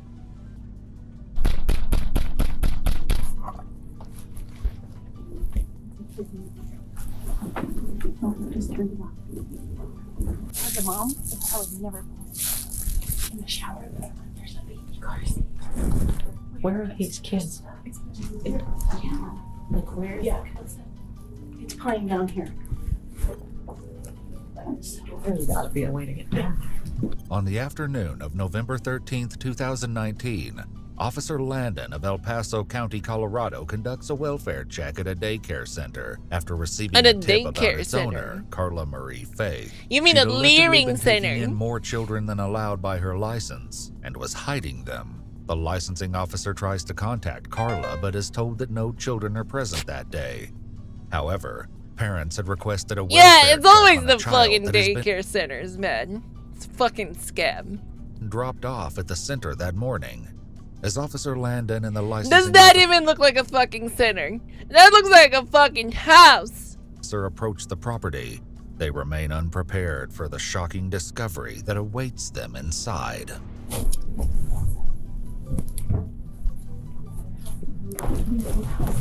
I'm calling the sergeant. This is weird. I have a really bad feeling about what's going on here. The first officer on scene at the Play Mountain Place Daycare Center meets with two licensing officials. The daycare's owner, Carla Marie Faith, has told licensing officials that she has no children on the property that day. Little does she know, the supervisor has been in contact with a mother who confirmed that she dropped her toddler off at the residence earlier that morning. The officer is now tasked with puzzling out the truth, but she cannot know just how many secrets Carla may be hiding. The following footage has never been seen before. I really do not like basements. Like, I really don't see any, like, sure they have practical uses, right? But at the same time, why would you want some space underneath where you're living in? It's just fucking scary. Even a crawl space is already fucking scary. There's nothing visible in the front. They would be in this room. Nah, it's fine. Yes. So I'm wondering if we need to have her come to try to pick up her child. She said she was willing to come here. As a mom, I would never. Hello, CSPD. No answer. Carla wasn't actually here because she pulled up in the silver Jeep over there. So do you believe that these kids are by themselves in this house? Potentially. We did not see anyone else here. Carla, I just Oh, saw her God. lead out the back. Damn, that parent sucks. thinks their child is here. So And this child was born in 2017, so it's just a little one. not anybody that could even come to the door.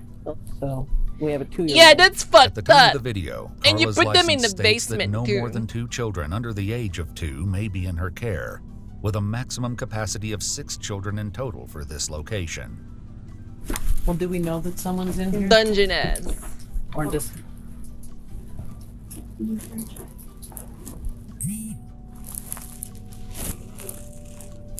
All I can hear is the movie.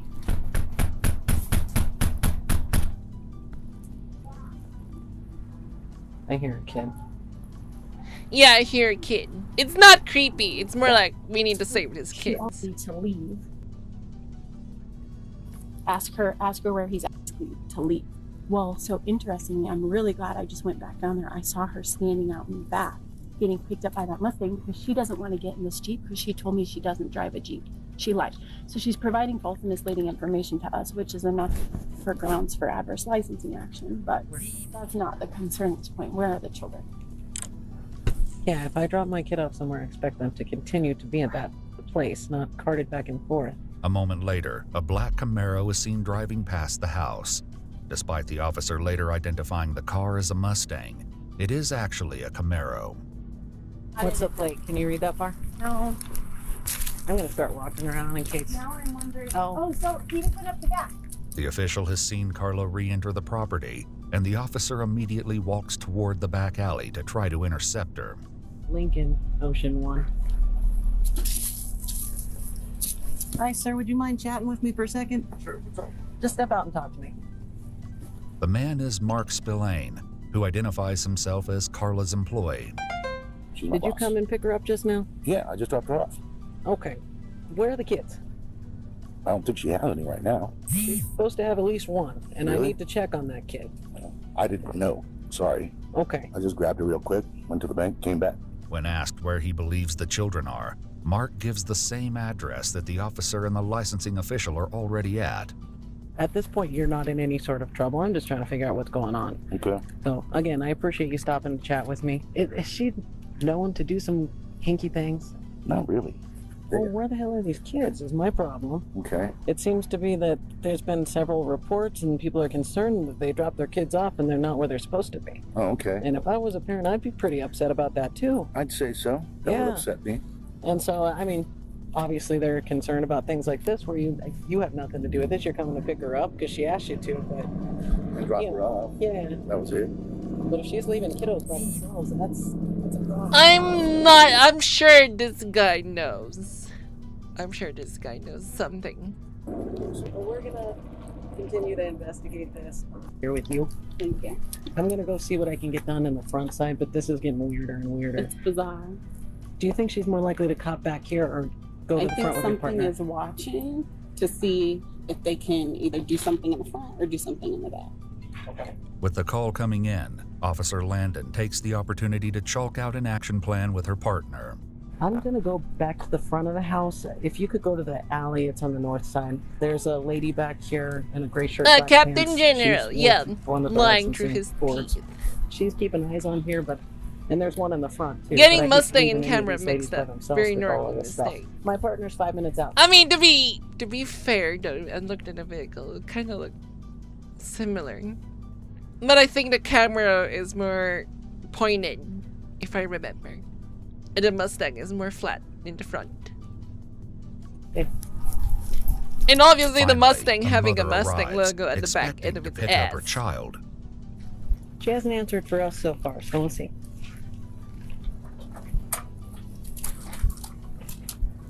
Hi, buddy. Hi. Hey, how are you? Good. I need to talk with you. I think you need to talk with Carla, maybe? Who are you? Not Carla. Who are you, though? I'm Chrissy. Chrissy? Yes. Okay. I need to talk to Carla as well. Alright. Do you have some ID on you? I do. Carla's right over there, though. Yep, I could hear her voice like booming as she talks. She fucking fat, bro. Oh, sure. You want to come over here? I mean, we can see she's fat, but oh my god. What was your name? I'm sorry. Chrissy. Chrissy. Yes, ma'am. Do you work for the facility or?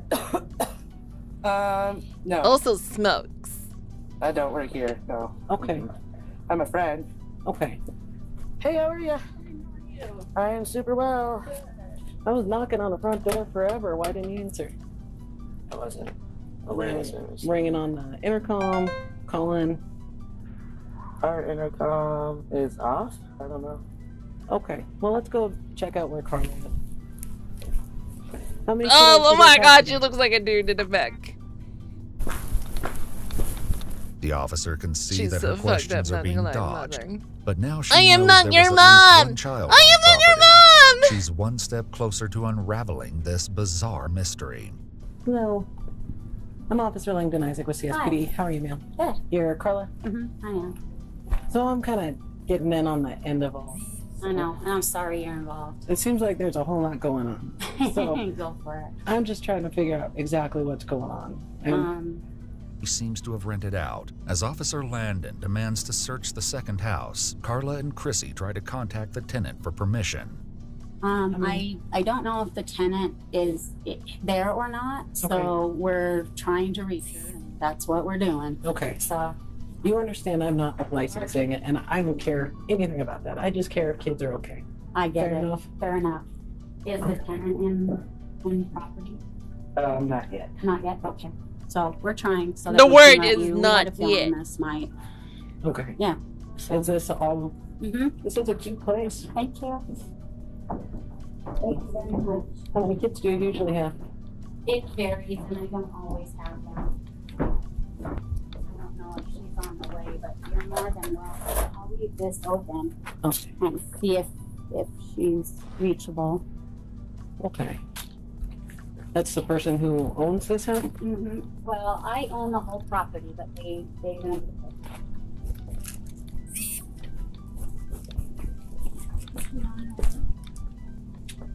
I'm gonna move forward a bit. 93 from 71. Kids. There's the shower. In the shower, there's a baby car seat. That's their stuff. Where are these kids? Especially for babies. I don't know. There's diaper bags, there's little backpacks. Try calling them Why out. would you leave the kids in the basement? Where are these kids? You're switching over.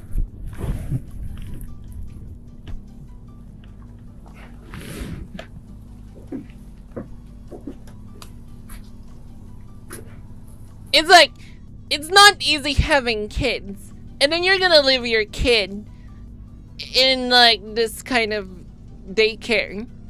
And then look what they do. They just stuff him in the fucking basement. Oh my god.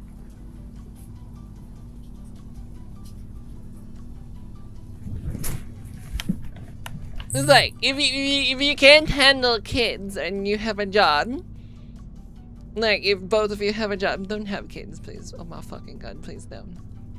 Because this is the fate you're gonna put them through. Hey, ma'am. You know, walk back over here. I bet she's gonna run. I just want you to hang out in this area. Do you want me to stay here with you? No, I'm good. I mean, I can. It doesn't matter to me. I have nothing to do. While Officer Parker makes sure no one wanders off, Officer Landon tries to contact some of the parents from the information on the backpacks before resuming the house search. What she doesn't know yet is that there is information being shared behind her back. They're not sleeping somewhere. They're nap study out in here. Any other Nap phone number? stuff. Not in those two bags. Why would you need nap stuff?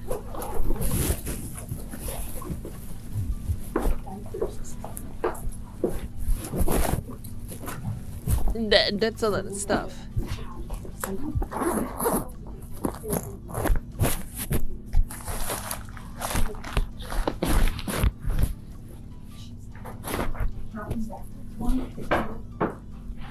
I'm gonna move forward to where they're actually looking for them.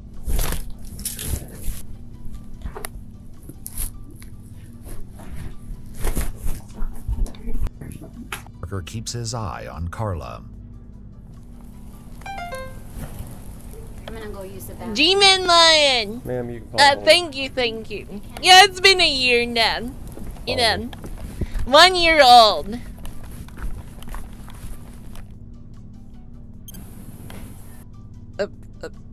A pathetic procrastinator.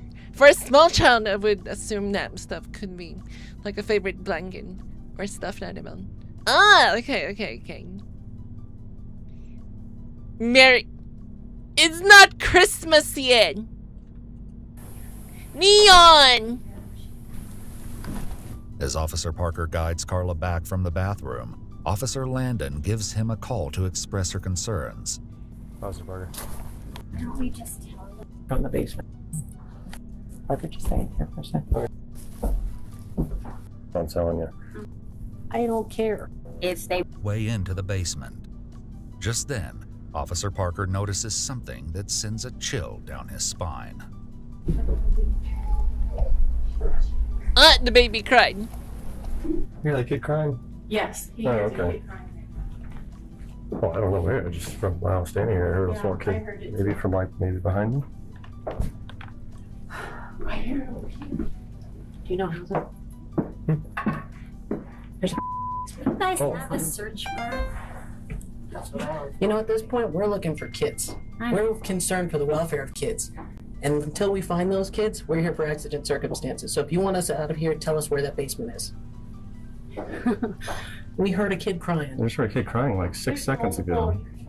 Maybe 10 seconds ago.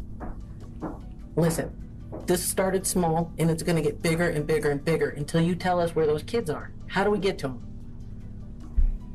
They're at the park. Then why are we hearing kids coming from your basement? As Carla continues with the facade, Officer Landon returns to her frantic search of the house, but it's Officer Parker who's about to make the discovery they've been hoping for.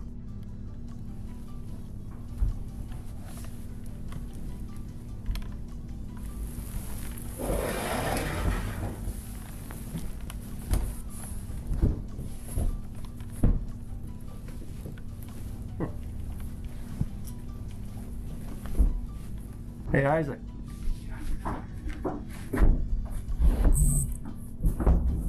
It's almost like you're finding a secret wall. Turns out there is a basement.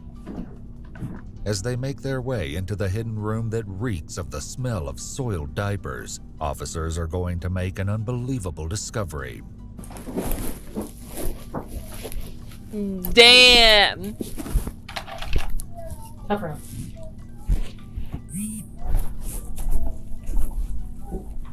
Who are you?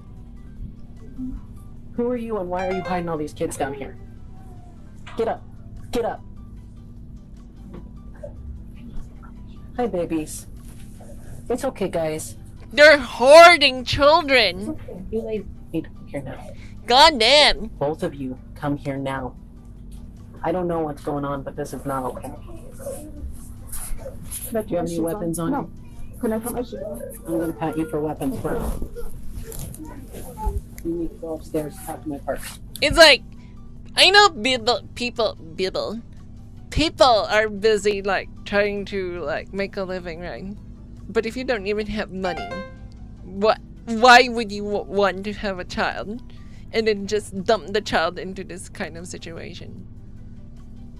It's unforgivable.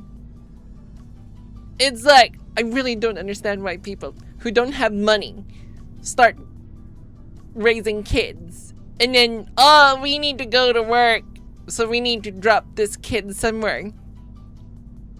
Drops it off in the daycare. And it's like there's sardines in a corner in a basement. That's no way to live.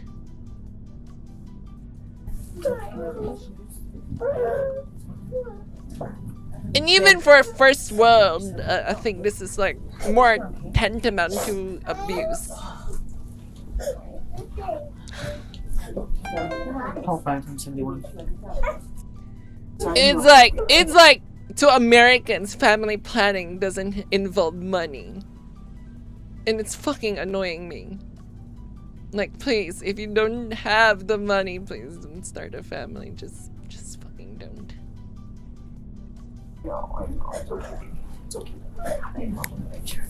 We've about 20 kids down here.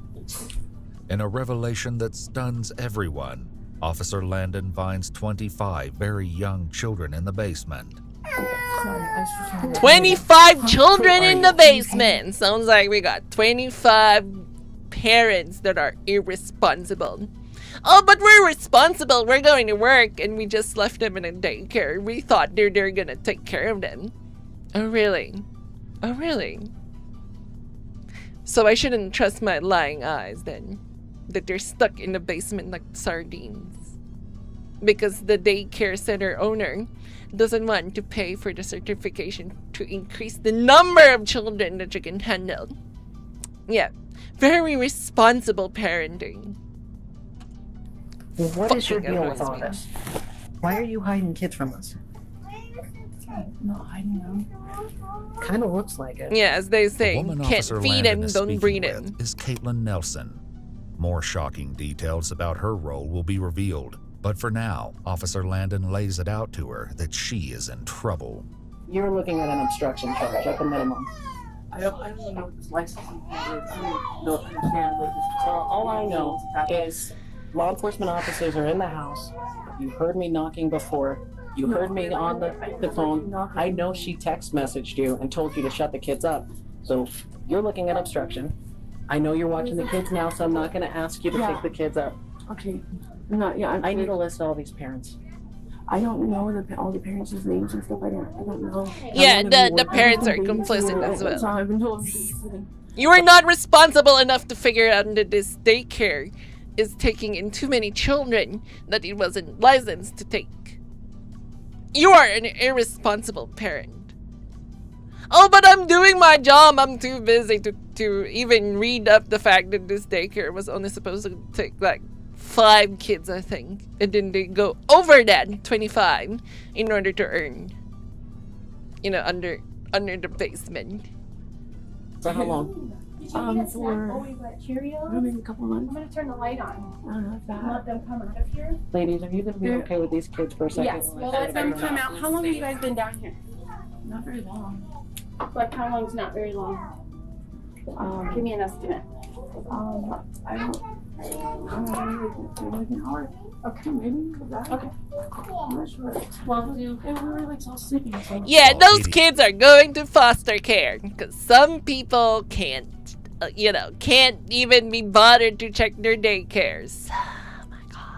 He claims they were hidden for maybe an hour. Maybe an later hour. affidavit for Christina Chrissy Swager states that Carla told them to take all of the children inside to the basement earlier that day. While it's unclear how long the children were down there, it seems to have been longer than an hour. It appears that all of the kids had been dropped off like normal, and Carla and her staff panicked once the licensing officials arrived, followed by police. Officers now focus on reuniting the children with their families. If you will help me get unhandcuffed, I will get all of these parents here to pick up these kids. Okay, we can handcuff you, but if anything squirrely happens, Nothing it's not going to be good. If anything squirrely happens. Can we take care of our babies? We're going to get the parents on the way. I don't know that you guys are fit to take care of babies because you hide them in a basement. Stop moving around. Change their diapers. We can get them something to eat. There's 2 ladies here that are allergic. They don't know these 2 ladies. No, so they're all freaked out. These ladies just start calling parents. They're running an illegal operation of having more than 5 kids, I think. Stay right here. Just start calling parents. I might have the wrong impression, but whatever. Okay, just hear me out. I get it. Okay? Yeah. I get how you feel about me. Just listen. These 3 ladies can take care of those little guys, and I can get their parents on the phone. I can sit right there, and we can get them out the door to where they belong. Okay. Can we work as a team to do that? But Officer Landon is not in the mood for negotiation and knows better than to give in to Carla's act. Why are we here? Yeah. How did we get to this point? That you're hiding kids in a basement and you're not being honest with me. Because I wanted to earn more money. If the kids had supervision and it's just that you have too many kids, that's not a crime. I don't care. But when you're preventing me from doing my job and you're creating physical obstacles for me to do my job, and I did all of that. That's when I care. Okay, I did all of that and I'm guilty of all of that. So just call. Katie, what? Stand up for me. Put your hands behind your back, okay? What's your middle name? Can't put my stuff in my pockets, okay? No, lay forward down. Put it down right there. Can I put my skirt down? No. Oh. It turns out Caitlin Nelson has a long rap sheet. In fact, there was an active warrant against her at the time of this incident, as parents receive calls to pick up their children. It's always the unassuming, It's like, I'm just here for nothing. And apparently they got a rap sheet. They got a warrant. Carla has some... And imagine that you're in a daycare center and one of the employees has a fucking warrant. Would you even trust that daycare? Hell no. News to share with them. If you're unable to come quickly, don't worry. Just come when you can. They're closing the business down. So if you don't have to rush though. Later interviews with parents highlight more horrific details about their children suffering from nightmares and not being able to sleep in the dark. Carla Marie Faith was found guilty of 26 counts of child abuse without injury, a felony count of attempting to influence a public servant, and another misdemeanor charge of obstructing a peace officer. She's been Damn. sentenced to 6 years in prison and is currently eligible for parole, with the hearing set for August 2025. Caitlin Nelson pled guilty to 26 counts of child without injury and 1 felony count of possession of controlled substances. Though she failed to show up for her court date, something she's done for several charges in the past, Caitlin was sentenced to 365 days in jail, with credit for 135 days of time served and 4 years of probation. The probation requires her to complete a substance evaluation and comply with the recommended treatment, monitored sobriety, complete a child evaluation with the recommended treatment, and do 200 hours of community service. Christina Slaughter had lied to police earlier and was actually an employee at Carla's daycare center. She was convicted of 26 counts of child without injury, a felony count of attempting to influence a public servant, and a misdemeanor charge of obstructing a peace officer. She was sentenced to 2.5 years in prison, with an additional 3 years of parole, which she is currently on. Valerie Fresquez, another employee at the daycare, pleaded guilty to 26 counts of child without injury and took a plea deal that required her to testify against her former colleagues. She received a 2-year deferred sentence in March 2021 that she completed in March 2023, allowing her to withdraw the guilty plea with all charges dismissed. God damn. Okay. That was pretty wild.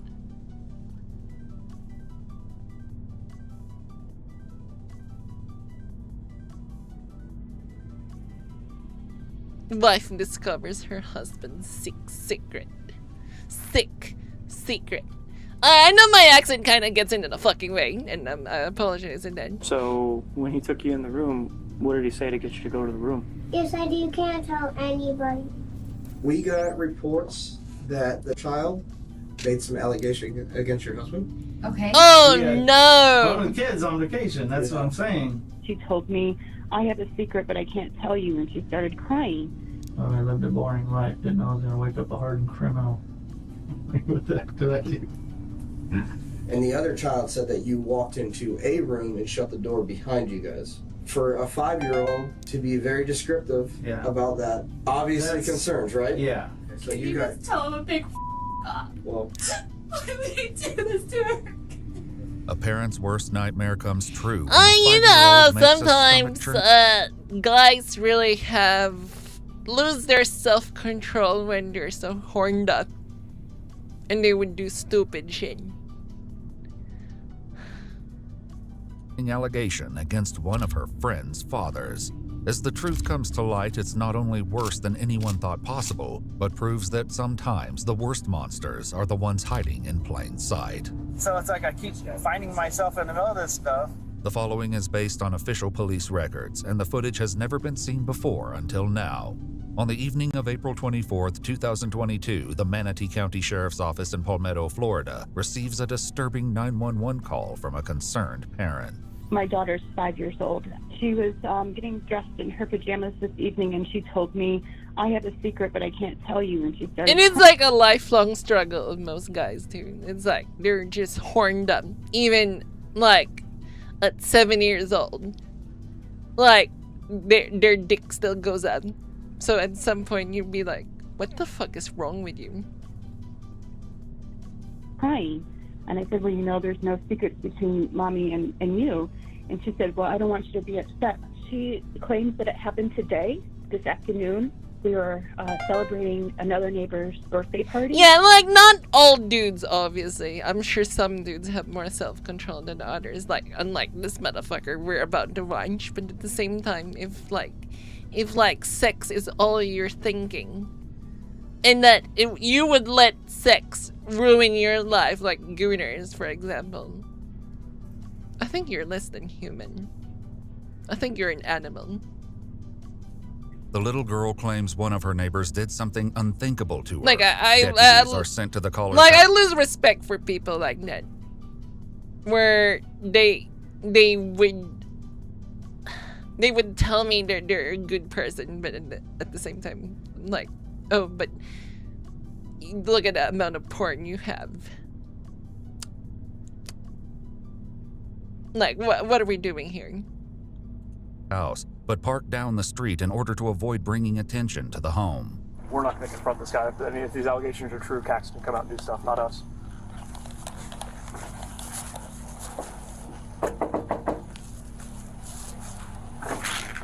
Yes. Hi. Hi. The deputies sit down with the 5-year-old, but nothing can prepare them for the harrowing story she will tell. So do you have any friends in the neighborhood? Let me guess. Stepdad. I got this guy. So he shut the door. What? He shut the door and The little girl describes the man inappropriately touching her. Who's that? Thompson's. You said Thompson from... Okay. Mr. Thompson is one of their neighbors who lives down the street. He's the Oh, father okay, of some so of a the children neighbor. she plays with. So when he took you in the room, what did he say to get you to go to the room? He said you can't tell anybody. He said follow me. Okay. And then you guys got in the room, and did he show you any pictures of anything?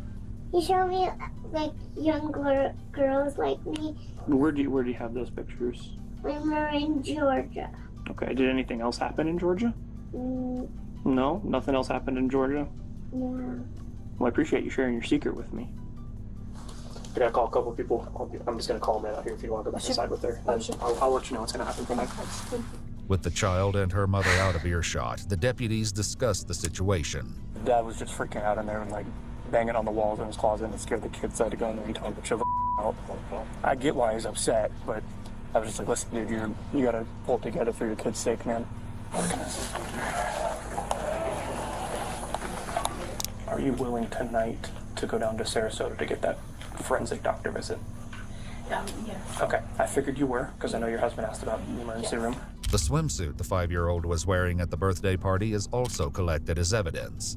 The next day, on April 25th, deputies track down 44-year-old Christopher Chris Thompson while he's working for the Manatee County Utilities Department. Oh, he's a government employee. Well, would you look at that? Christopher, how you doing, man? Good. What's up? You step out for me real quick from the top? Somebody walk back to me. Oh, okay. Let me talk about this a second.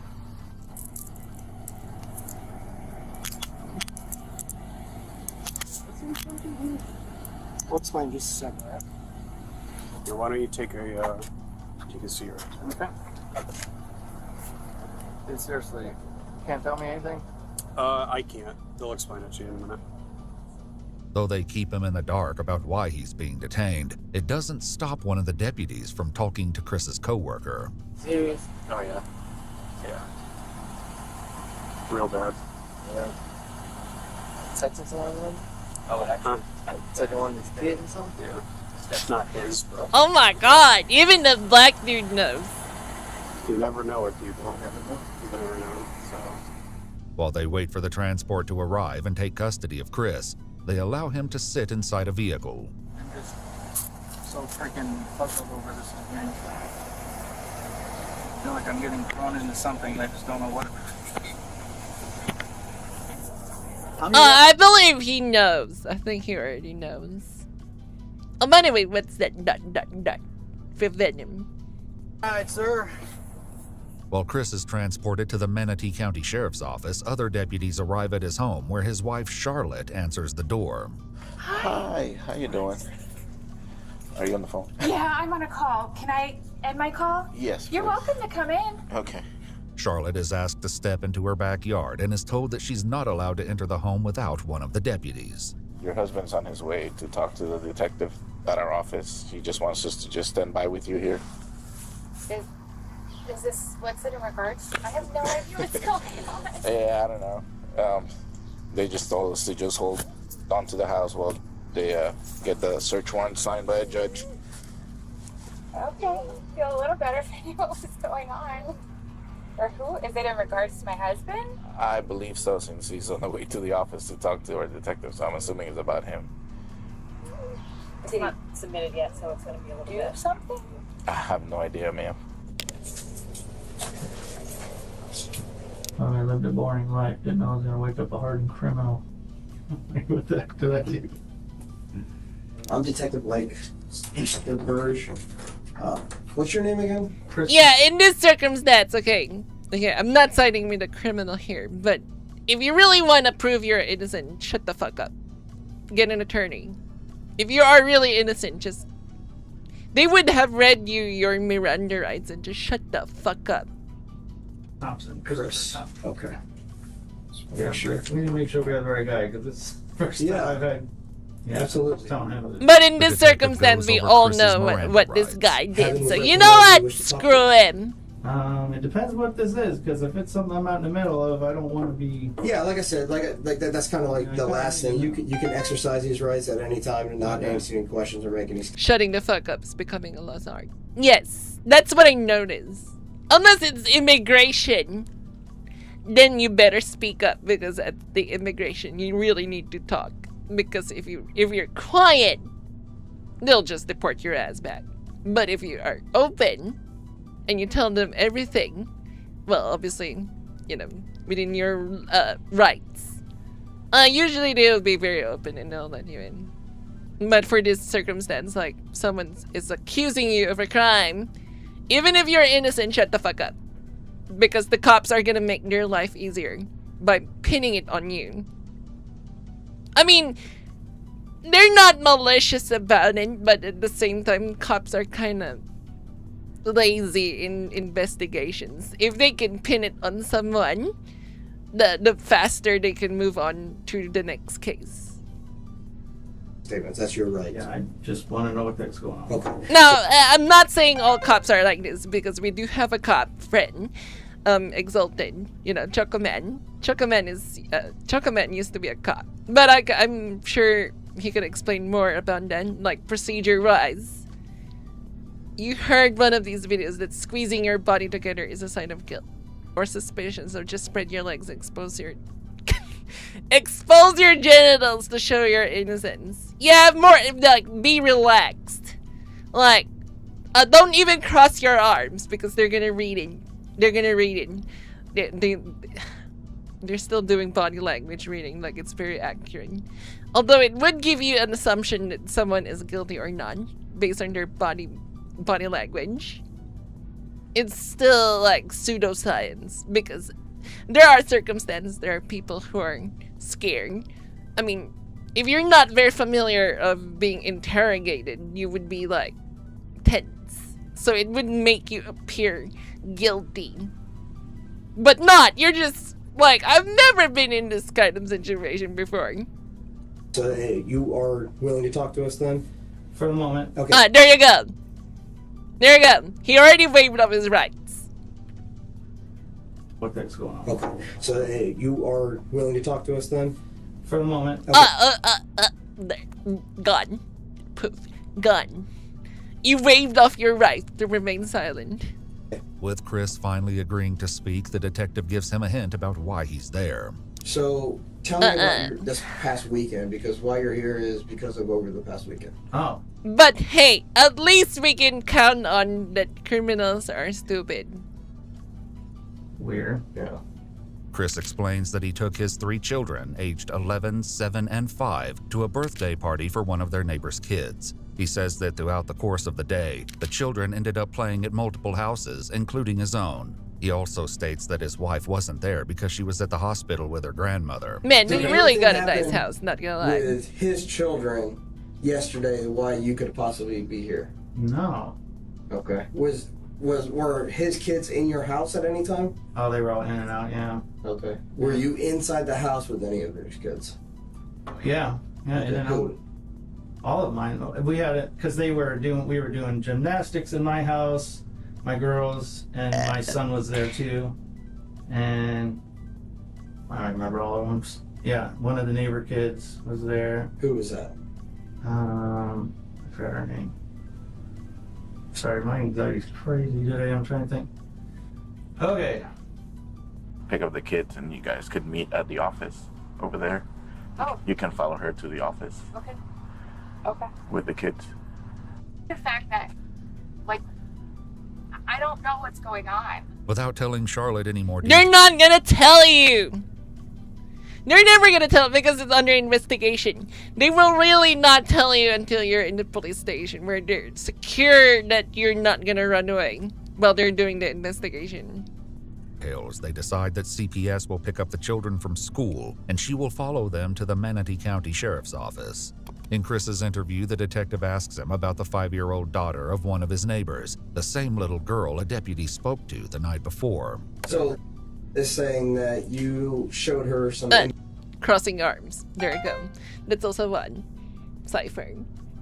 What's this guy done? Sorry, you've been lurking in the background playing Helldivers. No problem, Cypher. This guy is being accused of being a PDF. Yeah. Inappropriately touching a minor. Images on your cell phone. Images on my phone. That's correct, or a tablet, or some kind of electronic device. Well, they watch YouTube on my phone. But you specifically showed her these images. Of what? Of you. Oh, that's disgusting. I know. State? I know. Oh, heck no. No. No? No. Don't have any idea what I'm talking about. Oh, no. There's nothing like that on my phone. Did you go into a bedroom with her yesterday? No. Okay, why would she be telling me that? I'm not sure why.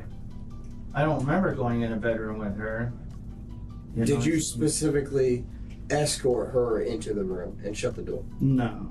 Because I have another child that was there saying that is what they saw. Oh, no. To be very descriptive about that. Obviously concerns, right? Yeah.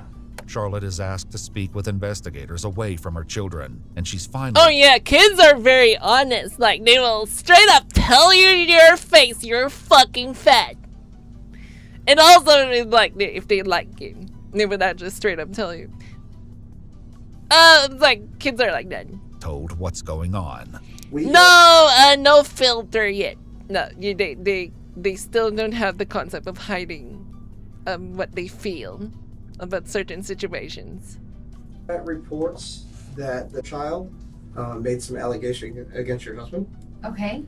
These allegations stemmed from him showing her videos of children performing on himself. What? Within the allegations also said that he performed on her. Oh. Yes. When? Yesterday. I wasn't around. I was at the hospital with my grandma. Is very intelligent, it seems like. She's very articulate in the way she speaks. She came in today. Oh yeah, most women like mature earlier than men, but usually that means afterwards it kind of spirals out of control after that. Men kind of like mature very late, like maybe around, I don't know, 40 or 50 years old. And women like mature really, really rapidly. But after that, it's kind of a decline from there. And talked about these incidents that happened between you and her. And you can tell. She was very descriptive. From the amount of, Democrat women that go crazy wearing fucking nose ring at fucking 40 years old. Yeah, that's fucking insane. And dyeing your hair, having so much tattoos, which, by the way, is one sign that you have very little self-control. You're like, there's a term for it. I'm like, oh yeah, spontaneously, I want to have a tattoo today, so there you go. In those incidents, she described things that you did to her, and she described images that she saw on your phone. There's definitely... So here's how I look at things. Okay. Explain why she would be saying those things, and then we can kind of move past those things. I don't know. And I'm telling you, how I look at it is, I don't know doesn't explain anything to me, okay? So the reason your kids are here is because he said that when he showed her pictures, it was definitely him, and he was laying on a bed, and there was another child doing this to him. What? So obviously we're concerned that... Oh my god, this guy is doing an Epstein. There's a possibility that he's... Yeah, there you go. Thinking of that one coworker that shaved her eyebrows off and got blue eyebrow tattoos. Yeah, that's a call for attention. It's a call for attention. Like, their personality is so bad that they have to, like, they have to externalize their need for attention. So instead of being vocal, being verbal about it, they externalize they're signaling to other people that they want attention. Doing this too. It's a cry for help. Well, we don't know that for sure, but that's why we want you to come down here. That's why we don't. But I got released and it wasn't anything. They didn't push any charges or anything. Whether or not this is the same incident. Obviously, some concerns. Once before in Canton, Michigan. Oh, really? I had my kid in the car and I ran in the store. My parents always did. Well, you don't do that anymore. But I got released and it wasn't anything. They didn't push any charges or anything. Whether or not this is the same incident is unclear. Either way, it's becoming undeniable that Chris is leaving something out of his story. I know you've been involved in incidents where you were a suspect, where children were involved. The man, there was one so with my father-in-law. Here's what I'm saying. I know what you're saying now. So I don't want to work around possibilities. Talking to the kids. Okay, so you. I'm right here.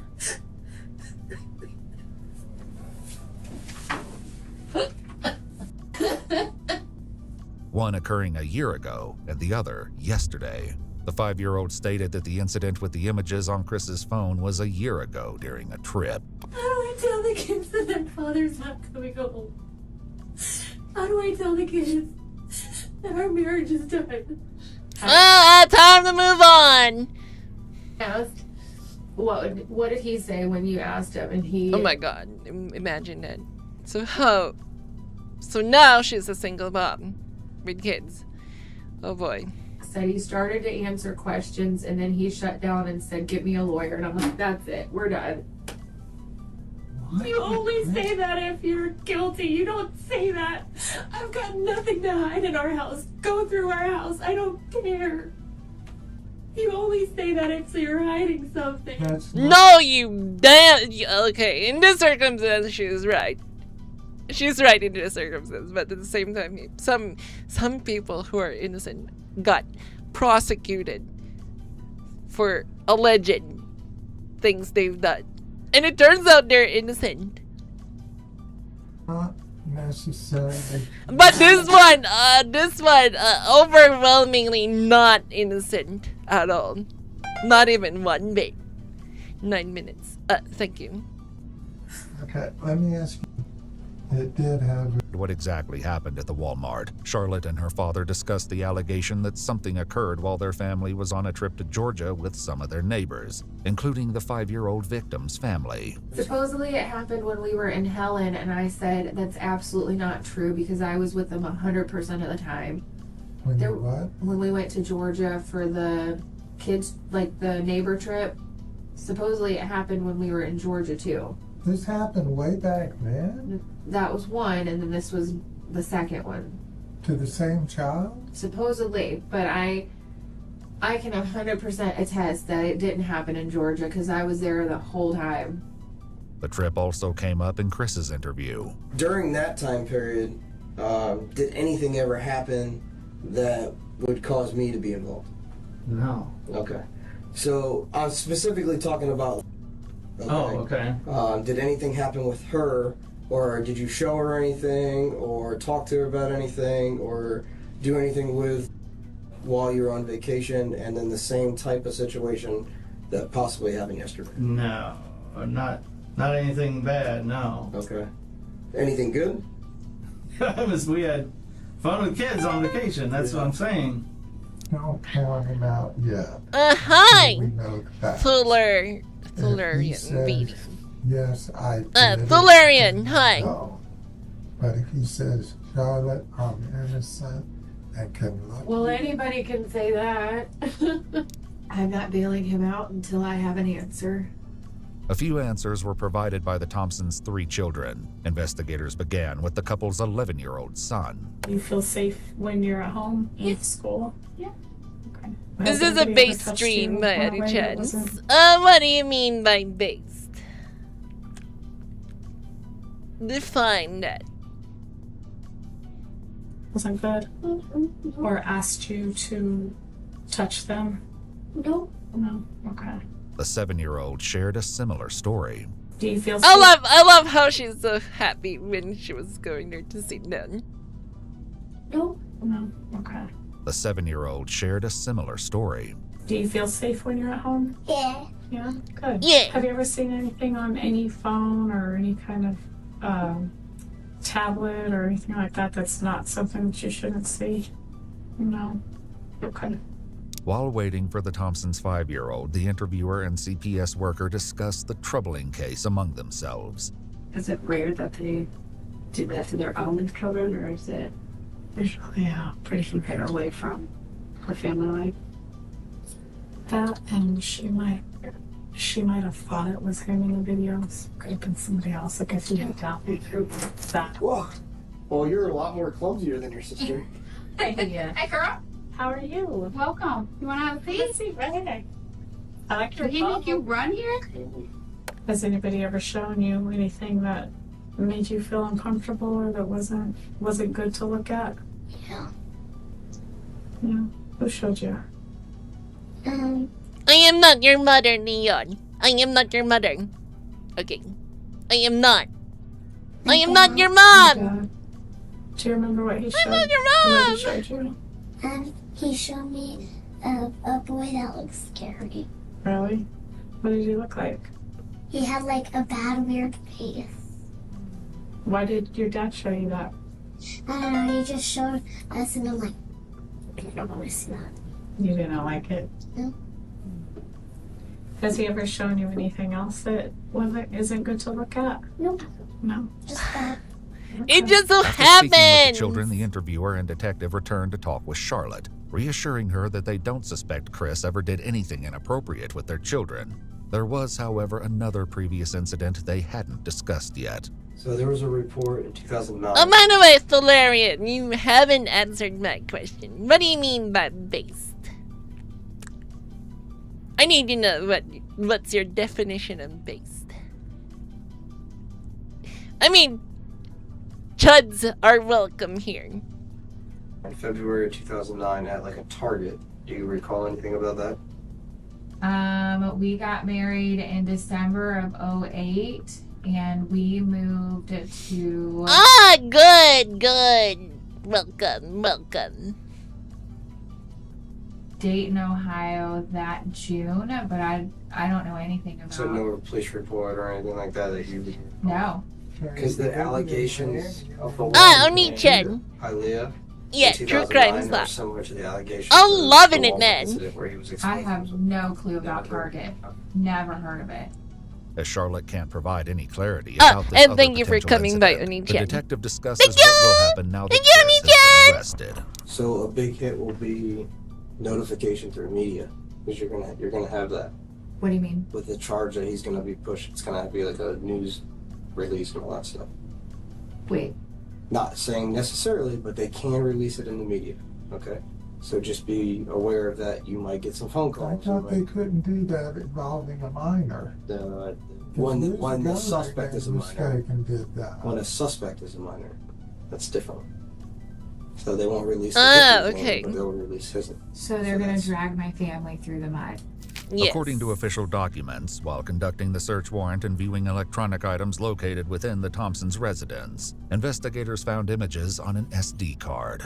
The images led them to speak with another of Chris's neighbors and inquire if any of her children wore tight camouflage shorts. The neighbor confirmed that her 12-year-old daughter did. When questioned, the child explained that she routinely goes over to Chris's house to hang out with his children. She said that Chris never made inappropriate comments or touched her in a way that made her feel uncomfortable. However, the images on Chris's SD card were of a child wearing camouflage shorts and were close-ups of her buttocks. So then My the thing God. was, what if he didn't do it? Then is there like... My brother in Christ. Did someone get eaten or just... Oh, no. This one is, a PDF file. Yeah, it's a PDF file case. It's like... Yeah, oh no. Yeah, we got a Epstein wannabe. It's an Epstein wannabe. An apology? Records are fixed? Like, So- did that ever So happen? right now, the evidence that we have are based upon a little girl that is making some pretty serious allegations, right? Right.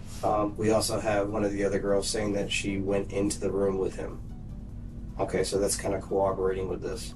And then we also have past incidents where he was showing behavior towards juvenile girls in department stores, exposing himself in department stores. Oh my God! Everything linking up to this being a more probable than 1 minute of God. The parents didn't come forward and say, "Hey, I saw them doing this." Let me finish this one.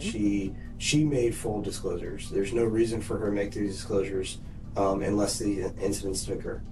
Law enforcement also discovered Chris possessed nearly 20,000 images of child abuse material, and he had produced his own child abuse material with several different victims, all 13 years old or younger. Throughout the course of the investigation, several of Chris's victims were identified and were completely unaware of his actions. According to official documents, Chris has a history going back to 2010, touching and filming young juvenile females. Chris Thompson was charged with lewd or lascivious by a person over 18 years of age. I gotta go! Less than 12 years of age. Ah, shit, I really want to finish by this person case. over 18 years of age upon a child 12 years of age or older, but less than 16 years of age. Yeah, I'll see you guys later. And 2 counts of video Oh my God, voyeurism. He pled guilty and was sent. Okay, I'll see you guys on Friday. Bye! See you guys on Friday!